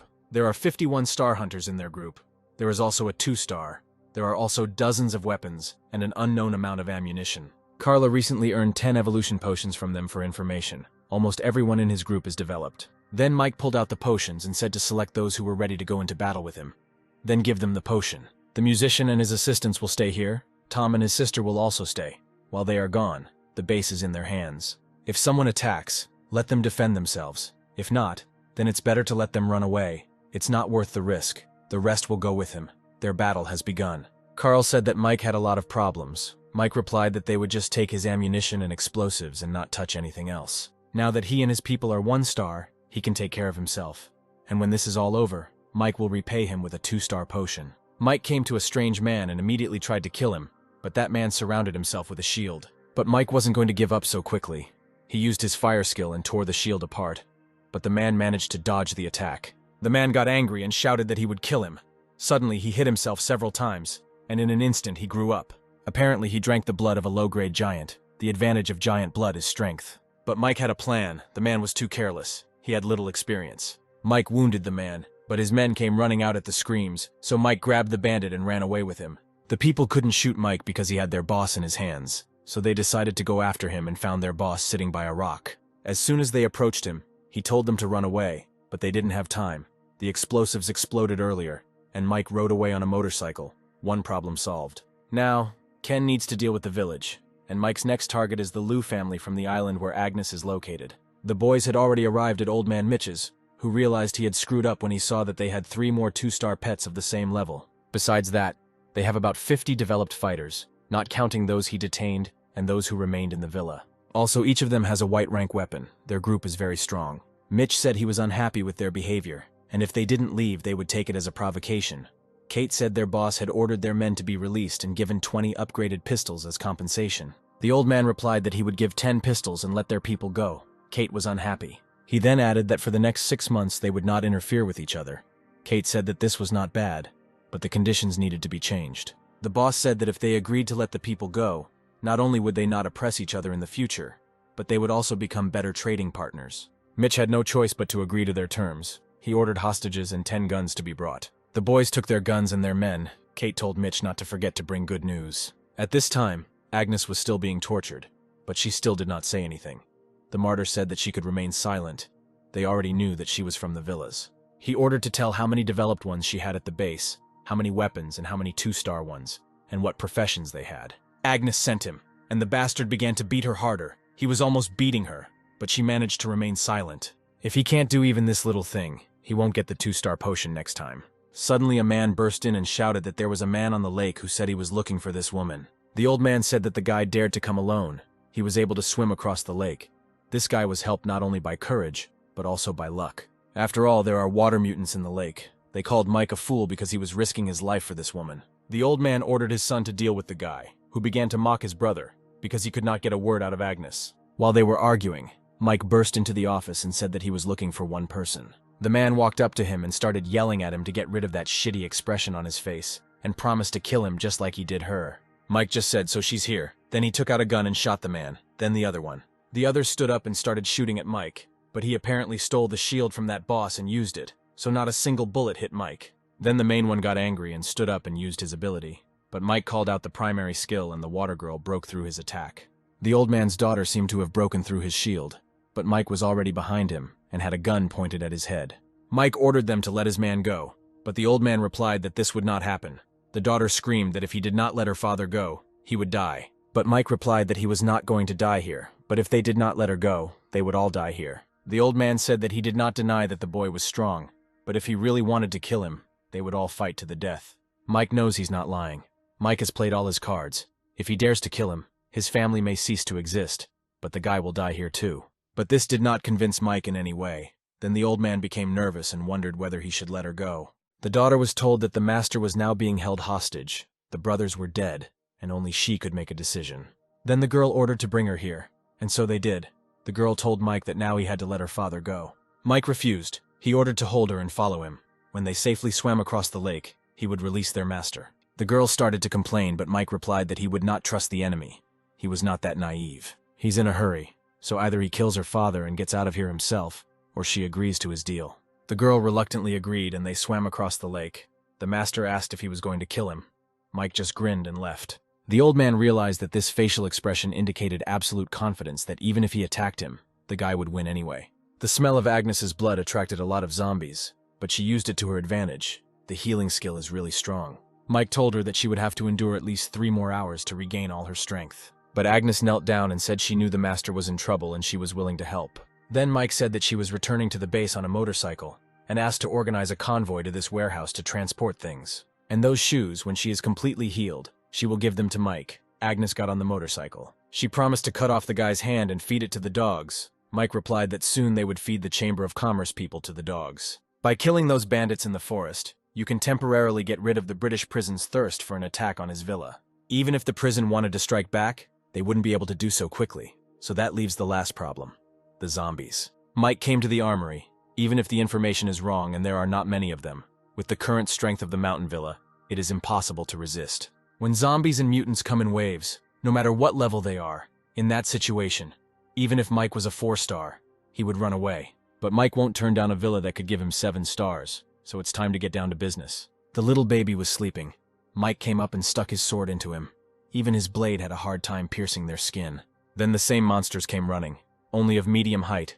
Mike used his fire sword to defend himself. Suddenly a door was thrown at him, the very same monsters that Mike was so afraid of, and there were quite a few of them. Mike lured them into the forest, then took out his staff and used Blue Ice Lotus. Then he entered this hole. Mike spent the only natural stone, and he didn't even get a single stone. Killing these monsters is really a loss-making business. Although the arsenal is small, the quantity is large and the ammunition will last for a long time. Mike went deep into the basement and discovered a terrible picture. Several pregnant girls, a breeding ground for monsters. If nothing is done about them, there will be problems in the future. Mike took out a knife and stabbed it into the girl. Suddenly a strange girl came out and told Mike to let go of the gun. She felt uncomfortable. Mike replied that at least he felt comfortable. He immediately realized that this girl had evolved. The girl came up and said, "The corneas are starting to cloud over, and in principle it corresponds to the phenomenon of death. It seems that nothing can be seen from this zombie." Mike felt nervous. This woman's strength clearly didn't pose a threat to him, but looking at her, he felt goosebumps on his skin. He asked what she was doing here and how she knew so much. The girl replied that he had a very keen sense of smell. She only looked at him, but he noticed her. Besides, he's not some trained killer if he's so skilled at killing people that it's become instinctive. The girl said that she had a heavenly gaze profession and she had some special abilities, so she saw his fights just now. She said that she knew he had a lot of questions in his head, so she would explain everything, and then he would answer her question. She was previously a forensic pathologist and honorary doctoral supervisor at 2 of the world's top 10 universities. And of course, she was called a cold-blooded animal, a woman who smelled of corpses, and a person who would go to hell. Since her research involves dead people or mutations, she will inevitably do something unethical, even bloody and evil in the eyes of others. The discovery of these monsters was successful, as there were clear traces of radiation on their bodies. In addition, these monsters use human and zombie females for reproduction, which cannot but be frightening. Mike asked her name. The girl reluctantly gave her name Lucy, which surprised Mike because she is a famous scientist. She could be called a villain. Lucy said that from his expression she can see that he has already heard about her. She is the creator and the embodiment of absolute evil, even in the eyes of many of the murderers who survived the apocalypse. Not only did Lucy forcibly combine humans and mutants into horrible monsters, but she was also extremely cruel to humans, causing a lot of bad news. She approached the girl, but Mike said that even newborn monsters could not be defeated by a 1-star person. Lucy replied that he would kill her anyway, so she wanted to see the offspring before she died. Mike pushed her away and killed the girl. Lucy said that he was wasting a good sample and research subject. Then he said that in the future she would understand that in some exceptional cases all survivors come to an agreement. This girl is just crazy about science, so Mike said that he would provide her with the appropriate conditions so that she could go with him. She asked if he wanted to make her his subordinate, but she didn't think he had what it took to make her follow him. Then Mike threw her a potion, and the girl immediately agreed to go with him. The guys came to Mike, and Ken admired the fact that Mike dealt with these monsters on his own. While the guys were admiring Mike, as Mike himself and that crazy woman came out, Mike was glad that everyone returned safely. The old man came up and shook Mike's hand and said that he didn't need to say anything more. From now on, his life belonged to Mike. Mike replied that they would never sacrifice any of their comrades, and hesitantly introduced the doctor. She is also a renowned biomedical specialist, well known in the field, and she will be working with them. Lucy haughtily said that the guys should collect some samples for research. Of course, no one listened to her. Then Mike said that they needed to distribute the tasks. Kate and Ken would take the rest to load the trucks, pack everything in the arsenal, and take it away. The rest go to help Lucy. Her research is very important for their future. Only then did the guys agree. 3 days later, the boys had another meeting, and during these 3 days they managed to create 4 lines of defense from the foot of the mountain to the top. The 5th and final line of defense was the main gate of the base. In addition, they built 4 concrete pillboxes in front of the base gate. Ideally, this is where the zombie wave will be eliminated. The musician ordered them to set traps everywhere. Apart from the main entrance, they certainly won't play a decisive role, but the total damage should be significant. On Ken's part, he tried to force the evolved to hunt and the normal humans to attack the zombies, but the flow of zombies was too great. At least they managed to train the privates they brought out into the field so that they could confidently hold a gun. They also learned to shoot and follow orders. Lily and Sean have taken in some of the survivors from that wave and are now integrating them into the combat unit. Mike praised everyone for their work. Carl asked loudly if the 2-star potion would be given out after the battle with the zombie wave was over. He hadn't said that before. Mike replied, when it's over, so it's over. It will be after the zombie wave is over. Then Carl asked for some bullets. He has no supplies now. There are no bullets in the pistols, so going outside is always uneasy. Mike, of course, asked what Carl would give him in return. Carl asked him not to behave like that. He was an old friend who supported him. But he still handed him the piece of paper, saying that he could pay with this. Mike asked what it was. An invitation.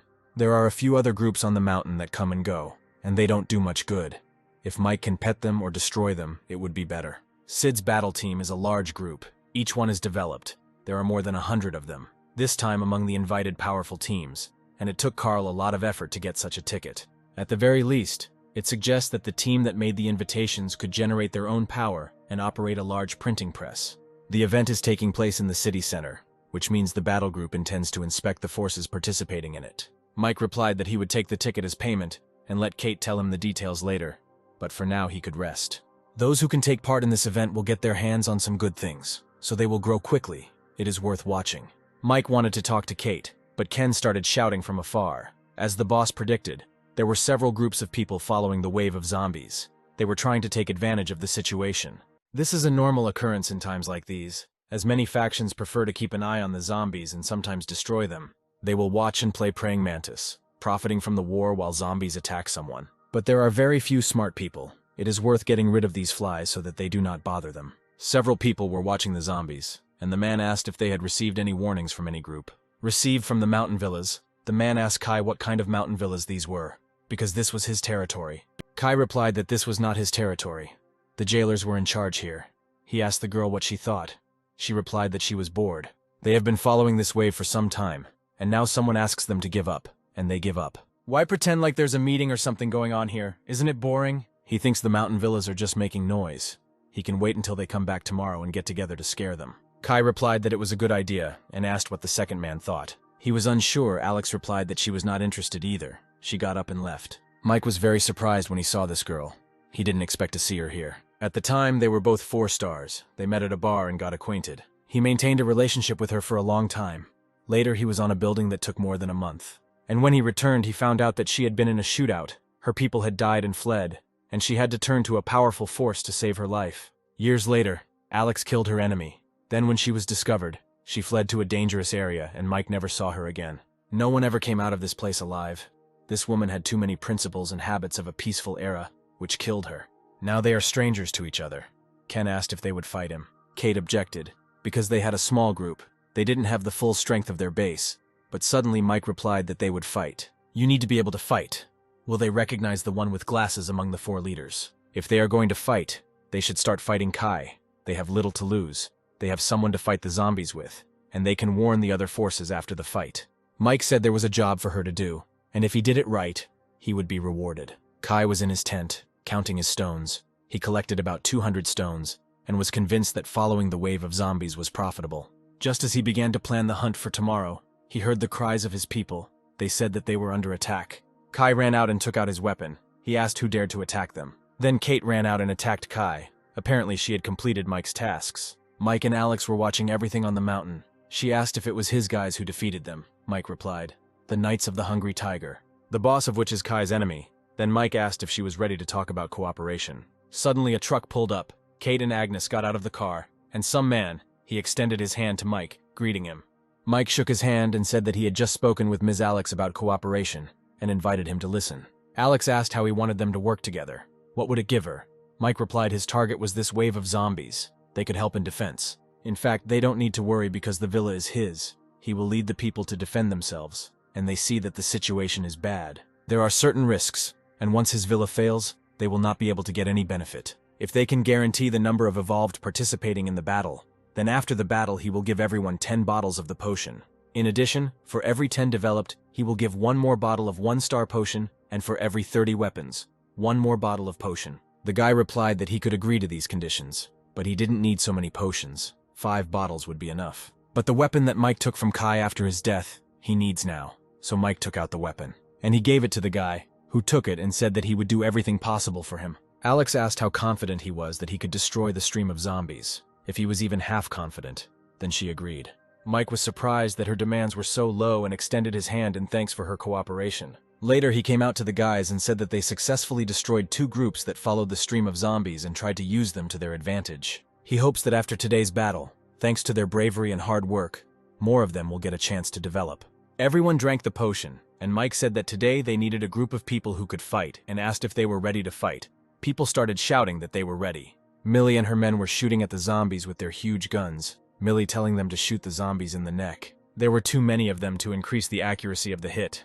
Millie started shooting at them when they were 100 meters away. Ken shouted that second-tier mutants, Black Phantoms, had appeared, with zombies with shields at their forefront. And immediately, terrible mutants appeared, throwing huge stones at the boys. Black Phantoms that are fast enough to disrupt their formation.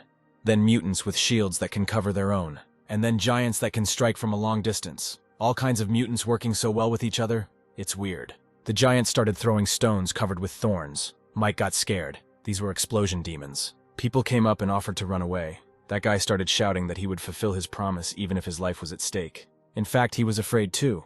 But none of them had left the mountain, and if he ran away, he would be disgraced. Millie screamed for everyone to remain calm. Normal people retreat to the second line of defense. The advanced ones remain. Ken reported that the zombie wave was 10 meters away. Mike replied that when the wave entered the perimeter, they would retreat to the second line, and he would break their rear. And so it happened. Everyone ran to the second line, and Mike blew up the road along with the monsters. On the second line, Mike asked what the results were so far. Millie replied that the losses were small. The wave size is too big, and they only killed 3,000, even if you add in the ones Mike burned. On the one hand, their fighters are still undertrained, their shooting skills are unsatisfactory, and they lack weapons. After firing weapons, there is close combat. If they deal a powerful blow to the wave and then retreat, the effect will be completely different. The guy and his mate were eating. He was thinking how rich Mike was. So many cartridges, 2 boxes, and a bunch of potions. Moreover, if they win the battle, they will receive no less than 20,000 first-rank stones, hundreds of second-rank stones, and even third-rank stones. Mike gave Millie orders on how they would conduct the rest of the fight. The girls watched the zombies from the sidelines. Alex's people talked about stones and bottles of potion, and began to suggest other plans. Alex turned around and said that in the future they should remember to keep their promises and not think like that. She pointed to the dog and said that it was that guy's pet, and of course it had great strength. And this woman had a hand in the destruction of Kai's camp. None of them will be able to repeat this. Even though it is an apocalypse, they must be respected. It will bring unexpected results, and asked them to believe her. Ken said that 20,000 zombies was more than the stadium could hold, but Lucy corrected him, saying that the stadium could hold 19,000.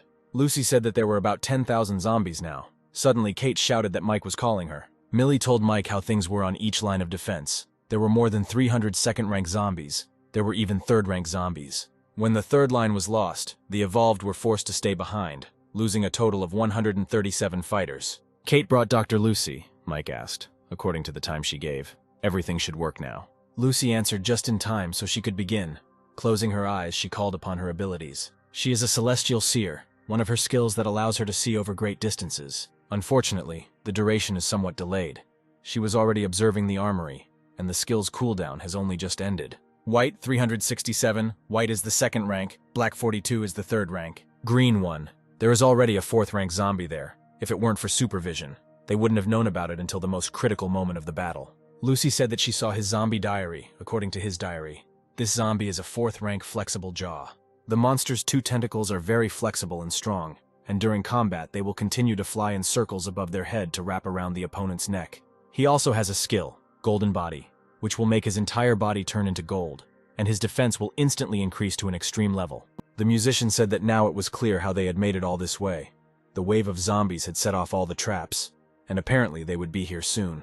Mike offered to fight. He would take care of the fourth-rank zombies and let them do what he said. Millie said they were managing to suppress them with fire so far, but if this continued, they would soon run out of ammo. Alex reported that her men were flanking the zombie wave, and Mike thanked her for keeping her word. Suddenly, Agnes brought the dog in her arms. Mike became nervous and asked what happened to him. But Millie turned it around and pointed to the creepy monster, the exorcist and his dogs. Mad Dog Power is one of the natural abilities of an exorcist that can increase the speed and strength of his comrades. He had no idea that there was such a rare monster in the zombie wave that when it evolved, it would become incredibly strong. Mike ordered to shoot at them, then handed over control to Kate. It turned out the dog began to evolve. He carried him to the shelter and handed him to Stella, saying that he was fine and needed to get some sleep. Lucy said that she is much stronger than many people, so she doesn't need to deal with logistics. The guys continued to fight the zombies with all their might. Everyone did everything they could. They shot at them, threw grenades, but there were still a lot of them. Suddenly, the monster that had been hiding in the crowd all this time appeared. The monster was giggling contentedly, sitting on the shoulder of the monster. The main figures of this wave, the most powerful monsters, began to appear. Mike aimed at the exorcist and the flexible jaw. But the lack of hands to protect the head is the biggest weakness of the exorcist. He has the skill of protection, using pets. Mike was able to kill this monster. Now it's time for the next monster. Only he remains. Lily and the girls were fighting this creepy, multi-armed monster. Lily took out her ribbon and started attacking it. She was able to make a small cut. Millie told her to tangle it up and she would collect the zombies. Millie ran and lured the zombies. Then Lily jumped really high and performed her new skill. The goiters died immediately, but the third-rank mutant was still standing on his feet. But suddenly something happened and he fell. It was Ken. Millie said to get everyone together and kill as many as possible. Mike won't be able to hold out for long. The whip that he perfected is very powerful. He even has a skill, the Blade of the Wandering Wind. Mike was still fighting that monster. Even he was having a hard time. Kate asked Mike to hold on. At the moment, there are less than 5,000 zombies left in the battle, and combat losses amounted to more than half. So the key to victory is now in Mike's hands. But then the monster thrust its tentacle into Mike. The monster continued to giggle, but then Mike grinned confidently and said that the monster had fallen into his trap. Then the little robot took out his huge gun and fired straight at the monster. But what Mike was so afraid of happened. The monster used his skill. His whole body became covered in gold. People started complaining that Mike had forgotten about them, and it seemed like they would die here. But the guy replied that he would die here but would kill the zombies. Alex's people also asked her to leave. The man said he would cover for her. They could go before it was too late. Alex asked if they thought they were fighting over those few bottles of potion. No. It was now a battle between humans and zombies. This is the protection of their race. In the future there will be more and more such battles. You can't run away. She won't blame them if they want to leave. She will stay, if only for the sake of her race. If the level of evolution could determine everything, the end of the world would not be so difficult. So Mike continued to fight. He took out his summon card and a jumping beast came out of it. Suddenly this monster started calling for reinforcements. All the zombies started running towards them. If he continues to attack and grab him by the neck or kills the rider, the situation will change dramatically. But then Agnes appeared. She was able to snatch the tentacle of this monster, thereby freeing Mike. Then she threw him a knife. Mike took this chance and used the fire sword skill. The zombies started to retreat, and all because Mike was able to kill this monster, they finally won this battle. Sometime later, Lucy said that it was important to collect the bodies of high-class zombies. It is necessary to conduct research on the samples, especially on the 3rd and 4th rank zombies. This time they suffered heavy losses. Now their team has less than 200 privates, and only about 40 developed. Some were left disabled. The guys continued to tell everything, but Mike replied that he understood everything. It was a victory, but not a successful one. Tom reported on the awards. They received more than 22,500 stones of the 1st rank, 385 of the 2nd, and 31 of the 3rd. After Mike killed that mutant, the zombies started to run away. The 3rd rank zombies were too strong. Unfortunately, the dozen or so 3rd-tier zombies that managed to escape took away the spinnable rocks. There are 2 more squads that are still in the villa and have not left. Their losses are more than half. Mike came to the leader of one group and asked if the guy wanted to see him. He was worried that he wouldn't pay back the debt. Sam replied, "Not at all. Besides, if he really didn't want to pay the debt, he wouldn't have come." Mike replied that he was not a very nice guy, but he was a man of his word, or maybe Sam wanted more payment. Sam suddenly asked if he could follow him. Mike thought that Sam was a spoiled person since childhood, but now he's ready to follow someone. Sam said he knows Mike doesn't believe him, and he didn't believe in Mike until that day. He would not listen to anyone or work for anyone. But today he saw a scene he had never seen in his life. For the first time he sacrificed his life to kill. For the first time he covered for his brothers. And for the first time he saw someone die for him. He has done many stupid things in the past because of his family's power and influence. Even after the apocalypse, he still believes that he is doing the right thing. But today, when he was cutting down zombies, he suddenly remembered those things that had happened before, and he hated himself. Today, he suddenly had a strong desire to fight side by side with him, and even if he died later, he would feel proud. He wants to be on his own. Instead of being a parasite, he wants to work for him. Then Mike put his hand on his shoulder and said that he would have to get a haircut.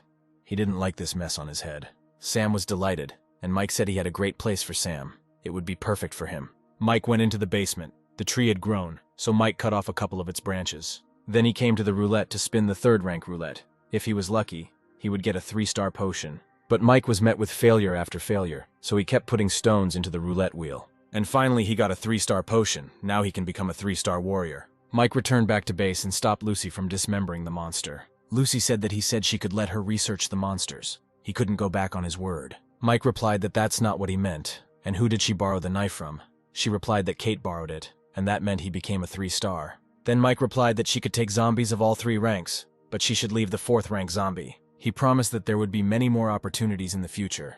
Then Lucy asked if he would give her a 2-star potion. Mike replied that she could create the potion herself. Lucy replied that she was confident in herself, but who the hell was he? She studied the improved formula for the 1-star potion, but she didn't understand much. But one thing is for sure, it can't be developed in 2 months. Moreover, he has recipes for potions with 2 and 3 stars, Lucy asked. Helping him, she is not helping him destroy humanity. Then Mike responded angrily. If she knows who created this apocalypse, she should tell him. If he doesn't kill him, he won't be called by his name. Mike took out a functional luck card that can open a shortcut to extract skills. Even though it is a one-time card, this mutant has 2 skills and has a chance to get a golden body. And he succeeded. Mike was able to obtain the skill of the golden body, that monster. Although the golden body is strong in defense, it also reduces the speed and agility of the body. It has blood boots that have high attack and agility. Sean's position on the team would be a good fit for this map, but his job has him using a shield, so it doesn't suit him.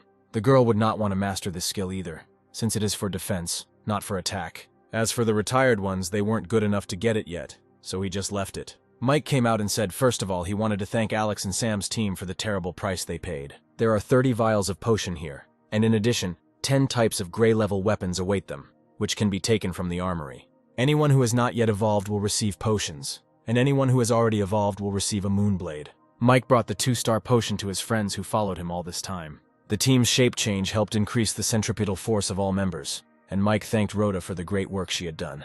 Rhonda, who made all the costumes, said it wasn't difficult at all, since she only had to remake part of the uniform, and that was it. It so happened that this villa was often rented out to various groups for filming, so a large number of costumes are stored here. They will be divided into 5 groups, captained by Millie, Ken, Lily, Lou, and Sister Rhonda. In the car, Carl praised Mike for winning. Mike replied that he shouldn't worry. He brought the payment, then handed over the potion. Carl asked if Mike was going to go to the exhibition alone. Mike replied that he had made some preparations. Mike arrived, Sam arrived too, and waved to Mike, saying that his men had taken measures and a place for an ambush. This guy shaved his head, even though Mike asked him to just change his hairstyle. He's unrecognizable now. Mike asked if he told them not to be scared. Sam replied that the binoculars he had prepared for them would be enough to keep an eye on Lou's house from a distance of several hundred meters, and the appearance of the suspicious person Mike had mentioned would activate the chain surveillance system and allow them to find the suspicious person's lair. All signs point to the Lou family and the Chamber of Commerce having close ties, although he is currently reluctant to get involved with the Chamber. Mike asked if Sam was a Bonton magician by profession. Sam asked how he knew his profession. The other day he saw Sam using his professional skills in battle. So where did he get the profession scrolls from? Sam replied that a multicolored roulette wheel was spinning at the cement factory, and that's how they got the profession scrolls. But then the wheel exploded. Mike replied that such roulettes are dangerous, and if a black section appears, that's the end. Sam said to get to the meeting place of this fair, you have to cross a quarter of the city, but it was already dark. Mike replied that the night in the city belonged to zombies and mutants, so they would stop here today and move on in the morning. But as soon as the guys entered the buildings, the people who were hiding there stood up and grabbed their weapons. However, among these people was Sam's uncle. He ran up to him and hugged him. Sam asked what happened to his father, where he was. The uncle replied that he was now in their camp.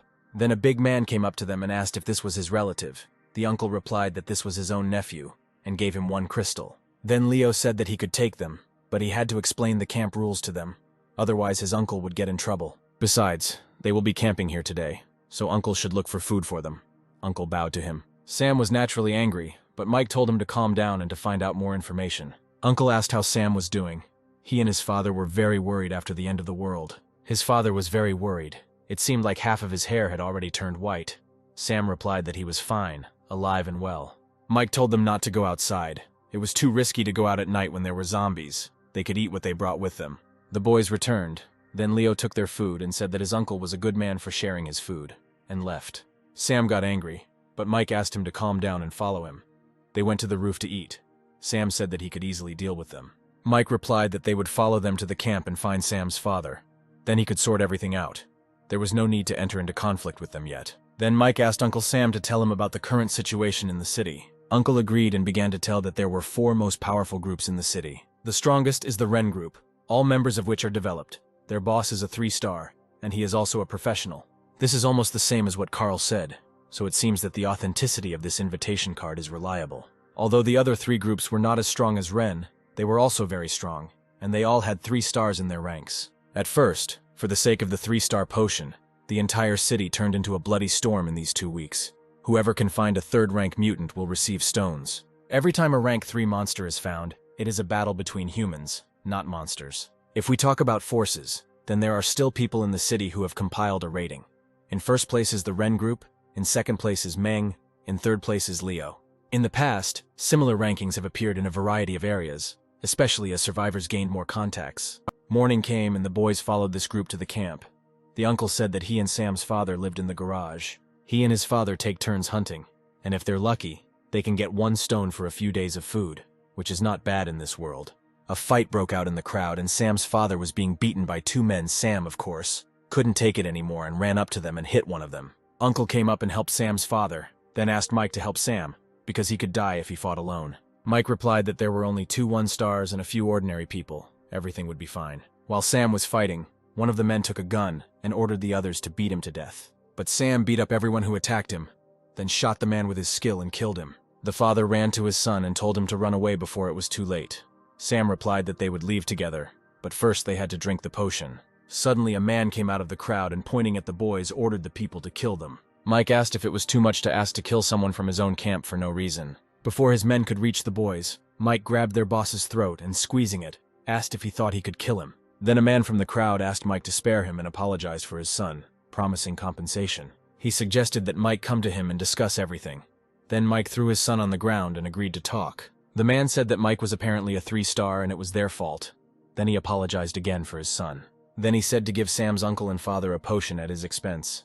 This was his compensation for the fact that he had offended them today. While eating, Mike asked what had happened to him, and the man replied that one of the groups had done it. By a lucky chance, they got a bottle of 3-star potion.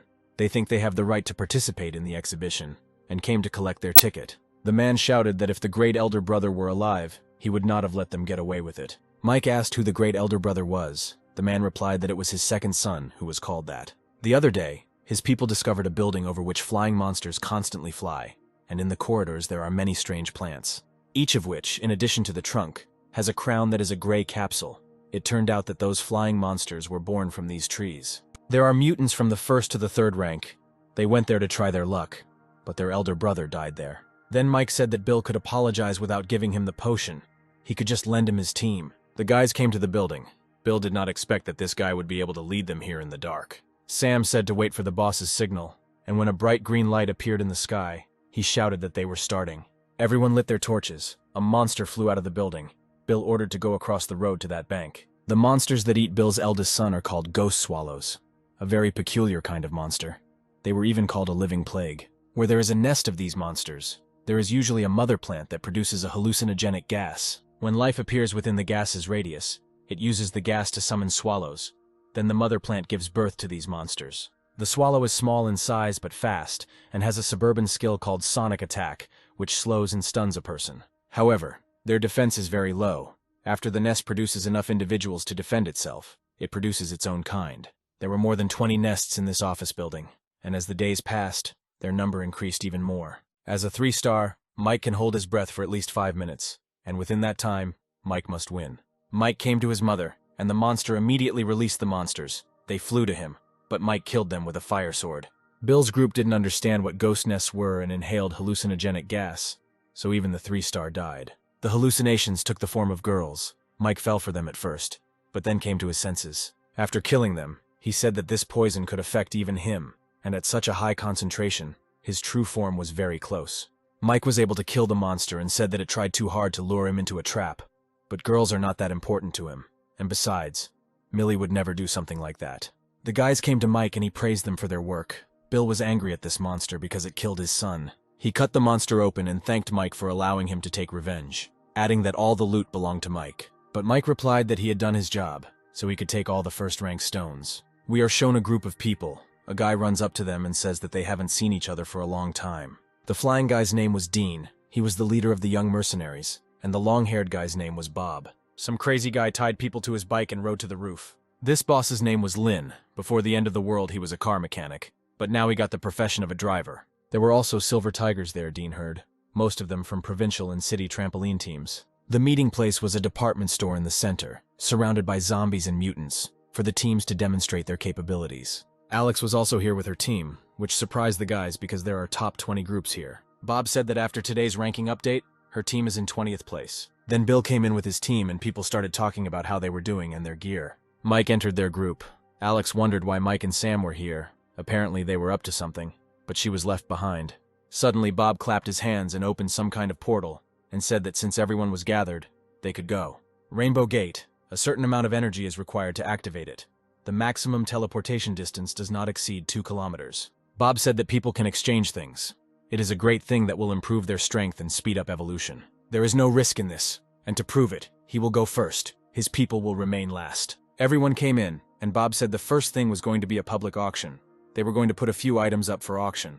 The winner will be the one who offers the highest price, and stones will be used as currency. Each person will take turns putting items up for auction, independently determining the price, placing bids, and selling. After this part of the meeting, there is free trade time, so if they have something they need, they can buy it. Those who have lost others can propose terms of exchange, and as long as they are agreed upon, they can complete the deal. Of course, there are plenty of people who have their eye on the item and might put it up for auction, so he doesn't care. The first item, perhaps it will be very useful to someone.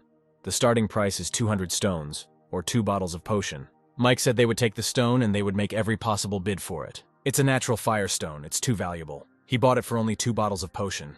People don't know everything yet, so Mike took advantage of it. The next item, the secret key, Mike was not happy. He didn't think he would see it so soon. Although he knows what it is for, he cannot reveal its secrets. This thing belonged to the Blue Bay group. Frankly speaking, this is the very reason why the Pigeon Bay battle group was destroyed, because they discovered the key to the secret kingdom. Only less than 1% of the people who entered there were able to come out alive. People were unhappy with this key. Bob replied that high risk meant high reward. This thing was so dangerous that even he was hesitant to go in there. But what will happen after they pass these dangers? What will they get in this secret world? Not only does he sell this product, but it is not cheap, and anyone willing to take the risk will have to pay 2 bottles of 2-star potions. People were unhappy. They were arguing. But suddenly Mike raised his hand and asked if he could buy it for 1-star potion. Bob said he needed 2-star, but 1-star would do. But he needed at least 30 bottles. Mike agreed. The whole crowd was shocked. They looked around and asked where this guy was from. The third item is white class gear. That seems to be pretty much all there is. There aren't many good items at this point. Then it was time for free trade, so everyone came down and started offering their stuff. Mike came down and suddenly heard that the old man was selling a professional scroll for 1 bottle of 2-star potion. Bill asked if it wasn't Yun from the kingdom. The peaceful kingdom dropped out of the top 10 from 6th place this semester because of this scroll. The people were unhappy because he was selling the potion at a high price, so they all left. Mike asked if it was possible to exchange the scroll for 2nd-level stones. The old man asked for at least 100 stones. The man asked if that was all. The other replied that they had received an astrological report. They know the reason for the change in the location of the chamber. As the evolutionary level of these people increases, they become more difficult to control. They are at about the same evolutionary level as them, and they still kill them as easily as dogs. He knows the guy is upset that the area wasn't given to him. But while there isn't a huge metropolis in this part of town, there are several interconnected urban gangs, and he can continue to play with them. The guy left and told him not to die. Mike found another good find, but he didn't know who to give the Golden Body skill card to, so he'll trade it here. He announced the card, started telling about its advantages. Alex did not understand why he was giving away such an important thing, and people became interested in the card. Bob came over and asked what the price was. Mike said he would see what they could offer. If he was satisfied, he would tell him. The guy offered 1 bottle of 2-star potion, but Mike replied that he didn't need the potion unless it was 3-star. The man offered Mike a white-level sword, but Mike didn't need it because he already had a lot of weapons. Then Bob said he had a profession scroll. Mike asked how many. Bob got nervous and asked if he wanted several. Mike replied 2 scrolls. Bob replied, just 1, that's a fair price. Mike replied again, either 2 scrolls or nothing. Bob then said he would add another scroll, but his 2 items were worth significantly more than his, so he would have to come up with something. Mike said he would add 5 1-star potions. Bob demanded 10 bottles, and Mike agreed. Suddenly that same man burst in and killed one man, Bob. With him were several people and some mysterious dogs. The man started demanding that people give him all the items. Then Mike ran out of the crowd with his knife. One of the dogs attacked Mike, but he killed it. Then the man asked him to kill the guy himself. That person will become an 8-star, the de facto controller of the underworld in this city. Mike told everyone in the back to fight too, but they shouted that Mike had just killed any chance of peace talks. This made Mike laugh. He said that they were from the Zero Chamber. They call it pig farming. If they were caught today, they would be pigs. They will feed them to the zombies they control. Then they will detonate miniature bombs planted in the zombies' heads. By killing them, they get stones and spin the roulette wheel to evolve. Then people got scared and cried out pitifully. Mike said he didn't care what he wanted to do because they were all going to die today and jumped on him with a knife. When Mike didn't even have a thought to defeat this man, because he is a 9-star, personifying blood, horror, and power. Even though they ascended to the throne of the strongest man by stepping on the bones of countless others like themselves, they still remain a group of people standing at the pinnacle of humanity. But this does not change the fact that they are real scumbags. In this life, Mike will never be afraid of these bastards again. He will fight his inner fear. Mike cut the man's staff. Then the bald man took out his daggers and they began to fight. This man is a master of weapons. It is a great profession that allows you to achieve great combat power, regardless of the weapon. Their boss said he would show him the true power of the chamber. Clapping his hands, his men began to descend from the roof. Then the people finally moved and started fighting them, shouting that they would not allow them to treat them like pigs. Bob got angry and came forward, the boss of the ward asked. Instead of running away, he goes to meet him boldly, but he is not his enemy, and they can do without a fight. The boss offered Bob to lead the strongest group in the city if they were going to cooperate. They needed some kind of cooperative organization. Bob immediately refused. Then the boss of the ward called his pets, and they began to attack Bob. And he managed to kill one wolf spirit, which surprised the boss of the chamber, and he added that now he would be a little more serious. Then Bob used the golden body, which fortunately he exchanged with Mike. Even the boss couldn't break through his body. The boss said that he really underestimated him. The guy has such a level of defensive skills, but in front of him, everything will be useless. So he decided he could put in more effort. It turned out he had 2 professions, and suddenly his hands turned into electric drills. Mike continued to fight the Dagger Master, and now he decided to use the scroll he received to improve his seal skill. After using the skill, Mike literally flew up and immediately swung his knife. A huge force flew towards the man. He was able to kill the Dagger Master. Then Mike turned around and told the boss that he would be next. The man literally pounced on Mike, but our hero managed to block his blow. This angered the boss of the chamber, and he summoned 2 wolf spirits at once. But Mike had his own tricks. He summoned the primary spell. And while the wolf spirits and Mike's monster were fighting, he used his boots and ran up to the boss and attacked him. The boss said that although the guy was strong, he was no match for him, and then transformed into a huge monster. Suddenly the earth shook, but it was not caused by enemies. A huge roulette emerged from under the ground. The earthquake was caused by this roulette. Even the fight was postponed. At this critical moment, a roulette exchange appeared in the city. In the previous life, there was nothing like this. Then Mike put the fight aside and jumped out of the building, and the rest of the people ran after him. The boss shouted that he would kill Mike when he found him. Mike thought that the boss should be grateful that this tape measure saved his life. After a random spin of the roulette, not fixed items are selected, but a wide category, such as weapons, potions, etc. Once a certain category is defined, the wheel above the items in that category can be freely exchanged. The price you want to choose will be displayed. But every time the roulette wheel turns, a dark red liquid pours out of it. This liquid is deadly attractive, and those who eat it will receive enormous energy. In addition, this disc is huge and cannot be deployed secretly. One can say that every time it appears, it turns the surrounding space into a meat grinder. Therefore, the best chance is to use the roulette immediately after its appearance, when monsters have not yet appeared in the area. And Mike managed to run first. It's good that only 1 level 1 stone is required to activate the roulette. The roulette started spinning. He got to the drawing section. Mike selected all the categories he needed. Mike was able to get the blueprint for the 1,000-leaf armor. Then that same red liquid started coming out of the roulette. From all locations, monsters, people, and zombies watched this roulette. Even Mike's former doll, who is now friends with the Iron Lady. Mike was nervous. He needed to hurry up to spin the roulette wheel 2 more times, because he could already feel the crowd of monsters running towards him. The second scroll is a section that is the only section on the entire roulette where you can't see what's there. But such an opportunity could not be missed. So Mike took the risk, and the people were already very close to the roulette. So Mike called the primal charm to stop people from getting away from Mike with the roulette. The third spin gave him a bottle of bloodline blood. With his speed, he managed to slip through the gap in the circle before the powerful mutants appeared. So this time he probably had enough. Fashionable creatures, a large number of groups and organizations quickly fall into this funnel. The meat grinder has begun. Bill thought that most of the survivors and mutants would flock to the roulette. He wondered how his team would survive this storm. Suddenly, Alex and her team came to him. Apologizing, she said that she wanted to come here to wait for someone. Bill asked how long she had known Mike. Alex replied that it had not been long since they met, Then Bill asked why she was here. Alex replied that following Boss Mike could bring many rewards. Sam added that this was true. Finally, Mike returned to the guys. Sam asked if they were going to do something big. Mike replied that they needed a break first. He apologized to Bill for having to borrow his apartment for a while, but Bill didn't mind. Of course, Mike has something important to do, but unfortunately, none of the squad members are around. Bill and Alex have not yet won his trust. So Mike told Sam that what he would do could lead to his death. Was he willing to go with him? Despite this, Sam of course agreed. Of course, Sam's father and uncle were very much against this idea, and his father began to shout that he should not dare to do anything like that. To appease his father, Mike gave Sam items, a 2-star potion and a profession scroll. Sam was touched that Mike did not treat him like cannon fodder, and that Mike really wants to train him. Mike put his hand on Sam's shoulder and said that Sam needs to get stronger. Mike approached Alex and asked what happened. She replied that she knew he would come to her, and if he wanted her help, let her give him a 3-star potion. And of course Mike refused. Even if he got this potion, it would take priority over his people. Then Alex asked if she would get priority if she became a member of his team. Mike asked if she was alone. The girl replied, "Of course not. We need to look at the situation with the loss of her team." Then Mike agreed.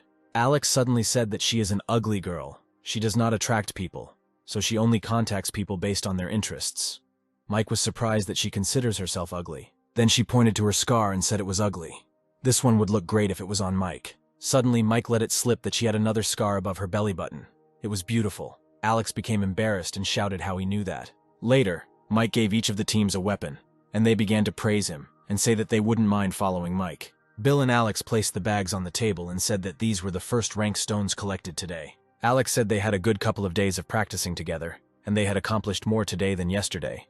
Bill adding that it was thanks to Mike's guns. Mike asked what the situation was around the huge roulette. Bill replied that there were mountains of animals and a sea of corpses around it, closer to the center of the roulette. God knows what was happening. It looks like Mike needs to scout out the situation downtown himself. Relying solely on Bill's group is useless. The biker's men asked how things were outside. He replied that they knew perfectly well what was happening near the roulette. "There are zombies everywhere, monsters. They won't be able to spin this thing." "No way," people asked. "These monsters don't kill each other." The man replied that they were fighting and then stopped.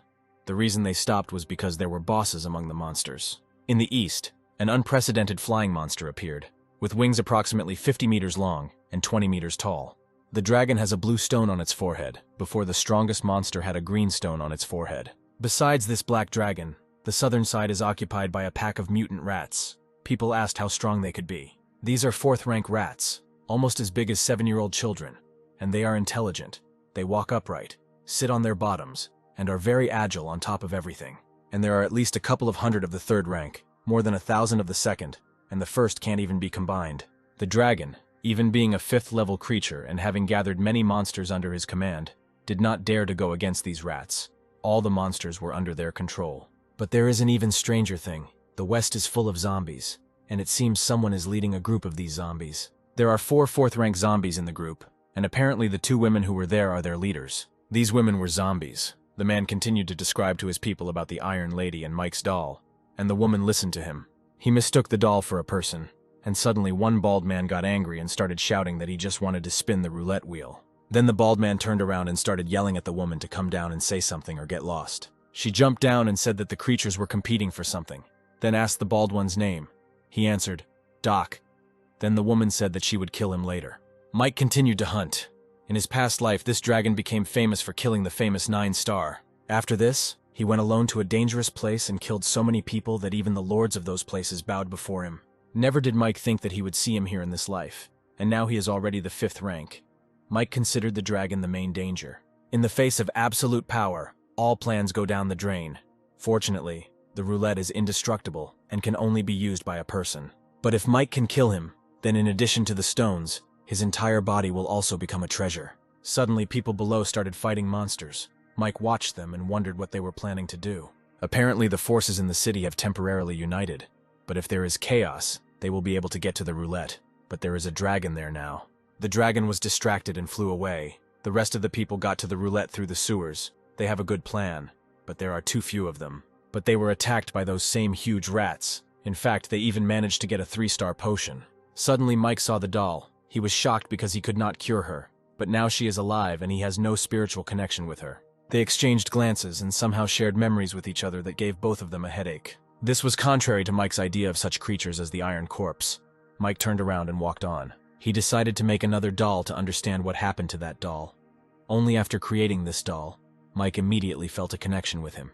Suddenly, the doll appeared screaming that she hated him. Mike clearly did not expect this, and even prepared his sword. But the doll was not talking about Mike, but about the new doll. Apparently she was jealous. She grabbed him and bit him on the neck. She said she didn't like him, but he could give her power. Then she told Mike he saved her, and in gratitude she handed him the potion. The guy was shocked. The doll said that her name was Cindy, and if he didn't like it, she could throw it away. Then Mike took the bottle and thanked her for the gift.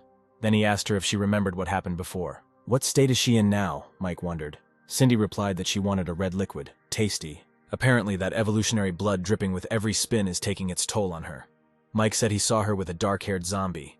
Cindy replied that she also wants the red thing and likes it. It seems that the doll and that lady felt the effects of the evolved blood on them, and therefore are eager to cooperate. The mutants allow people to spin the roulette, but when they do, they kill them. They are not afraid that people will find out about their schemes, because the roulette is so attractive. Not only do they get the highest quality human evolutions, but they also get blood.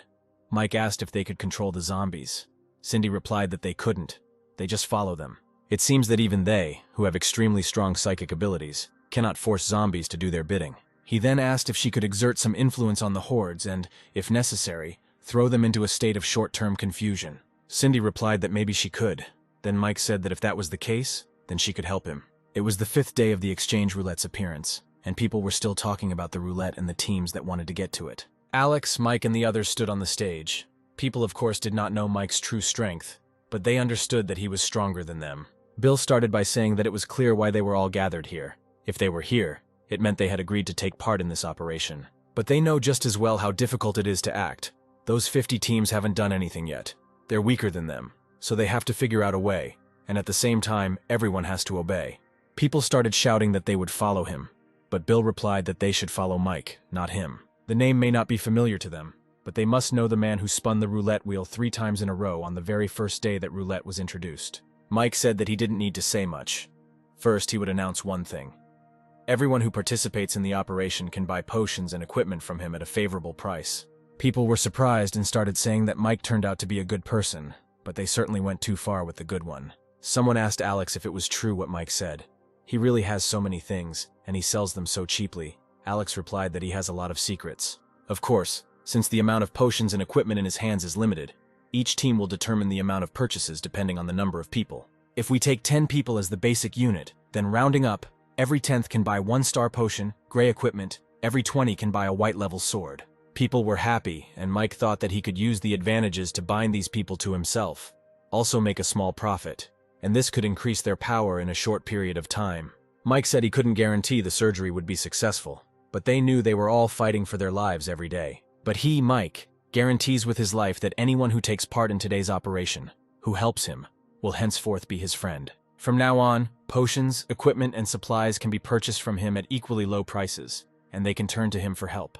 Alex told Mike that even if he didn't spin the roulette wheel, he would become the strongest in the city. Although these small forces do not have strong warriors, their ability to gather information is very high. The man told Mike, "The guys are moving more and more. They look like they are about to make a move.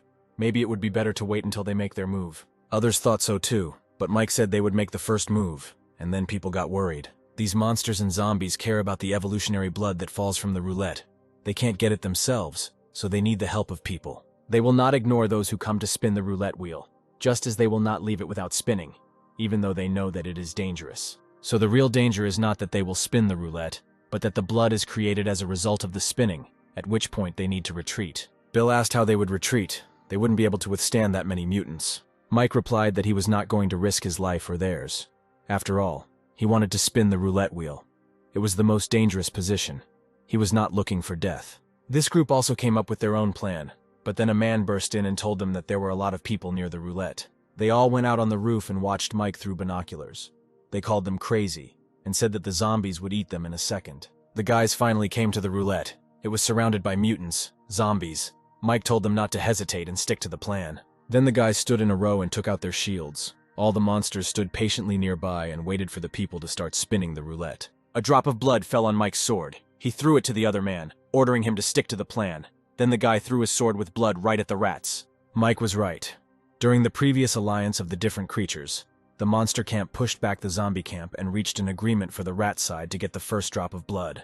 The dragon was confident that his level was high, so he couldn't let a drop of blood fall into the hands of the Rat King. When the rat camp and the zombies unite, under the siege of so many creatures, it will be impossible for the dragon to stably control the entire situation. The dragon and the Rat King have actually started fighting each other. Mike needs to hurry up to spin this roulette. Alex reported that a wave of mutants was moving towards them. What to do? Mike replied that it was all part of the plan. Mike got the weapons section, and he got a purple ranked weapon, which made the guy very happy. The people watching Mike were shocked. They discussed what level he could be and why he didn't run away, but they were ordered to shut up, which they did. The old man said that the strength of the people in this squad was not very strong. That guy was only a 3-star, and although they managed to force the two camps to fight, the conflict was not that out of control. As for the zombie camp, several kings have already rushed towards this team, and they will not be able to stop them. Therefore, the best choice at this point is to allow the three camps to return to the previous confrontation situation to escape. Dean replied that he still managed to do so. The mutants fought, but how was he going to get his team out of there? Mike was thrown a rat. He told the creatures not to be impulsive, otherwise his hand would shake and the rat would eat it. The monsters really froze. Mike said he needed a little more time. He would spin the roulette again. The people on the roof were shocked. They started asking why the monsters were frozen, and one of them said that he could read lips, and that guy would spin the roulette again. At this time, Mike received a profession scroll and he gained another drop of blood. Then he asked the dragon if he thought that since he had the highest level of evolution, he could behave like this here. He admits that the dragon is the biggest threat, but that doesn't mean he's afraid of it. Apart from the first drop of blood, Mike is not going to give the other 3 drops of this goodness. Hearing this, the dragon went berserk. Then he pointed to the mutants and called them cowardly losers who had joined forces, but who did not dare to do anything. And dirty rats, let them not think that because they walk on their feet and use their asses, they will become people they envy. After all, they are fucking pests. And he really thinks that he is a real dragon. He is a flying lizard who must return to the house so that they don't skin him. Mike continued to tease them, saying that they would all die and he would show them his pet. Golden Diptera Python. Mike had a huge rank 5 pet. People were shocked and wondered who this guy was. Mike was angry. He told the dragon that he needed his horns, blood, flesh, and of course his stone. Maybe if he meets a higher level necromancer, he can turn him into a bone dragon and bring him back to life. The baby got scared and just took off and flew away from Mike, which Mike didn't like because it was different from what he had planned. Even the other monsters were really scared and started running away. Then Mike thought he could spin the roulette wheel again. But suddenly Mike said that they were leaving. Alex did not understand. She asked why they should leave, because even the dragon had left. But Mike repeated that they had to leave, and she agreed. Thanks to Mike's clever plan, the royal python scared away all the monsters, and people were afraid of the mysterious power that this man possessed. After some time, Sam returned. He could barely stand. He told Mike that he spent his potions and scroll. Mike praised him. He used the scroll of changeling. The skill of this profession is that it allows the owner to transform, but it does not give power. However, once you find the species you transformed into after the shapeshifter, kill it, suck its blood and take the stone. The shapeshifter will live up to its name. The rogue shapeshifter can only go up to 2 levels, which is why he gave him the 3-star potion that Cindy gave him. That was why he was able to create a 5th rank evolved life form, but he didn't expect the dragon to be afraid of him. Mike thanked everyone and advised them to rest. Mike spun the wheel 8 times, and the circle of evolutionary blood was already half gone. In other words, the wheel can be spun about 20 times, and now it can be spun about 12 more times. Mike used up his stone so he didn't spin it again, but he got some great stuff, 4-star potions, and when he reached the intermediate advanced rank, a new world would open up. Then Mike drank the potion and finally became a 4-star man. The potion improved him. His current strength is comparable to that of a 5-star, and he developed normally without taking the enhanced potion. Furthermore, these 2 bloodline crystals, even in the last 10 years of the last world's existence, the bloodline crystal was still a valuable item.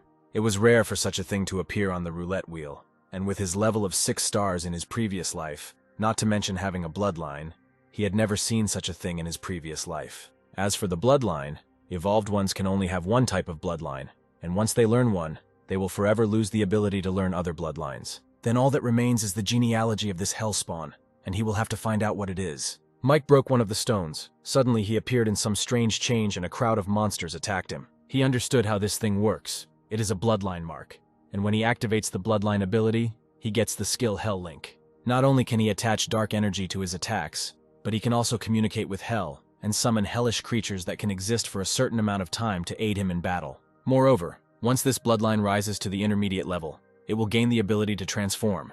which will greatly increase its individual strength. But the main prize is the purple pistol. It is only one level higher than the legendary weapons and equipment, which even 9 stars are drawn to. It has no magazine, in other words, the source of energy for this weapon is stones, which is probably where the phrase crystalline energy comes from.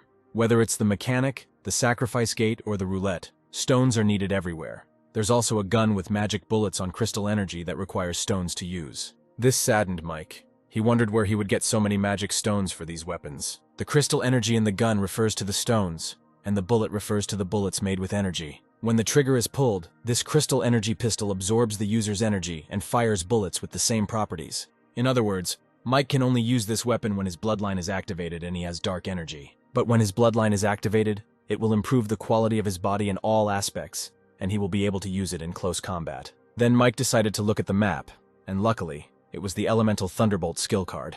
This way, Mike will not only be able to summon lightning from a distance, like one character we will not name, he will be able to create magic bullets using lightning energy. Next, the profession scroll. Mike got the profession, Junior Deadly Gunsmith, another profession with a prefix. This is a great success. 2 skills. From now on, no matter what weapon Mike uses, he will receive a corresponding increase in rate of fire, power, firing range. The cannon eats 1st and 2nd rank stones. Mike tried 5 1st and 2nd rank stones, but there was no reaction. If 5 3rd rank stones don't help, then this thing will be sawed until it becomes 6 star. One shot killed more than 100 zombies, and among them there are several 3rd rank zombies. After using this skill, the bullet is no longer limited to the barrel of the gun, but is fired from a folded position in space. It's no surprise that Bob was willing to use this scroll for trading. He's a melee specialist, and that profession requires green tier weapons. Unfortunately, it takes 5 3rd rank stones to pull the trigger even once. There was a real commotion in the hall, and all because Mike's former doll came to see him. Mike asked her to follow him. Then he took out the blood. The doll was unhappy with 1 drop. Then Mike asked how much she wanted, and added that the lady should get out, otherwise he would do it himself. The lady came in and said that they helped him, and for this they demand blood. Mike asked what they did. He got out of this situation alone, without their help. They agreed that if they helped him leave, he would give them blood, but they didn't. So why should he give it to them? He gives this drop for a 3-star potion. The lady tried to prove that they helped prevent him from attacking, but somehow uncertainly. If they have any wisdom, Mike said, they should know that in the big picture it doesn't matter much. Suddenly the lady said that Mike's pet was a fake and she could feel it. This surprised Mike a lot, because she was only at rank 3, but she still understood his trick. She did develop a high level of intelligence, but her understanding of people was only superficial, and the lady was really only pretending to be confident. Then Mike said that actually, it wasn't that they couldn't work together, and there were still a lot of spins on the central wheel. But coincidentally, he just doesn't have that many stones to scroll through. Mike quietly hinted to the girls. The guys were sitting in ambush. They complained that they had been sitting there for half an hour and had not seen a single zombie. But the man ordered them to shut their mouths, and not to say anything that should not be said, and not even to think anything that should not be thought. They must simply wait. And at that moment the lady appeared. She was leading a crowd of zombies. Then people jumped out of the ambush and started killing them. The others watched this on the roof. Alex said that this was the 5th time this morning. Almost 1,000 zombies at once. Sam started praising Mike because he managed to cooperate with the zombies and get that lady to lure the zombies here. Alex said that unfortunately most of them were 1st rank and only a small number were 2nd rank. Mike just said that they needed to speed up. Since the lady was able to figure out that the battle pet was a fake, it meant that the dragon would soon come to its senses, so they should hurry to spin the roulette. Dean was angry at this time. He hit the table and shouted that they were all dead. What kind of plan was this? The old man replied that he wanted to follow that guy's example and use a drop of blood to create chaos, but in the end the Rat King got it first. They burst in, and the man said that the woman was taking her people away. This made Dean angry, and the bald man said that he could handle it himself. In front of the roulette stood 3 strangers. In a cloak said that having heard the news, he began to return, and in a hurry got there. The man with glasses said that the grandfather went to dangerous places when there was something good there, and now he has returned. Grandfather replied that the fighting on the side of the dangerous territories was brutal. It was hard to imagine that those of them who were informed in advance had such a hard time. The guy said, "Grandpa wants to find out the secrets of the end of the world. This is not a 2-day thing, naturally. You need to learn little by little from all these things. It's better to forget and not think about it." Then the guy asked why they were joining forces this time. Mike taught his people to leave a message for the next person behind them. "You shouldn't get into a fight and you shouldn't give up if someone gets bitten," Mike added, then told them to follow him. The men ran and killed every zombie in their path. One of them stopped to get some stones, but was shouted at that it was not his job, and he had to run on. He replied that he was used to collecting stones after a wave of zombies. The man asked when their group had been so good at killing monsters. The man gestured to the left front and they all ran, following the directions. Mike was already at the roulette wheel. No matter how well and bravely the groups of survivors fought, and no matter how well they showed themselves in battle, there were still too few of them. He needs to do everything he can to hold off the Rat King and his main mutant army so that the stone-hunting frontline alliance can benefit. The rat evolved and started to attack Mike, but he didn't just stand there doing nothing. Mike took out a fire sword and attacked him. It wasn't easy, but Mike managed to kill a few rats. It was almost night. Unfortunately, the Rat King was still too cunning. No matter how much Mike provokes him and shows him weakness, the king will not retreat far from his army. Given a chance, he was 70% sure he could kill him. But at least they had achieved their strategic goal. Mike came back and Bill said the results of today's battle were very good. They collected more than 6,000 first-rank stones, 500 second-rank stones. In fact, they killed many more. But in order to avoid being surrounded by monsters, they did not collect all the stones. And they lost only 60 men, before in a similar battle they lost half. Mike praised them and asked them to prepare for tomorrow's battle. We need to take about 20% of today's stone harvest, distribute it among everyone, and another 10% to compensate for the loss of labor. And the third-rank stones should be given to Mike, the guys agreed. Mike thanked them for the work they had done, and left to prepare for battle. The girls finally got their bottles of evolutionary blood and drank it. Mike wondered what would happen to them next. Cindy has evolved. Mike can already feel her power. He feels the spiritual connection he lost with her has been restored. Mike clearly feels the joy in her heart. It's just that this spiritual connection is much more even. There is no sense of master and servant in it. Lady also evolved, just like her pet. The cat saw Cindy and immediately ran towards her. But the lady managed to drag the kitten to her in time. Mike ordered her to make sure that his animal was under control and did not cause trouble. Mike doesn't want it to happen a second time. He reminded her that she is irreplaceable. The next day came. The girls came out to the mutants. They noticed that the girls had developed. Suddenly an explosion occurred in the crowd of zombies. It was Mike. The mutants ran at him, but a surprise awaited them. The girls attacked them as soon as they ran. Mike decided to test his bloodline. He used the flame seal and his entire aura changed in an instant. He ran at the mutant and attacked him. The monster growled and Mike asked what he was proud of. Now he couldn't escape. The mutant opened his shield and Mike pulled out a purple rank pistol and fired. A purple rank weapon. A pistol with crystal bullets. Mike can shoot wherever he wants. The monster decided to run away from him, but the girls blocked his way. Then Mike caught up with him and cut off his head. Then Mike said that she was now the zombie queen, the one and only queen. Mike's boys cut apart every monster in their path, shouting that with the boss's golden python protecting them, there was no risk. After the death of the 4 zombie kings, chaos reigned in the camp. Although the mutant rat had almost reached the 5th rank, it was very timid. Noticing that the zombie kings were dead, she forced her camp of mutant animals to retreat nearly 1,000 meters. Bill reported that many people outside their team had come to take advantage of the situation, and he asked if it was worth sending someone to them. Mike replied that there was no need for that. They couldn't kill them all. There were only 1,000 of them. Unfortunately, Cindy was not a zombie, and although she could mentally influence zombies, she did not have the stone and the zombies would not recognize her. When Mike activates his bloodline, he can almost reach the 5th rank, but the hellish life caused by this connection can only be lower than his actual level. In other words, he can only reach rank 4. Mike told the guys to retreat. It's a pity, but the guy's spiritual strength is almost at the bottom. If you don't use the power of Sam's pretend beast and the change intervention in working with zombies, you can lose the stones. Suddenly, a fairly strong group of people began to approach the roulette wheel. They had gray-level equipment. The number of developed 1 stars has reached 100, and the remaining 200 are 2 stars, and there are also 7 3 stars. The end of the world has been going on for over 3 months now, and to obtain that amount of evolution potion, at least 15,000 second-tier stones are needed. Besides the Zero Chamber of Commerce feeding people to zombies, there are other forces that can do this. The zombies ran towards them. The man killed these monsters with just one look. Even Mike was scared. This person is a 4-star. Besides the mysterious chairman of the trading board, him and the red-haired one, there is still someone who can achieve 4-star evolution. Sam, who was barely standing after playing the 5-star monster, shouted that those people were taking advantage of the chaos they created. Under normal circumstances, no one would be able to obtain so many evolution potions in just 3 months after the end of the world. There must be some kind of secret within this group of people. Mike asked Sam not to rush for now and just watch them, and he himself thought that these people had obviously come to the battlefield a long time ago, but were hiding in the shadows. They watched as Mike's powerful battle pet disappeared, and he used his bloodline to kill the zombie king. Watch as Mike creates chaos among the zombies to push back the Rat King. as his team becomes exhausted and forced to disengage from the fight. The man said to Bart, "The faces of these people must be full of surprise and anger right now." Bart pointed at the zombie, but the man said that Peter would help him pay attention. He was here for the 4-star potion, so he would have to work hard. Peter was killing zombies, and Stan was saying that if someone else took the potion, what would their thoughts be? Peter just asked him to shut up. Stan reminded him that his 4-star wife was still fighting in the Jedi ranks, and added that there was an opponent with a 5th-rank pet, to which Peter responded that his pet was a bluff. Bart said that fortunately some of them realized this.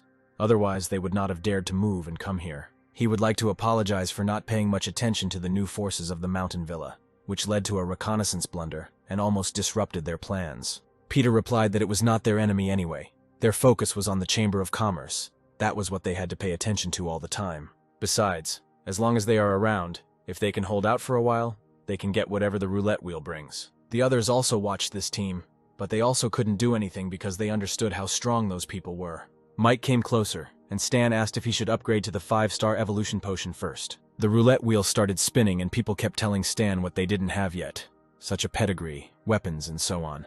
Peter pointed at Mike and said that his men had retreated, but he himself had not left, and they began to wonder what the guy was up to. Bart said that the guy still seemed unfazed, and it looked like he needed to warn him. Having said this, the man took out a cannon of incredible size. It was Pandora's destructive crossbow. Tower builder is a profession that can choose the appropriate type of tower construction according to different situations. A powerful profession with almost perverted attack and defense power. He is now a mid-level tower craftsman, and this siege crossbow can fire white-class arrows, enough to pose a threat to 5th-rank mutants. Mike was aware of all the risks, and of course he did not risk his life. He managed to quickly disappear from Bart's sight. The boys continued to spin the roulette, but until they got what they wanted, Stan suddenly told Peter not to hurry. Something was wrong. He jumped on the roulette and saw a crowd of zombies running towards them. Stan shouted, "Isn't the zombie king dead and they are alone?" And all thanks to Cindy, who lured all the zombies. She had a vial of evolutionary blood in her hand. Bart noticed Cindy and realized that she had lured these zombies with blood, so he ordered his men to retreat. But Peter replied that they couldn't retreat. There were too many zombies. Stan said that Bart should use his Pandora's crossbow. Bart said that he knew it himself. He thought that once he killed her, she would stop suppressing the surrounding zombies, and the blood would be eaten instantly. Without evolutionary blood, the zombies will again lose their purpose and retreat, the man fired. But Cindy also managed to prepare her forces. He was able to hit Cindy with an arrow, but she didn't die. Cindy took the bottle and opened it and drank the evolutionary blood.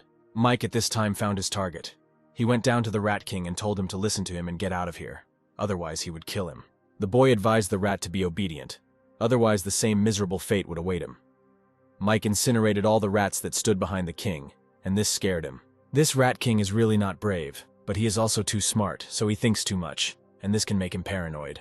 In fact, Mike has already used his bloodline, and the stones in his hand are only enough for 1 or 2 shots, and if he can dodge his attack, it will be almost impossible to kill him. Besides, even if he could kill him, what could he do if his mutants lost their king and went crazy? Suddenly the lady came up and said indistinctly that she needed to grab the tape measure, and she could grab these people for 1 drop of blood. Talking to such intelligent creatures was a real salvation, Mike thought. He was glad that she offered a deal. He himself wanted to talk to her. The lady said 1 drop was too little, 5 were needed. Mike replied 2 drops maximum, otherwise he would let Cindy escape, and he had a way to make her a 5th rank. Then she said discontentedly, 3 drops of blood, and from that moment they are friends, and extended her hand. Mike agreed and shook her hand. Cindy was able to pull out the arrow. She was unhappy, and suddenly began to growl, after which all the zombies went crazy and began to attack even more strongly. But suddenly they parted because Mike appeared. He calmly walked between the crowd of zombies, which amazed all the people. Mike said something that seemed impossible to them. Still exists in this world. It turns out Mike knew this group, which also surprised them. Bart figured that they were focusing on the Jedi now. There shouldn't be any big leaks in the cities. Mike said how he knows about them doesn't matter. What matters now is that what surrounds them can become their grave. If they want to get out of here alive, what they got from the roulette, they must leave to him. Stan got angry and wanted to attack Mike, but Bart calmed him down. If Mike hadn't seen this Bart, he wouldn't have been able to understand for a long time who they were. The Yang army had never occupied a city in its previous life, but it had a terrifying number of troops that could bring order to any place. At that time, Bart was only an 8-star. He was strong enough to withstand individual relatively weak 9-star powers. If he and his 7th division were together, the 9 stars would have to retreat. These people in front of them are probably the future prototype of the 7th division. In any case, they have already contacted the Chamber of Commerce, so it won't be that bad to make another enemy. However, the Yang Army's reputation in their previous life was not bad, and as long as they knew what was good for them as people, there was no need to make things worse. Bart said he didn't want to ask how Mike knew about his army. He would only admit that they underestimated his mountain villa. But he does ensure that from now on, Mike and his team will be the focus of the Yang Army's attention. And since the guy knows about the Yang Army, he must know how powerful it is. A friend is better than an enemy. If they become their friends, they will know how good it is to have a friend like them. And if they become their enemies, they will know how terrible it is to have such an enemy. Mike asked if he was finished. Bart added that there was no point in saying too much. The choice was his. Then Mike declared that now not only the things obtained from the roulette, but all their things must remain here. Mike's impudence greatly surprised the boys, because not only did he not back down, but he even went further than he should have, although Bart made it clear to him that making them enemies was a bad idea. Mike added, "One more piece of crap, and they'll leave their weapons. If they keep talking nonsense, all their stuff will stay here." Bart got angry and asked if Mike thought he could beat them. Mike answered honestly yes. Then Bart shot up saying that no one dares underestimate them. Then he asked, "Does he know what this means? All the groups in the city will unite and be on his side. Does Mike see that he will have to deal not only with the overwhelmingly powerful Yang Army, but also with 1/3 of the city's surviving troops? If they don't get out of here, Mike's people, his friends, and everyone who lives in the mountain villa will die." But Mike amazed them again. He said he knew it was just an excuse and he knew the trick. Suddenly Stan informed Bart that Star America, Battle Group Ren, and other forces in the city had gathered to surround their army. Mike asked if Bart could see that he wasn't the only one who was constantly on the defensive, and asked if he thought his plan would work if his army was fighting both zombies and humans. Bart replied that he didn't think they could trap them completely and threw a magical steel glider, white level. For the survivors of the past life, it was nothing, just a piece of flying equipment, depending on the level and size of the function. The effect is also different. It can only be useful at a certain time. Bart and Stan hurried to get on the plane, but Peter was not going to run away. He told the soldiers that he would stay with them. As long as brother is free, even if they die, he will avenge them. Moreover, they will not have to die because the army of Yang is invincible, Peter shouted. Mike just said that the guys were very good at making things difficult for him. Bart wondered if Mike had something up his sleeve. Mike then admitted that he didn't know they had this flying thing. The defense was highly effective and stable, and even if long-range weapons could penetrate it, it wouldn't have much of an impact on the flight. And Mike added that he was a little offended that they were forcing him to use it. He took out a grenade. He added that the one in the white coat reacted quickly. Mike praised him and offered to test his boss. There was an explosion. Peter could not immediately understand what happened. Peter began to look for the team and his comrades. Bart asked what was going on here, why they all looked like that, and how many people they had lost, when Stan suddenly pointed to Peter's feet. Peter lost his legs after the explosion. This was too much even for Mike. Peter started to panic, and Bart was angry. Mike asked if he wanted to fight him now. Bart wasn't in the best shape. He ordered to pack his things, take Peter, and run away. People started shouting that they could fight him. Bart yelled at them and ordered them to listen to him. Stan ordered them to take off all their things. Mike disgraced the team. They left their treasure and took Peter and left. Mike thought that this Bart can make effective decisions. He is a real hero. The weapon made of magic stones is truly an invention of the new era. Such a crude crystal grenade has incredible power. This guy really deserves to be called the father of magic weapons in the future, and he was able to personally make 2 prototypes based on simple information from his head. Then Mike suggested going back to roulette using the magic stones of the Yang Army. After Mike spun the roulette wheel about 5 times, the wheel suddenly began to move, then fell into the ground. The lady growled at the zombies and all the zombies followed her back. Then Mike's temporary team ran to him. Alex asked if he really got everything on that wheel. Bill added that the wheel that started the carnage was finally gone. Mike replied that one day she would appear again and once again provoke the most direct mortal battle between humans and mutants. Sam asked what to do with these things, Mike replied. As usual, they would sell it for cheap. Although they had a great harvest this time, they also encountered problems with many forces, especially the Chamber of Commerce and the Yang Army. The Chamber of Commerce doesn't matter. He has no conflicts with these animals. It's probably just a matter of time before they start to consume everyone. The Yang Army is good at attracting other forces. But now that the various forces in the city have obtained this equipment, will they still cooperate with them so easily? Moreover, Mike is a craftsman, so if he has enough materials, he will be able to mass-produce very interesting and strong armor. This gray-level equipment should be used to strengthen the city's residents. After all, they still need to work together to fight the mutants. The woman from the other group approached Mike and asked if he had time to talk. Mike replied, of course they should discuss their cooperation in detail. The lady came to Mike with the monsters and immediately asked him to give her blood. Mike replied that she should not worry.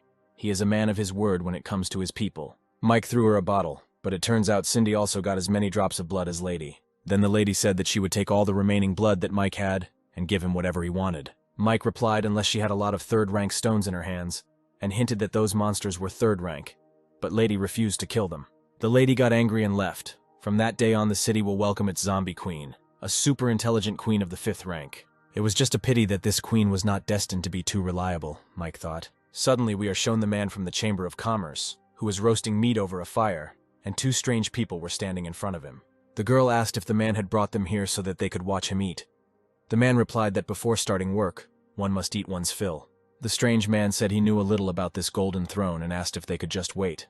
But the boss replied that Mike had already become a 4-star. Although the 3 of them are not afraid of him, it is better to be on the safe side, because their cities are still in the process of rebuilding, and they cannot afford to make any mistakes. Then he promised that this time he would let Mike feel what it was like to be attacked. The guy asked Mike why they didn't go with him. Mike replied that it would be better if they finished everything here, and then in half a month they could come back. Mike thought that these 2 had no ulterior motives, so it would be better not to involve them for now. Alex asked if the way back would be smooth sailing, right? And the guy suggested gathering a few people to accompany him. Mike replied that he was too poor to pay for it. Alex asked with displeasure if he was the beggar. Alex said that Mike must have a plan, or he wouldn't have done that. She added that he should be careful and even kissed Mike. She said it was just a deposit. This time he had the blueprint. She wanted first dibs on buying the gear from him when it was ready. Having said this, Alex immediately left. Mike thought that this woman, as in her past life, should be rewarded for everything. Brad was talking to the crowd. They might not have known what was going on, but that's okay. They don't need to know everything. All they need to know is that today they are dealing with a man who poses a serious threat to them and knows their biggest secrets. False benevolence will do nothing but accelerate the extinction of the human race, and they will prove to the whole world, even the universe, that they are right. Then the man brought out a huge mirror, and Brad said that before that he would show them a good show. Suddenly Mike appeared in the mirror. He was calmly walking along the road. Suddenly an airplane appeared, and a voice from the airplane said that he was sending a gift to Mike. The package fell and a huge level 5 or even level 6 monster burst out of it, and Mike was thinking about what profession the guy on the plane had. A voice came from the plane, saying that his combined index was 5.78, and he was not far from evolving to the 6th rank, possessing boundless strength and the ability to control lightning. Not only can it strengthen itself, but it also has super high attack power. Even many 6th rank monsters are no match for it. It is a pet of the Chamber of Commerce. Mike whistled and his pet immediately appeared. The dog did not waste time and also developed to the same level as that monster. He gave all the evolutionary blood he had left to Yoke, and even though the little dog hadn't yet evolved to the 6th rank, he was getting closer and closer to this obstacle. Then Mike pulled out his gun, and although it was hard to hit accurately at that range, it would be enough to scare off that guy in the plane. The masked girl said that the pet was a 5th rank pet and the owner was a 4-star pet. She admitted that both the pet and the owner were powerful. The man said that this reflection shadow was really good. He asked if it was used to get first-hand information, right? Their 3-star and 600 warriors are enough to crush the 4-star guy without any help. Just as Brad said that they were going to attack the guy now, a man appeared in the sky and shouted that their battle was not over yet. It turned out to be Bob, who managed to survive. He told Brad that he wanted to thank him for giving him a chance to be reborn, freeing him from the shackles of being the first in the city. The girl said that this 3-star was too arrogant and underestimated the power of the Holy Throne. The man said that anyone who fought without a weapon was a fool. Suddenly Kate appeared and said that it was not good for a crowd to fight against one. After all, it was the business of mountain villas. But it was very inconvenient to disturb Bob. Kate said she wanted to see what those Chamber of Commerce holier-than-thou types Mike was so afraid of looked like, but now she was a little disappointed. It turned out that not only Kate came, but also Mike's entire team. Kate said that their value was much worse than theirs. Ken said, "King against king. They have no right to worry about their boss except their boss." The girl asked to be allowed to find out if the one who claimed to be king against the king had an army to fight against the Chamber of Commerce. Suddenly Steph appeared. On her back was a bow that belonged to Mike. She said that king against king is right, but she doesn't mind fighting with the girl. The man ran up and said that the two groups had joined forces and surrounded them, and Brad then realized that Mike had known about his plan all along. Brad then said there was no point in talking and agreed to fight Bob, to which Bob asked if he was using the human spirit transformation. Brad got angry and shouted that he should not be underestimated. His hands turned into weapons and he attacked Bob, but it seemed that he was confident in himself. Kate challenged the cold-eyed guy to a fight. She attacked him with lightning speed, but he managed to dodge. Suddenly the guy shouted, "Mother Earth!" Then some strange liquid surrounded him. He told Kate that she would become food for Mother Earth. but Kate only laughed. Steph took out her arrows and thought, this bow is a weapon that cost her group 3 3-star potions. But this was not enough for Mike. Steph also gave him 10 bottles of 2-star potion, 300 bottles of 1-star potion. You could say that Steph and her team were almost bankrupt. However, it was worth it. Because Steph has an archer's profession, she will soon be able to return what she paid. The girl said that no one has tried to kill her for several months. Steph is first. She may have an advantage against the other Holy Thrones, but she won't have any luck against the girl, the masked girl said. The same man who had stolen Agnes was standing nearby, and he realized that this time all of Brad's actions had been guessed. Suddenly Agnes appeared, and the man asked her why she came alone. Did she really think she could kill him alone? Agnes replied that she was alone. The guys could have set up an ambush, but she refused because she had told him earlier that she would feed his hands to the dogs. The man said that he feels like a budding professional in her. Her boss is good. He is ready to invest in her. She is even a 3-star. He continued to chatter. Then Agnes said that he was just afraid. Otherwise, why would he talk such nonsense to irritate her? Suddenly, her hair turned dark and her body turned pink. She said that Mike was the man she would serve for the rest of her life, because he pulled her out of hell. The man became angry when he saw the pedigree. Mike got 2 pedigree crystals from the roulette, one of which he gave to Agnes. Then the guy got worried and again said that he could give her another chance to be faithful to him. But of course, Agnes sent him away. She quickly turned around and hit the guy, but he also hit her right in the fist and shouted that this was his profession, a warrior of rhythm. Agnes's fingers broke from the blow. The boy screamed that her lineage allowed her to walk through shadows, but now it was daytime. She couldn't handle him. The guy started repeating how he gave her a chance, but Agnes ordered him to shut his mouth, then called the Reaper of the Dead.